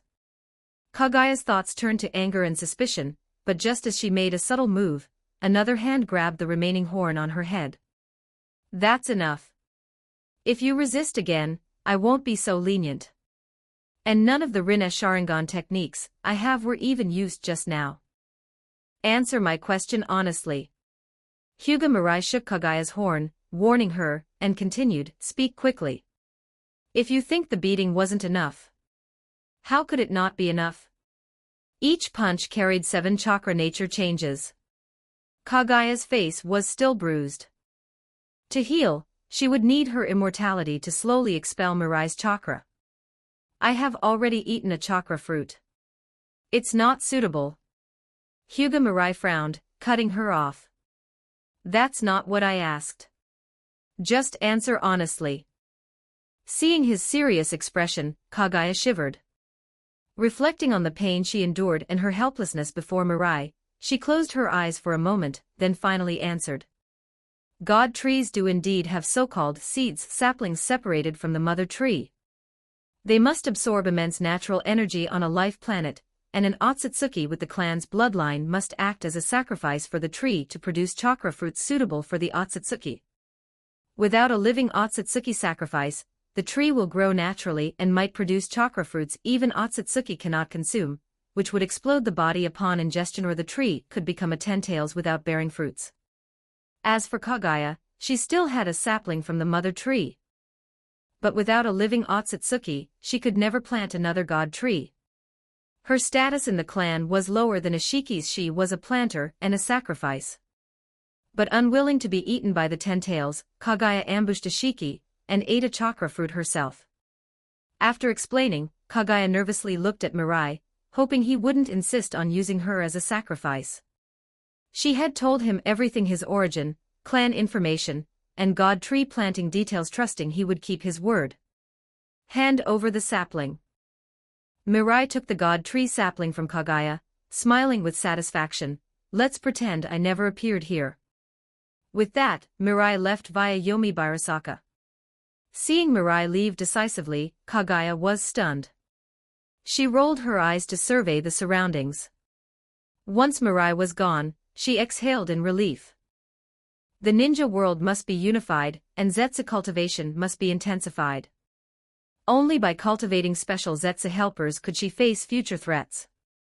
Without allies, Kaguya would never stand a chance against future intruders. Kaguya resolved to accelerate Zetsu cultivation. Once she adapted to chakra, she would reclaim the chakra from Hagoromo and Himura. Once all chakra was recovered and many Zetsu were cultivated, she would settle the score with this person. Kaguya, beaten so badly for the first time, even needed half a day to recover her broken horn. Mirai gained much valuable information from Kaguya, including info on the Pure Land and collected Onmyoji techniques. His trip to the past was highly fruitful. The items he took would not reappear for a millennium, affecting later generations minimally, if at all. As for Kaguya, she would only grow fearful, speeding up Zetsu cultivation. Other than sending White Snake away from Ryuchi Cave, Mirai ignored even the fleeing Gamamaru. Upon Mirai's return, Tsunade was outraged but realized she was still in his hands. A bad expression could worsen her situation. She forced a smile and said, "Mirai, your expression looks like you want to eat me. Planning to get me to release you first?" Though teasing, Mirai returned Tsunade's demand chakra. Once freed, she angrily wanted to attack, but Mirai, experienced with her temperament, revealed the sapling before her. "What's this?" Tsunade's attention was immediately diverted. Watching Mirai reveal the sapling, she sensed the Rinne Sharingan stir slightly. A god tree sapling, an immature ten-tails. Hearing Mirai, Tsunade nodded with interest. "I see. You want to study this sapling. But natural energy in the ninja world probably isn't enough to grow another ten-tails. Don't limit your vision. A life planet's energy is tiny, the nearby universe's stars hold far more energy." Mirai chuckled. Though slow, his god tree cultivation using stellar energy would make great progress with this sapling. If research succeeds, you'll get the first chakra fruits. You remembered me. Wait, are you experimenting on me? Are you sure? Tsunade, I'm disappointed you don't even trust me. Seeing Mirai's sincerity, Tsunade felt guilty, realizing he had been considerate, but she still complained, "You hung me from a tree earlier. I'll treat you to a drink when we return." Tsunade clapped Mirai's shoulder, the frustration dissipating. He was a decent guy, the earlier incident wasn't worth dwelling on. Mirai smiled at her reaction. Handling Tsunade was easy, he could even give her extra tasks later. Then, he and Tsunade left. News of the battlefield would reach elsewhere. Remaining Onmyoji and samurai would either hide or make a last stand against Kaguya. But even if they hid, Kaguya would likely hunt them down. After being beaten by Mirai, she felt more insecure. Zetsu cultivation might accelerate. Once the world was unified, where could they hide, except among the Summon Beast clans? Mirai and Tsunade's clones were gradually returning. Though there was no news of Ishiki, many rare manuals on natural energy cultivation had been copied and stored. Once Hinata returned, they could search for Ishiki. Mirai's plan spanned 10 to 45 days, beyond that adverse reactions could occur. Just as Mirai considered changing his search method for Otsutsuki Ichiki, Orochimaru sent a surprise. Orochimaru, you hid this from me. That's too much. After emerging from Yomi Birasaka, Mirai's first words were a complaint. Orochimaru had been searching for Jigen for days but claimed no success. Mirai then saw someone lying beside Orochimaru, face full of anger. Curious, he asked, what happened to him? An accident. The poison I gave him was latent, but something he ate triggered it prematurely. That's why he's like this. Orochimaru smiled. Jigen was unlucky today. A slight negligence caused his body to stiffen and collapse on a fire. Later, the triggering item had been consumed by him, otherwise, Orochimaru could have retrieved more. Orochimaru. Jigen, filled with hatred, struggled to speak. After Kaguya's ambush and now a local, he was clearly targeted. He had just trained Jigen into a vessel, unprepared for conflict.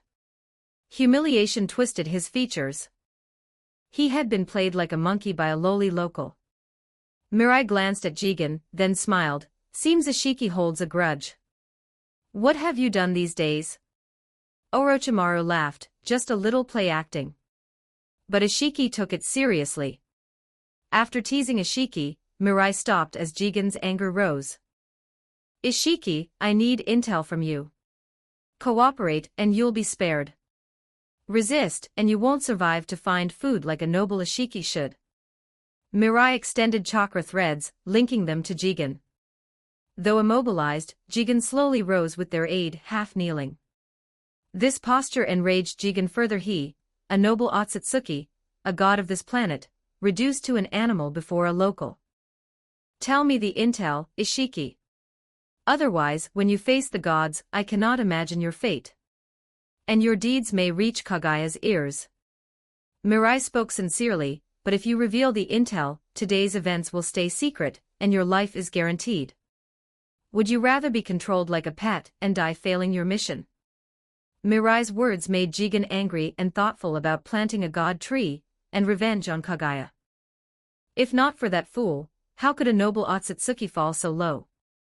How can I trust you? You must trust me, Ishiki. Mirai smiled. Jigen, besides longevity, had no strength and required nutrition to recover. I understand. Ask whatever you want. Bloodshot eyes, gritted teeth. Ishiki, torn between mission and revenge, finally agreed. After receiving intel on the Otsutsuki homeworld, Mother Tree, and other clan members, Mirai kept his word and released Ishiki. But this humiliated Ishiki further. He never imagined he'd survive by selling clan information. Tsunade, you only saw this. You claimed to see much more, really just to time travel. Once Ishiki left, Mirai asked Tsunade curiously. Impossible. I saw many things, and I'm here to correct unnecessary actions. Though confident, Tsunade's slight head turn betrayed nervousness.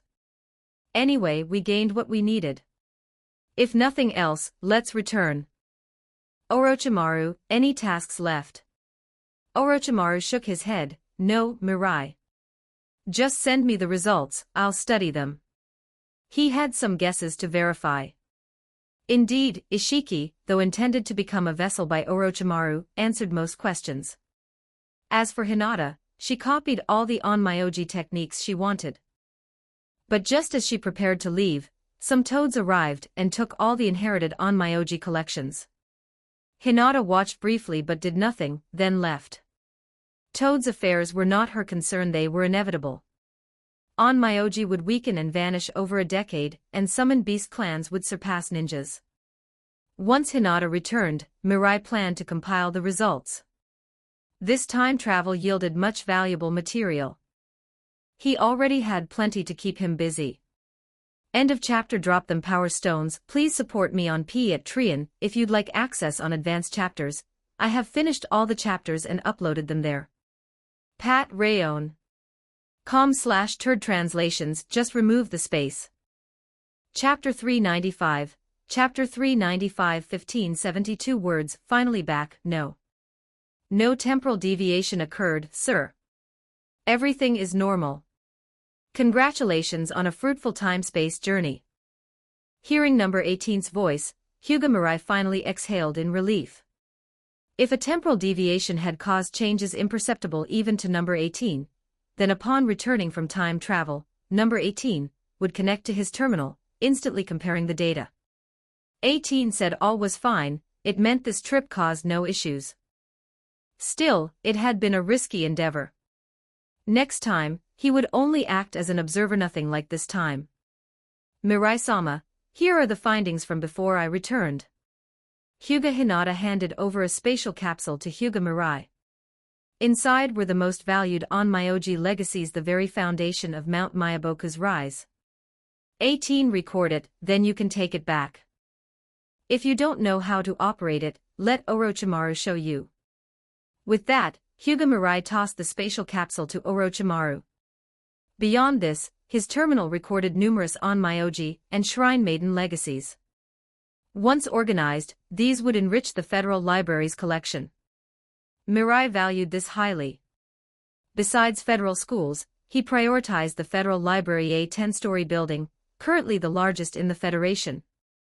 The first 2 floors were accessible to any citizen with an ID card. The 3rd and 4th floors were restricted to students of the federal schools, containing process documents and archival records, excluding classified files. The 5th and 6th floors were reserved for Chunin to Jonin level ninja, storing scrolls of taijutsu, genjutsu, and records from the shinobi wars. Floors 7 and 8 were accessible only to Mirai's associates and Pakura, housing forbidden techniques, advanced Onmyoji arts, and millennia of historical data. Pakura, however, had never visited due to official duties. The 9th and 10th floors were yet to be equipped, but Mirai planned to place Onmyoji techniques there, alongside his own research, reserving the topmost level for exceptional talent as a reward. The library had many vacancies, requiring effort to fully occupy. After completing the time-space travel, Hyuga Mirai returned Tsunade, Orochimaru, and Hyuga Hinata from Roran to the Federation. Though the temporal jump took only 10 seconds, they had spent over 10 days in the ancient past. Orochimaru had barely rested. His curiosity about the Onmyoji techniques meant he would need downtime before studying them. Tsunade didn't feel overly fatigued. She planned to visit an izakaya before resting properly. Mirai first placed the god tree sapling in the lab for No. 18 to analyze. With data on each stage of the god tree, he hoped to develop methods for cultivating it using stellar energy. 18. Analyze the characteristics of each stage of the god tree, and make comparisons. He also brought out the incompletely grown 10 tails he had raised from Otsutsuki Ishiki. Luckily, he had not fed it to the Gedo statue. Using the Rinnegan's illusionary power, he fully controlled the 10 tails and placed it in the Roran lab for comparative research. With prior experimental data, he expected a breakthrough this time. The gains from returning to the ancient past included the god tree sapling, intelligence on the gods within the Pure Land, and organization of Onmyoji techniques. The latter he left for number 18, the former, from what Tsunade learned from the ancient deities, revealed that the Pure Land was constructed to sustain the existence of gods. Learning this, Hyuga Mirai could only admire the first Onmyoji who built the Pure Land. Their approach was akin to the Otsutsuki clan, though executed with subtler methods. They used techniques to create the Pure Land space, absorbing the spirits of the deceased as sustenance to maintain it. Powerful Onmyoji could preserve their spirits through techniques even after death, entering the Pure Land to continue existence as gods. Every person possessed life energy, as the body faded, the spirit became their final energy. Without on-myoji techniques, the spirit dissipated after death, absorbed into the Pure Land. The Pure Land could absorb the dissipating energy, returning it to powerful on-myoji, the ancient gods. Its existence relied on natural energy. Once the deities sensed that the emergence of a god tree significantly drained the planet's natural energy, they had no choice but to act against Otsutsuki Kagaya. They did not anticipate that Otsutsuki Kagaya's strength was too great. After a major battle, not only did they fail to eliminate her and the god tree, but their own descendants suffered heavy casualties, transformed into white zetsu by the god tree. Absorbing large amounts of natural energy, the god tree gradually developed the ability to explore yin-yang energy. The Rinnegan's innate techniques and the realm of hell had connections to this Pure Land. Other Otsutsuki lacked these abilities. Their Byakugan leaned toward offensive power. Otsutsuki Hagoromo may have discovered the Pure Land, entering it after death to observe the shinobi world for millennia. Many strong ninja could maintain their spirits in the Pure Land decades after death, owing to their strength in life. Now it seems the Pure Land is like a breeding ground for spirits only the strongest can survive longer, such as Otsutsuki Hagoromo. Mirai organized the known information and drew further conjectures. The infinite chakra of Edo Tensei is not truly infinite, their supply derives from the Pure Land. Ordinary Edo Tensei may be limited, but specialized Edo Tensei can connect to the Pure Land. Over millennia, it has become the largest energy reservoir on this planet. According to Hagoromo, the Pure Land allowed observation of everything worldwide. Its properties were likely fully understood only by the on-myoji who created it. It could absorb spirits across the planet. Given the immense span of time, even on-myoji from 1,000 years ago did not know when the Pure Land appeared. Mirai considered a temporal return to the past, but was wary of potential anomalies beyond 1,000 years ago. Such a vast energy reservoir cannot remain under Hagoromo's control. Within a year, I'll open the Pure Land and seize it. Mirai resolved to wait a year for the Federation to stabilize and God Tree research to progress. He could also create additional Rinnegan. Kiyo, Kurenai, and Ayaka, though given genetically optimized lifespans of over a millennium after marriage, had not shown significant strength growth. Mirai needed to research how to enhance their combat abilities. After delegating tasks to No. 18, the afternoon approached. Mirai returned home via Yomi Barasaka. Only Kurenai was home, likely asleep after secretly gaming the previous night.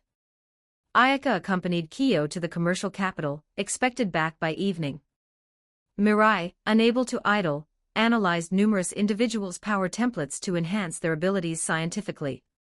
Priority fell to Kiyo, Kurenai, and Ayaka, followed by the obedient White Zetsu, Naruto, and Sasuke. They required further training, especially to temper impulsiveness. Next were Kushina, Mikoto, and Pakura. Though not ambitious, they had strong foundations. Pakura, enthusiastic about strength, had a weak fire release base but was manageable. Other Federation talents included Kabuto, Kakashi, Might Guy, and Uchiha clan members. Beyond them, he left the rest including rival factions Orochimaru and Sasori largely autonomous, occasionally offering advice. The Kurama clan's sensory control resembles biofield principles but data is scarce. 18 should produce wristbands for bloodline ninja to constantly collect data. Mirai recorded the idea and instructed number 18 to implement it. Data volume directly enhanced its predictive capability. The door opened. Mirai turned to see Kurenai peeking in, then entering smiling. Seeing chocolate treats on the table, I guessed you were back, Mirai. Kiyo's health diet is unbearable, you need to manage her. Kurenai complained while naturally settling on Mirai's lap. Fresh from a shower, she smelled sweet with a hint of chocolate, some remained on her lips. I tried, Kurenai. Kiyo always agrees when indulging, but reverts afterward, Mirai said helplessly. She promised in the moment but denied later, like a fickle girl.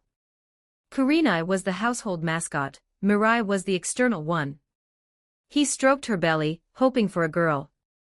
He avoided checking medical reports or using Byakugan, wanting the final reveal to be a surprise. Pouting like a little woman, Kurenai tugged his collar, complaining, "But I'm tired of those health meals. I'll take you out." A new Haikawa restaurant just opened, specializing in grilled eel. The chef placed second in last year's gourmet competition. Mirai stroked her hair.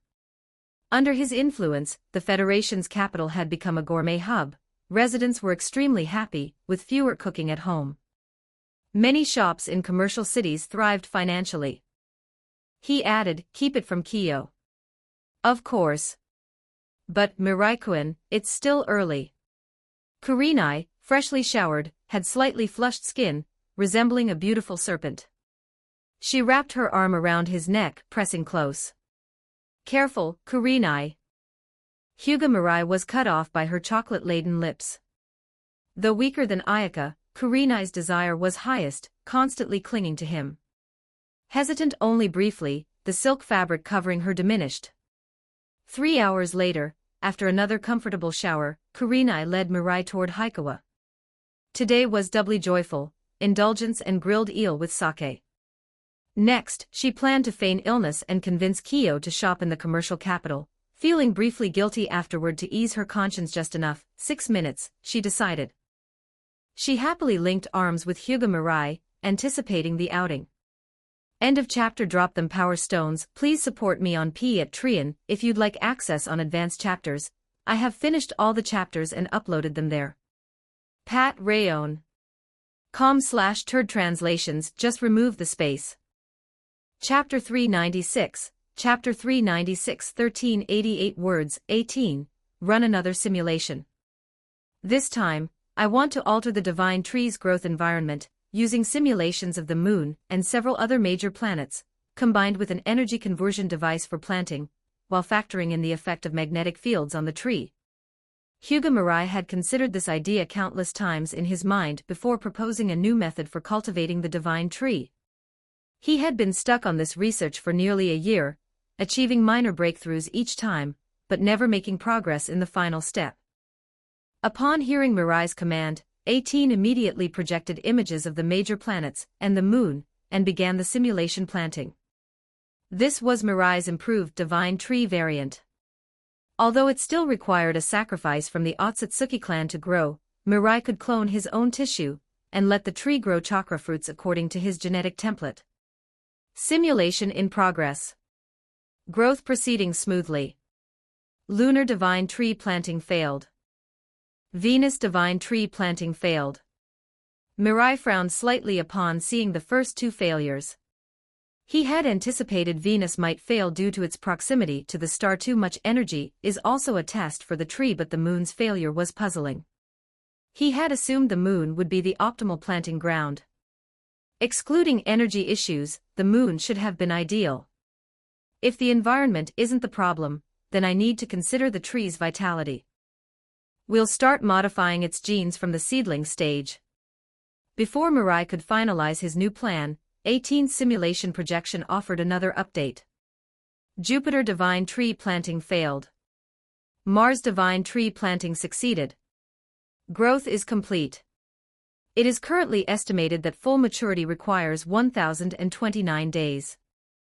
After 600 days, energy output can be adjusted to accelerate maturation. Mirai was momentarily stunned, then immediately opened the detailed data for careful review. It actually succeeded. Is it due to the magnetic field? Mirai had dispatched reconnaissance devices to gather environmental data from the planets. Mars and Earth were the most similar, yet hundreds of Earth simulations had all failed. His expectations for Mars had been low. Now, success was unexpected.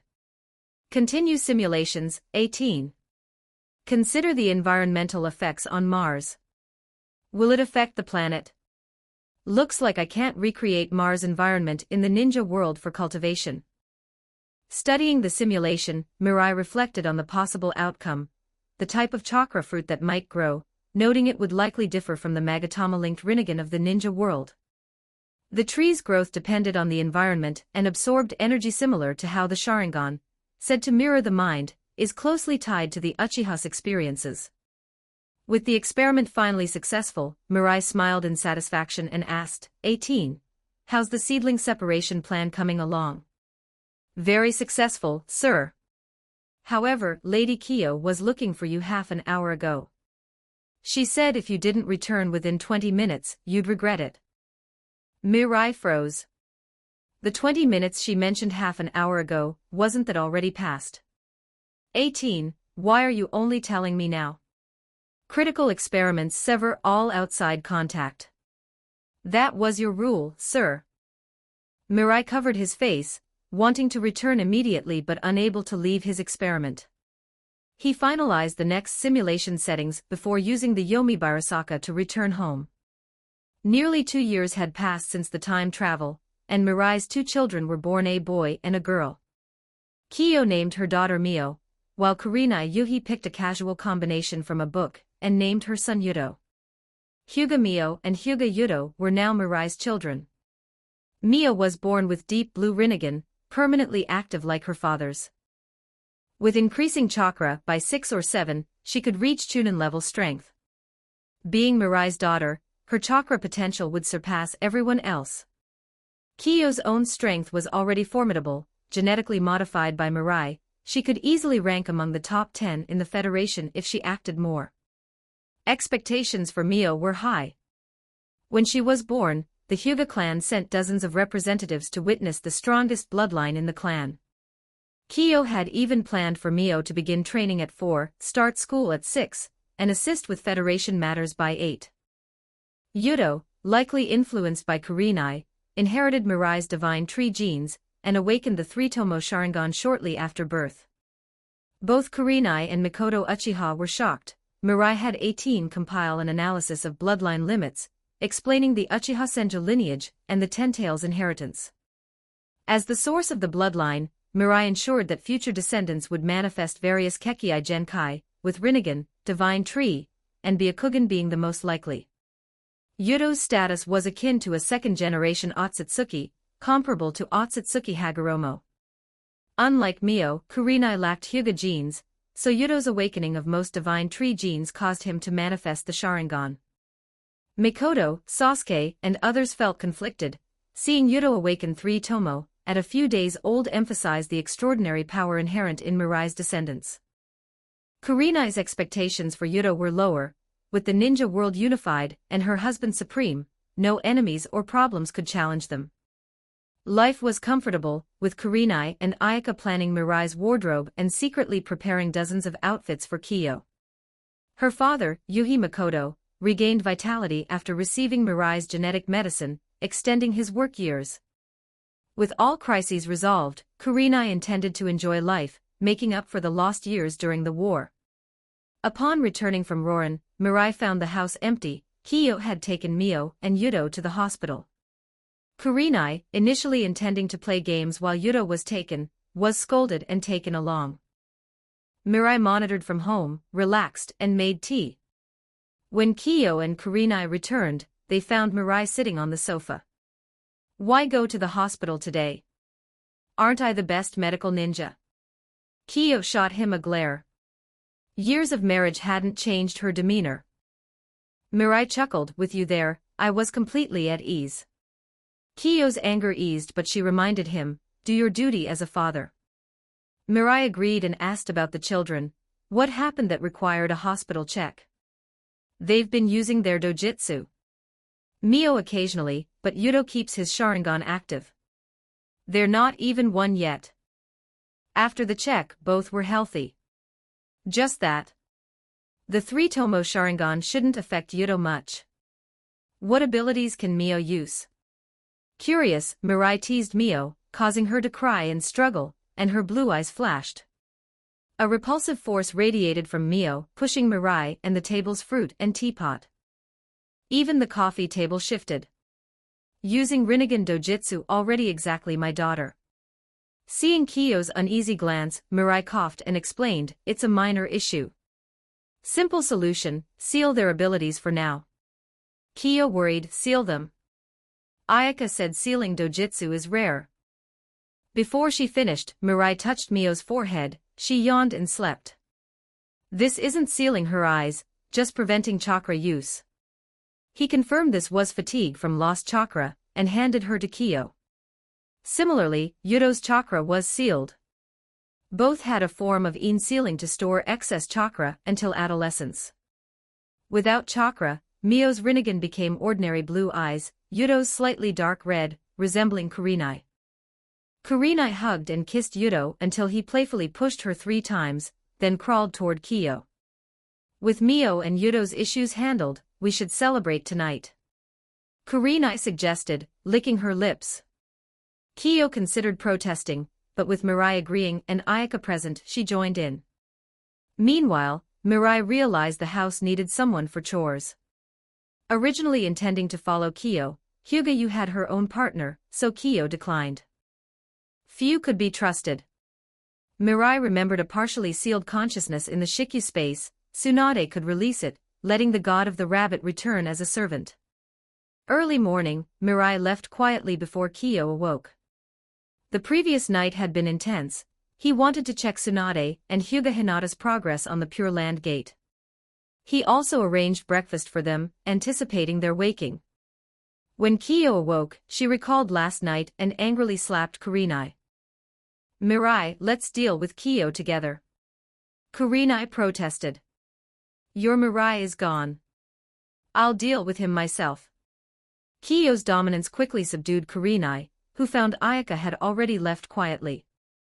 End of chapter.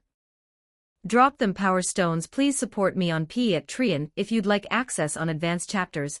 I have finished all the chapters and uploaded them there. Pat Rayon. com/turd translations. Just remove the space. Chapter 397. Chapter 397. 1797 words. Hyuga Mirai carried a bottle of premium shoshu and quickly arrived at Tsunade's location. Now, in addition to coordinating with Hyuga Hinata on locating the Pure Land, Tsunade had also been appointed head of the Federation Medical Department by Mirai. Though she was extremely reluctant, her personality was thoroughly understood and managed by Mirai, and within a few days, she had reluctantly accepted the role. You finally made it. Tsunade's eyes lit up at the sight of the shoshu in Mirai's hands. She licked her lips and set aside her work for the moment. After all, she had been busy for so long, a little relaxation was not unreasonable. Hinata, you should take a break too. She called toward Hinata, then carried the gift box containing the shoshu over to the table. Tsunade also brought over 2 small side dishes. It was clear she hadn't had a drink in a while. Only 1 bottle in such a big box. Tsunade clicked her tongue in displeasure. This wasn't even a large bottle, and she would finish it in a few sips.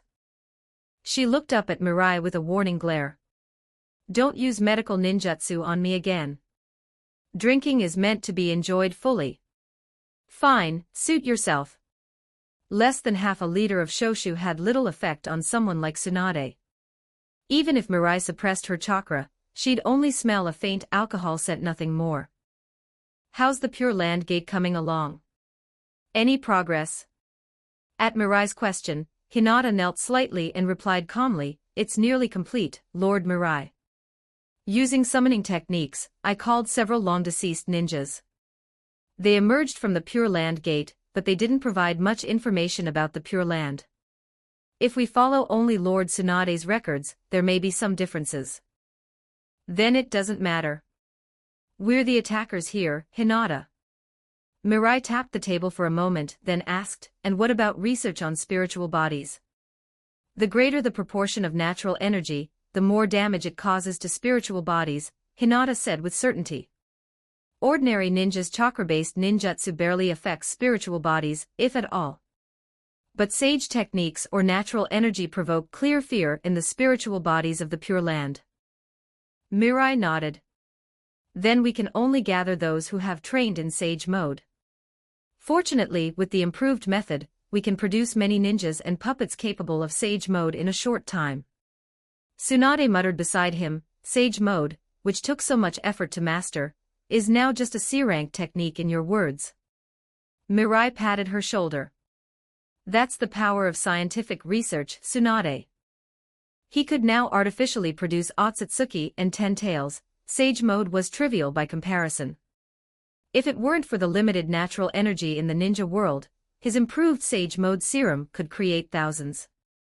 Moreover, this was only a small part of his strategy.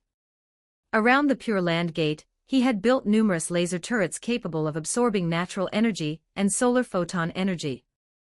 If too many spiritual bodies appeared, these turrets could strike in dense, rain-like volleys. Even if a rogue spiritual body escaped the Pure Land, Mirai would still have a chance to handle it. Then 2 months from now, Tsunade, Hinata. Thank you for your hard work. Once this is done. Mirai wanted to give them some rest, but considering Tsunade's responsibility over the medical department, relying only on Noera Rin or Shizen wouldn't suffice. This reform covered the Federation's entire medical system, so Tsunade was essential. A day or two of missed rest wouldn't matter. If only Hinata were given a break, Tsunade would be displeased, so both would have the same schedule. Before Mirai finished speaking, he left naturally. After a moment, Tsunade realized and blushed slightly, asking Hinata, "Hinata, did he not finish speaking?" "Yes, Lord Tsunade," Hinata said calmly. "Lord Mirai probably didn't want to give you a break but didn't want me resting alone, so he left it unsaid. I expect he'll inform me privately." Tsunade slammed her palm on the table, furious. "That damn man. I trusted him too much, and look where that's gotten me." Looking back, she remembered the happiest time was at the tea country base. Besides researching ninjutsu, she was treated like royalty. Since being persuaded to become Hokage, her life had been nothing but hardships. The only joy was when Hyuga Mirai brought her food. "Hang in there, Lord Tsunade." This powerless reassurance made the shoshu taste bland. She asked Hinata, "You can predict the future, right? Tell me when I'll be free." "Soon, Lord Tsunade." Hinata tried to withdraw her hand but couldn't, so she continued, "Once the Pure Land is settled, you will be free." "That sounds like I'm going to die." Although Tsunade found the comment ambiguous, she let go. Mirai didn't know how many strong warriors the Pure Land had accumulated over a millennium, but to be safe, he had prepared many capable of Sage Mode: Kiyo, Kurenai, Ayaka, Kushina, Mikoto, and Uchiha Tetsu. The Pure Land was essentially a power source established for eternal life by ancient Inyang masters, now occupied by Otsutsuki Hagoromo. It had survived for thousands of years, and could even bestow Sharingan with 3 Tomo and 6 Path Sage techniques to Sasuke and Naruto. Mirai would not leave such a place to the enemy.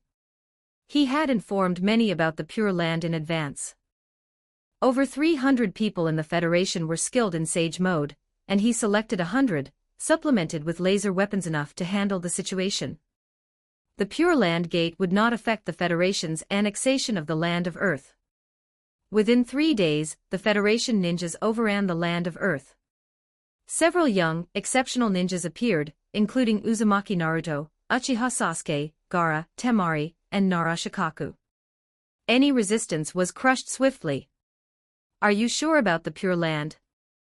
Kiyo Hyuga frowned slightly. She had intended to settle last night's accounts with Mirai, but his matters diverted her attention. Attacking the Pure Land, confronting a 6-path sage. This immediately drew the attention of Kiyo, Ayaka, and Kurenai. Even the Ninetales in Ayaka stirred, ears perked. Its allegiance leaned toward the 6-path sage. In its eyes, Mirai was an unstoppable tyrant. Now, even Ayaka could increasingly restrain it with minimal chakra. The strongest of the 9-tailed beasts, it could be subdued without sealing techniques. "Old man, I want to help but I'm powerless." The Ninetales realized that even if it memorized the plan, it could not aid the 6-path sage. Mirai's strength was terrifying, a mere glance could make it retreat. "Of course, I'm confident. As long as Otsutsuki Hagoromo doesn't use recently deceased spiritual bodies as cannon fodder, morale might falter, but that's minor." "Did you find a suitable caretaker?" "I think 18 should handle it," Mirai suggested, though Ayaka puffed her cheeks at the mention of 18. She had long clashed with 18, and rarely used the watch terminal she held. Besides 18, I'll consider others. Releasing Otsutsuki Kagaya might not be as obedient, but he would see. In the lab, besides the ongoing God Tree project, Mirai had created a sexless, faceless body from the God Tree's cells. He transferred Kagaya's consciousness, previously sealed in the seeking sphere, into the body. After the transfer, the body gradually took Kagaya's form. Half an hour later, she slowly opened her eyes. Mirai tentatively called, "Otsutsuki Kagaya." Though she looked like Kagaya, she seemed memoryless, her gaze vacant. Seems like a failure. Most of Kagaya's will remain sealed in the lunar space. Observing her further, Mirai noted her behavior resembled a giant infant. Forget it for now. After the Pure Land, 18, take care of Kagaya.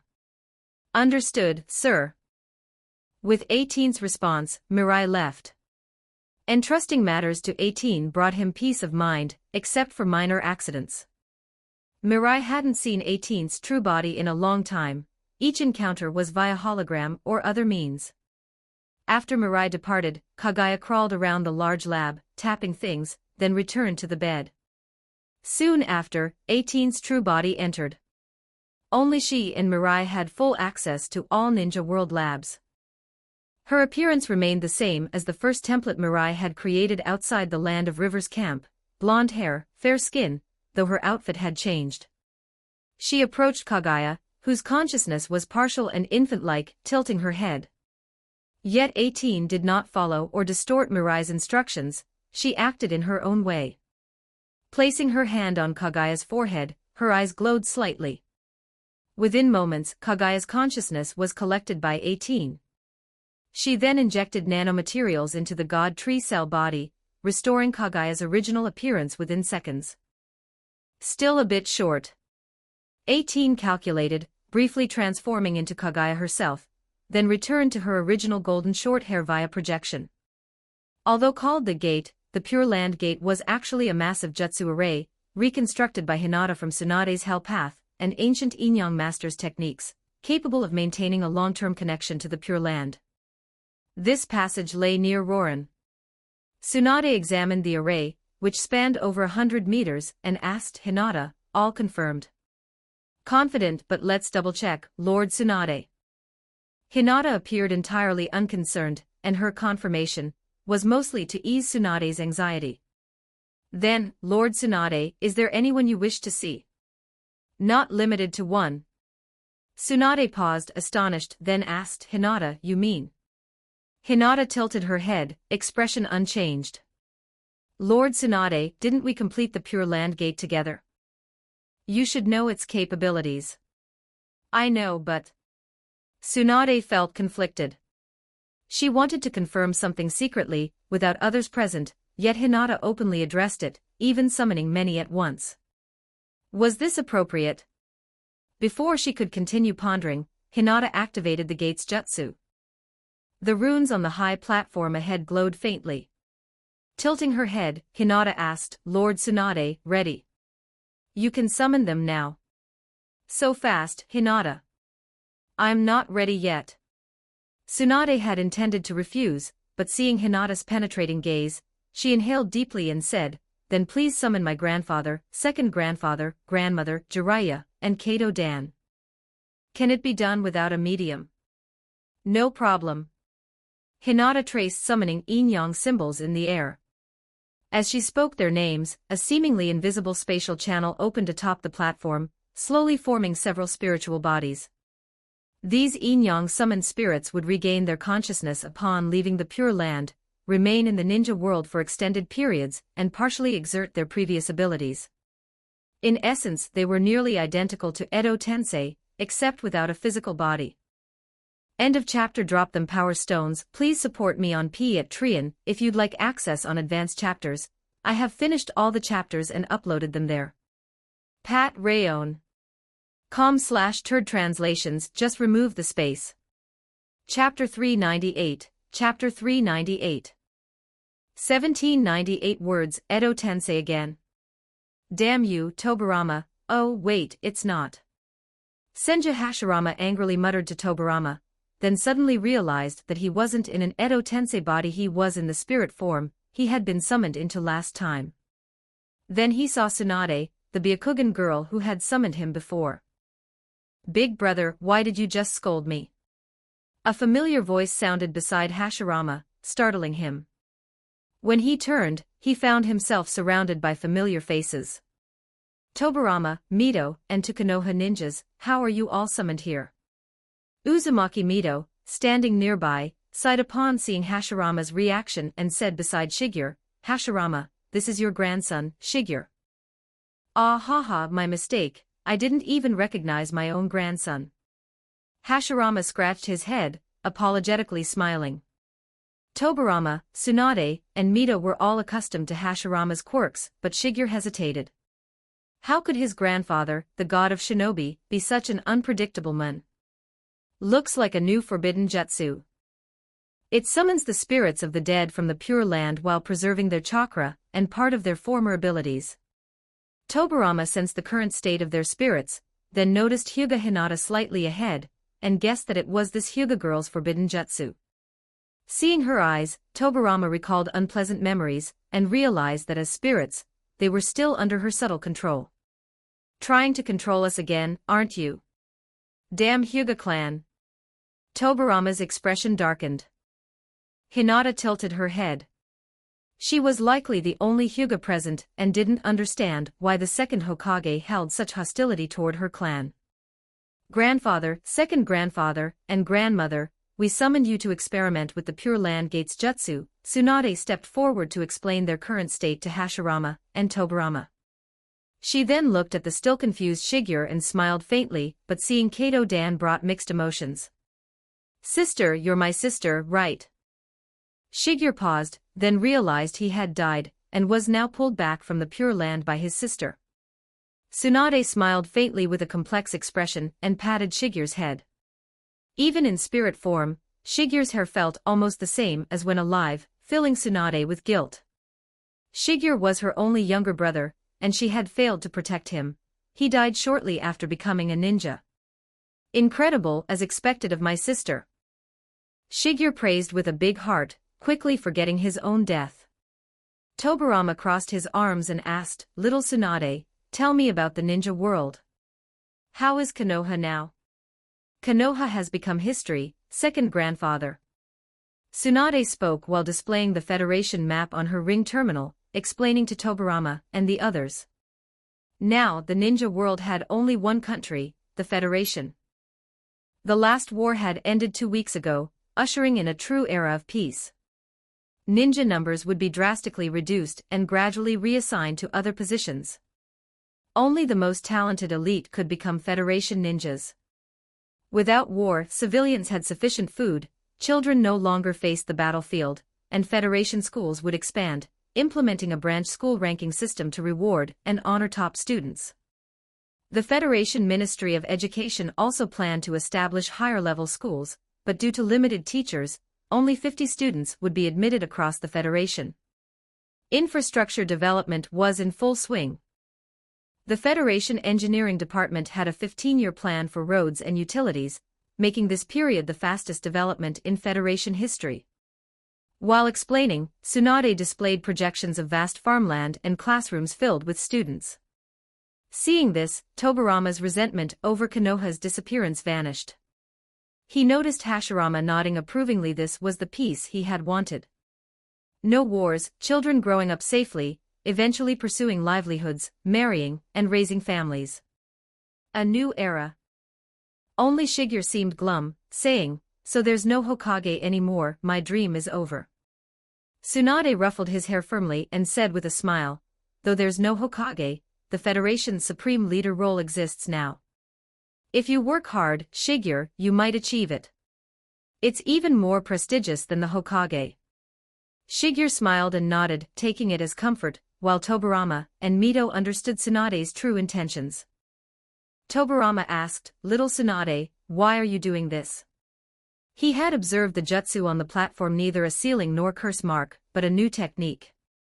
Without live sacrifices, it allowed them to retain chakra and even use jutsu from their lives, making it stronger than Edo Tensei in some ways.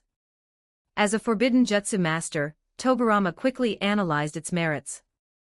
The platform and the spatial channel they just emerged from indicated that Tsunade wasn't merely experimenting with a forbidden technique to control the Pure Land and to defeat the Sage of Six Paths.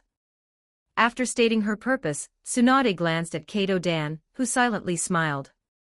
Grandfather, second grandfather, you can stay in the ninja world for a long time, and have many opportunities to understand current events. Immediately, Hashirama, Tobirama, Mito, and Shigeru floated uncontrollably toward the platform, guided by Hinata. Tsunade silently thanked her, and then approached Kato Dan. Long time no see, Tsunade. Kato Dan greeted with a smile, surprised by the developments, but aware that the ninja world was now peaceful, with no more wars.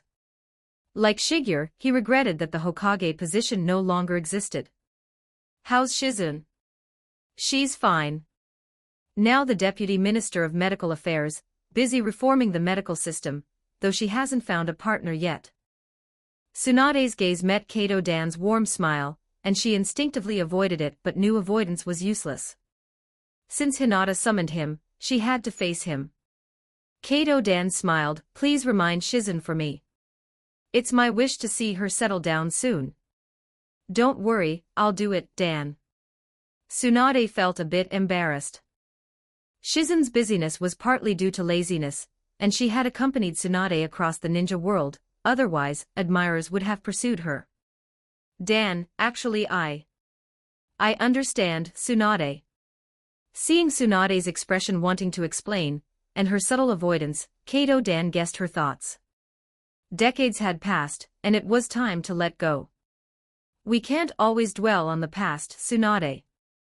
Seeing you and learning how much the ninja world has changed satisfies me enough. Sorry, Dan. Tsunade could only apologize, as he had already voiced her thoughts. No need, Tsunade. I should thank you for fulfilling a lifelong dream. After this, silence fell. The past need not be spoken of, and the future had nothing more. Kato Dan waved to Hinata, signaling, your turn. Understanding, Hinata released the spirit sealing jutsu.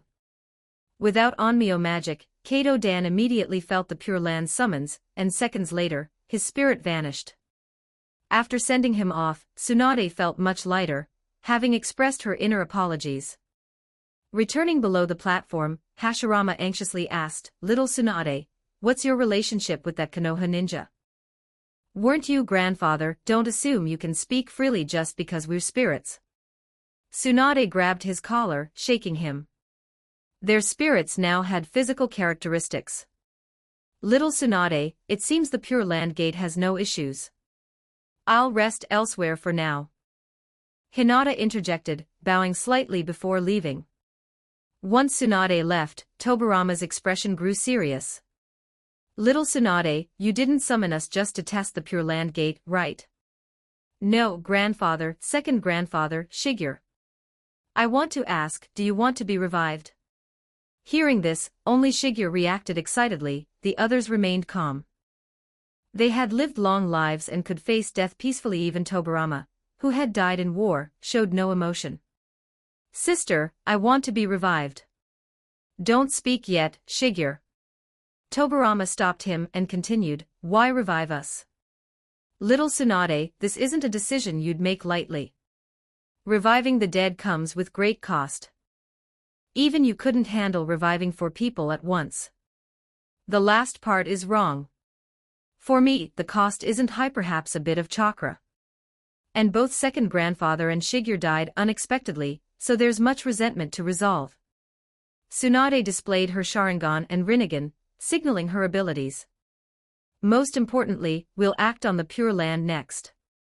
It may affect you, so reviving you is also for my personal reasons. The Sage of Six Paths might resist using spirits, as Hyuga Mirai and she had speculated. Unless the sage surrendered willingly, resistance was inevitable. The past powerful ninja would form the Pure Land's main resistance force. Tobirama's fingers twitched with unease. He asked Hashirama, Big brother, what do you think? What do I think, Tobirama? Even if you ask, I don't know, Hashirama scratched his head. I have no attachment to revival. But from little Tsunade's words, if we stay in the Pure Land, we'd trouble her greatly. Both noticed Shigeru's longing for revival. He had died as a young ninja in a trap. Such regrets are hard to let go, even for adults, let alone family.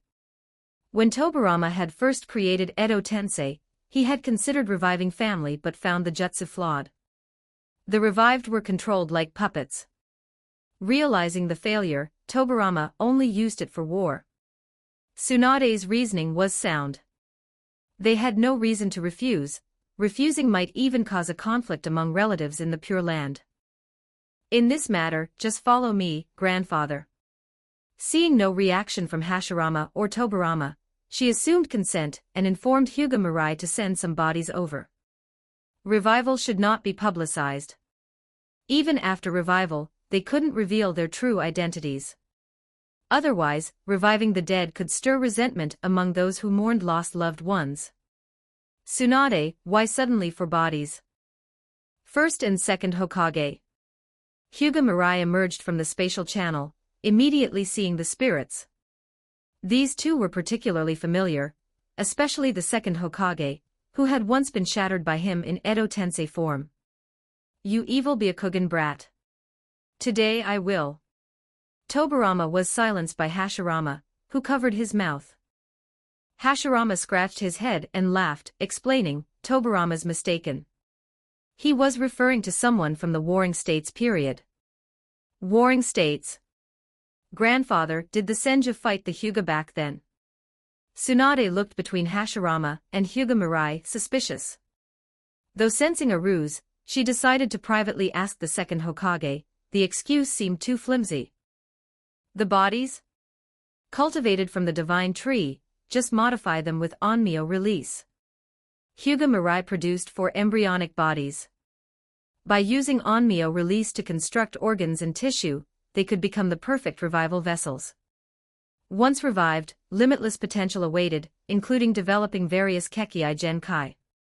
Tsunade, as a medical master, perfected the organs while transforming the 4 divine tree bodies to match Shigeru, Tobirama, Hashirama, and Mito as they were in life. She then formed hand seals, activating the Rinnegan forbidden jutsu. Outer path, Rinne rebirth.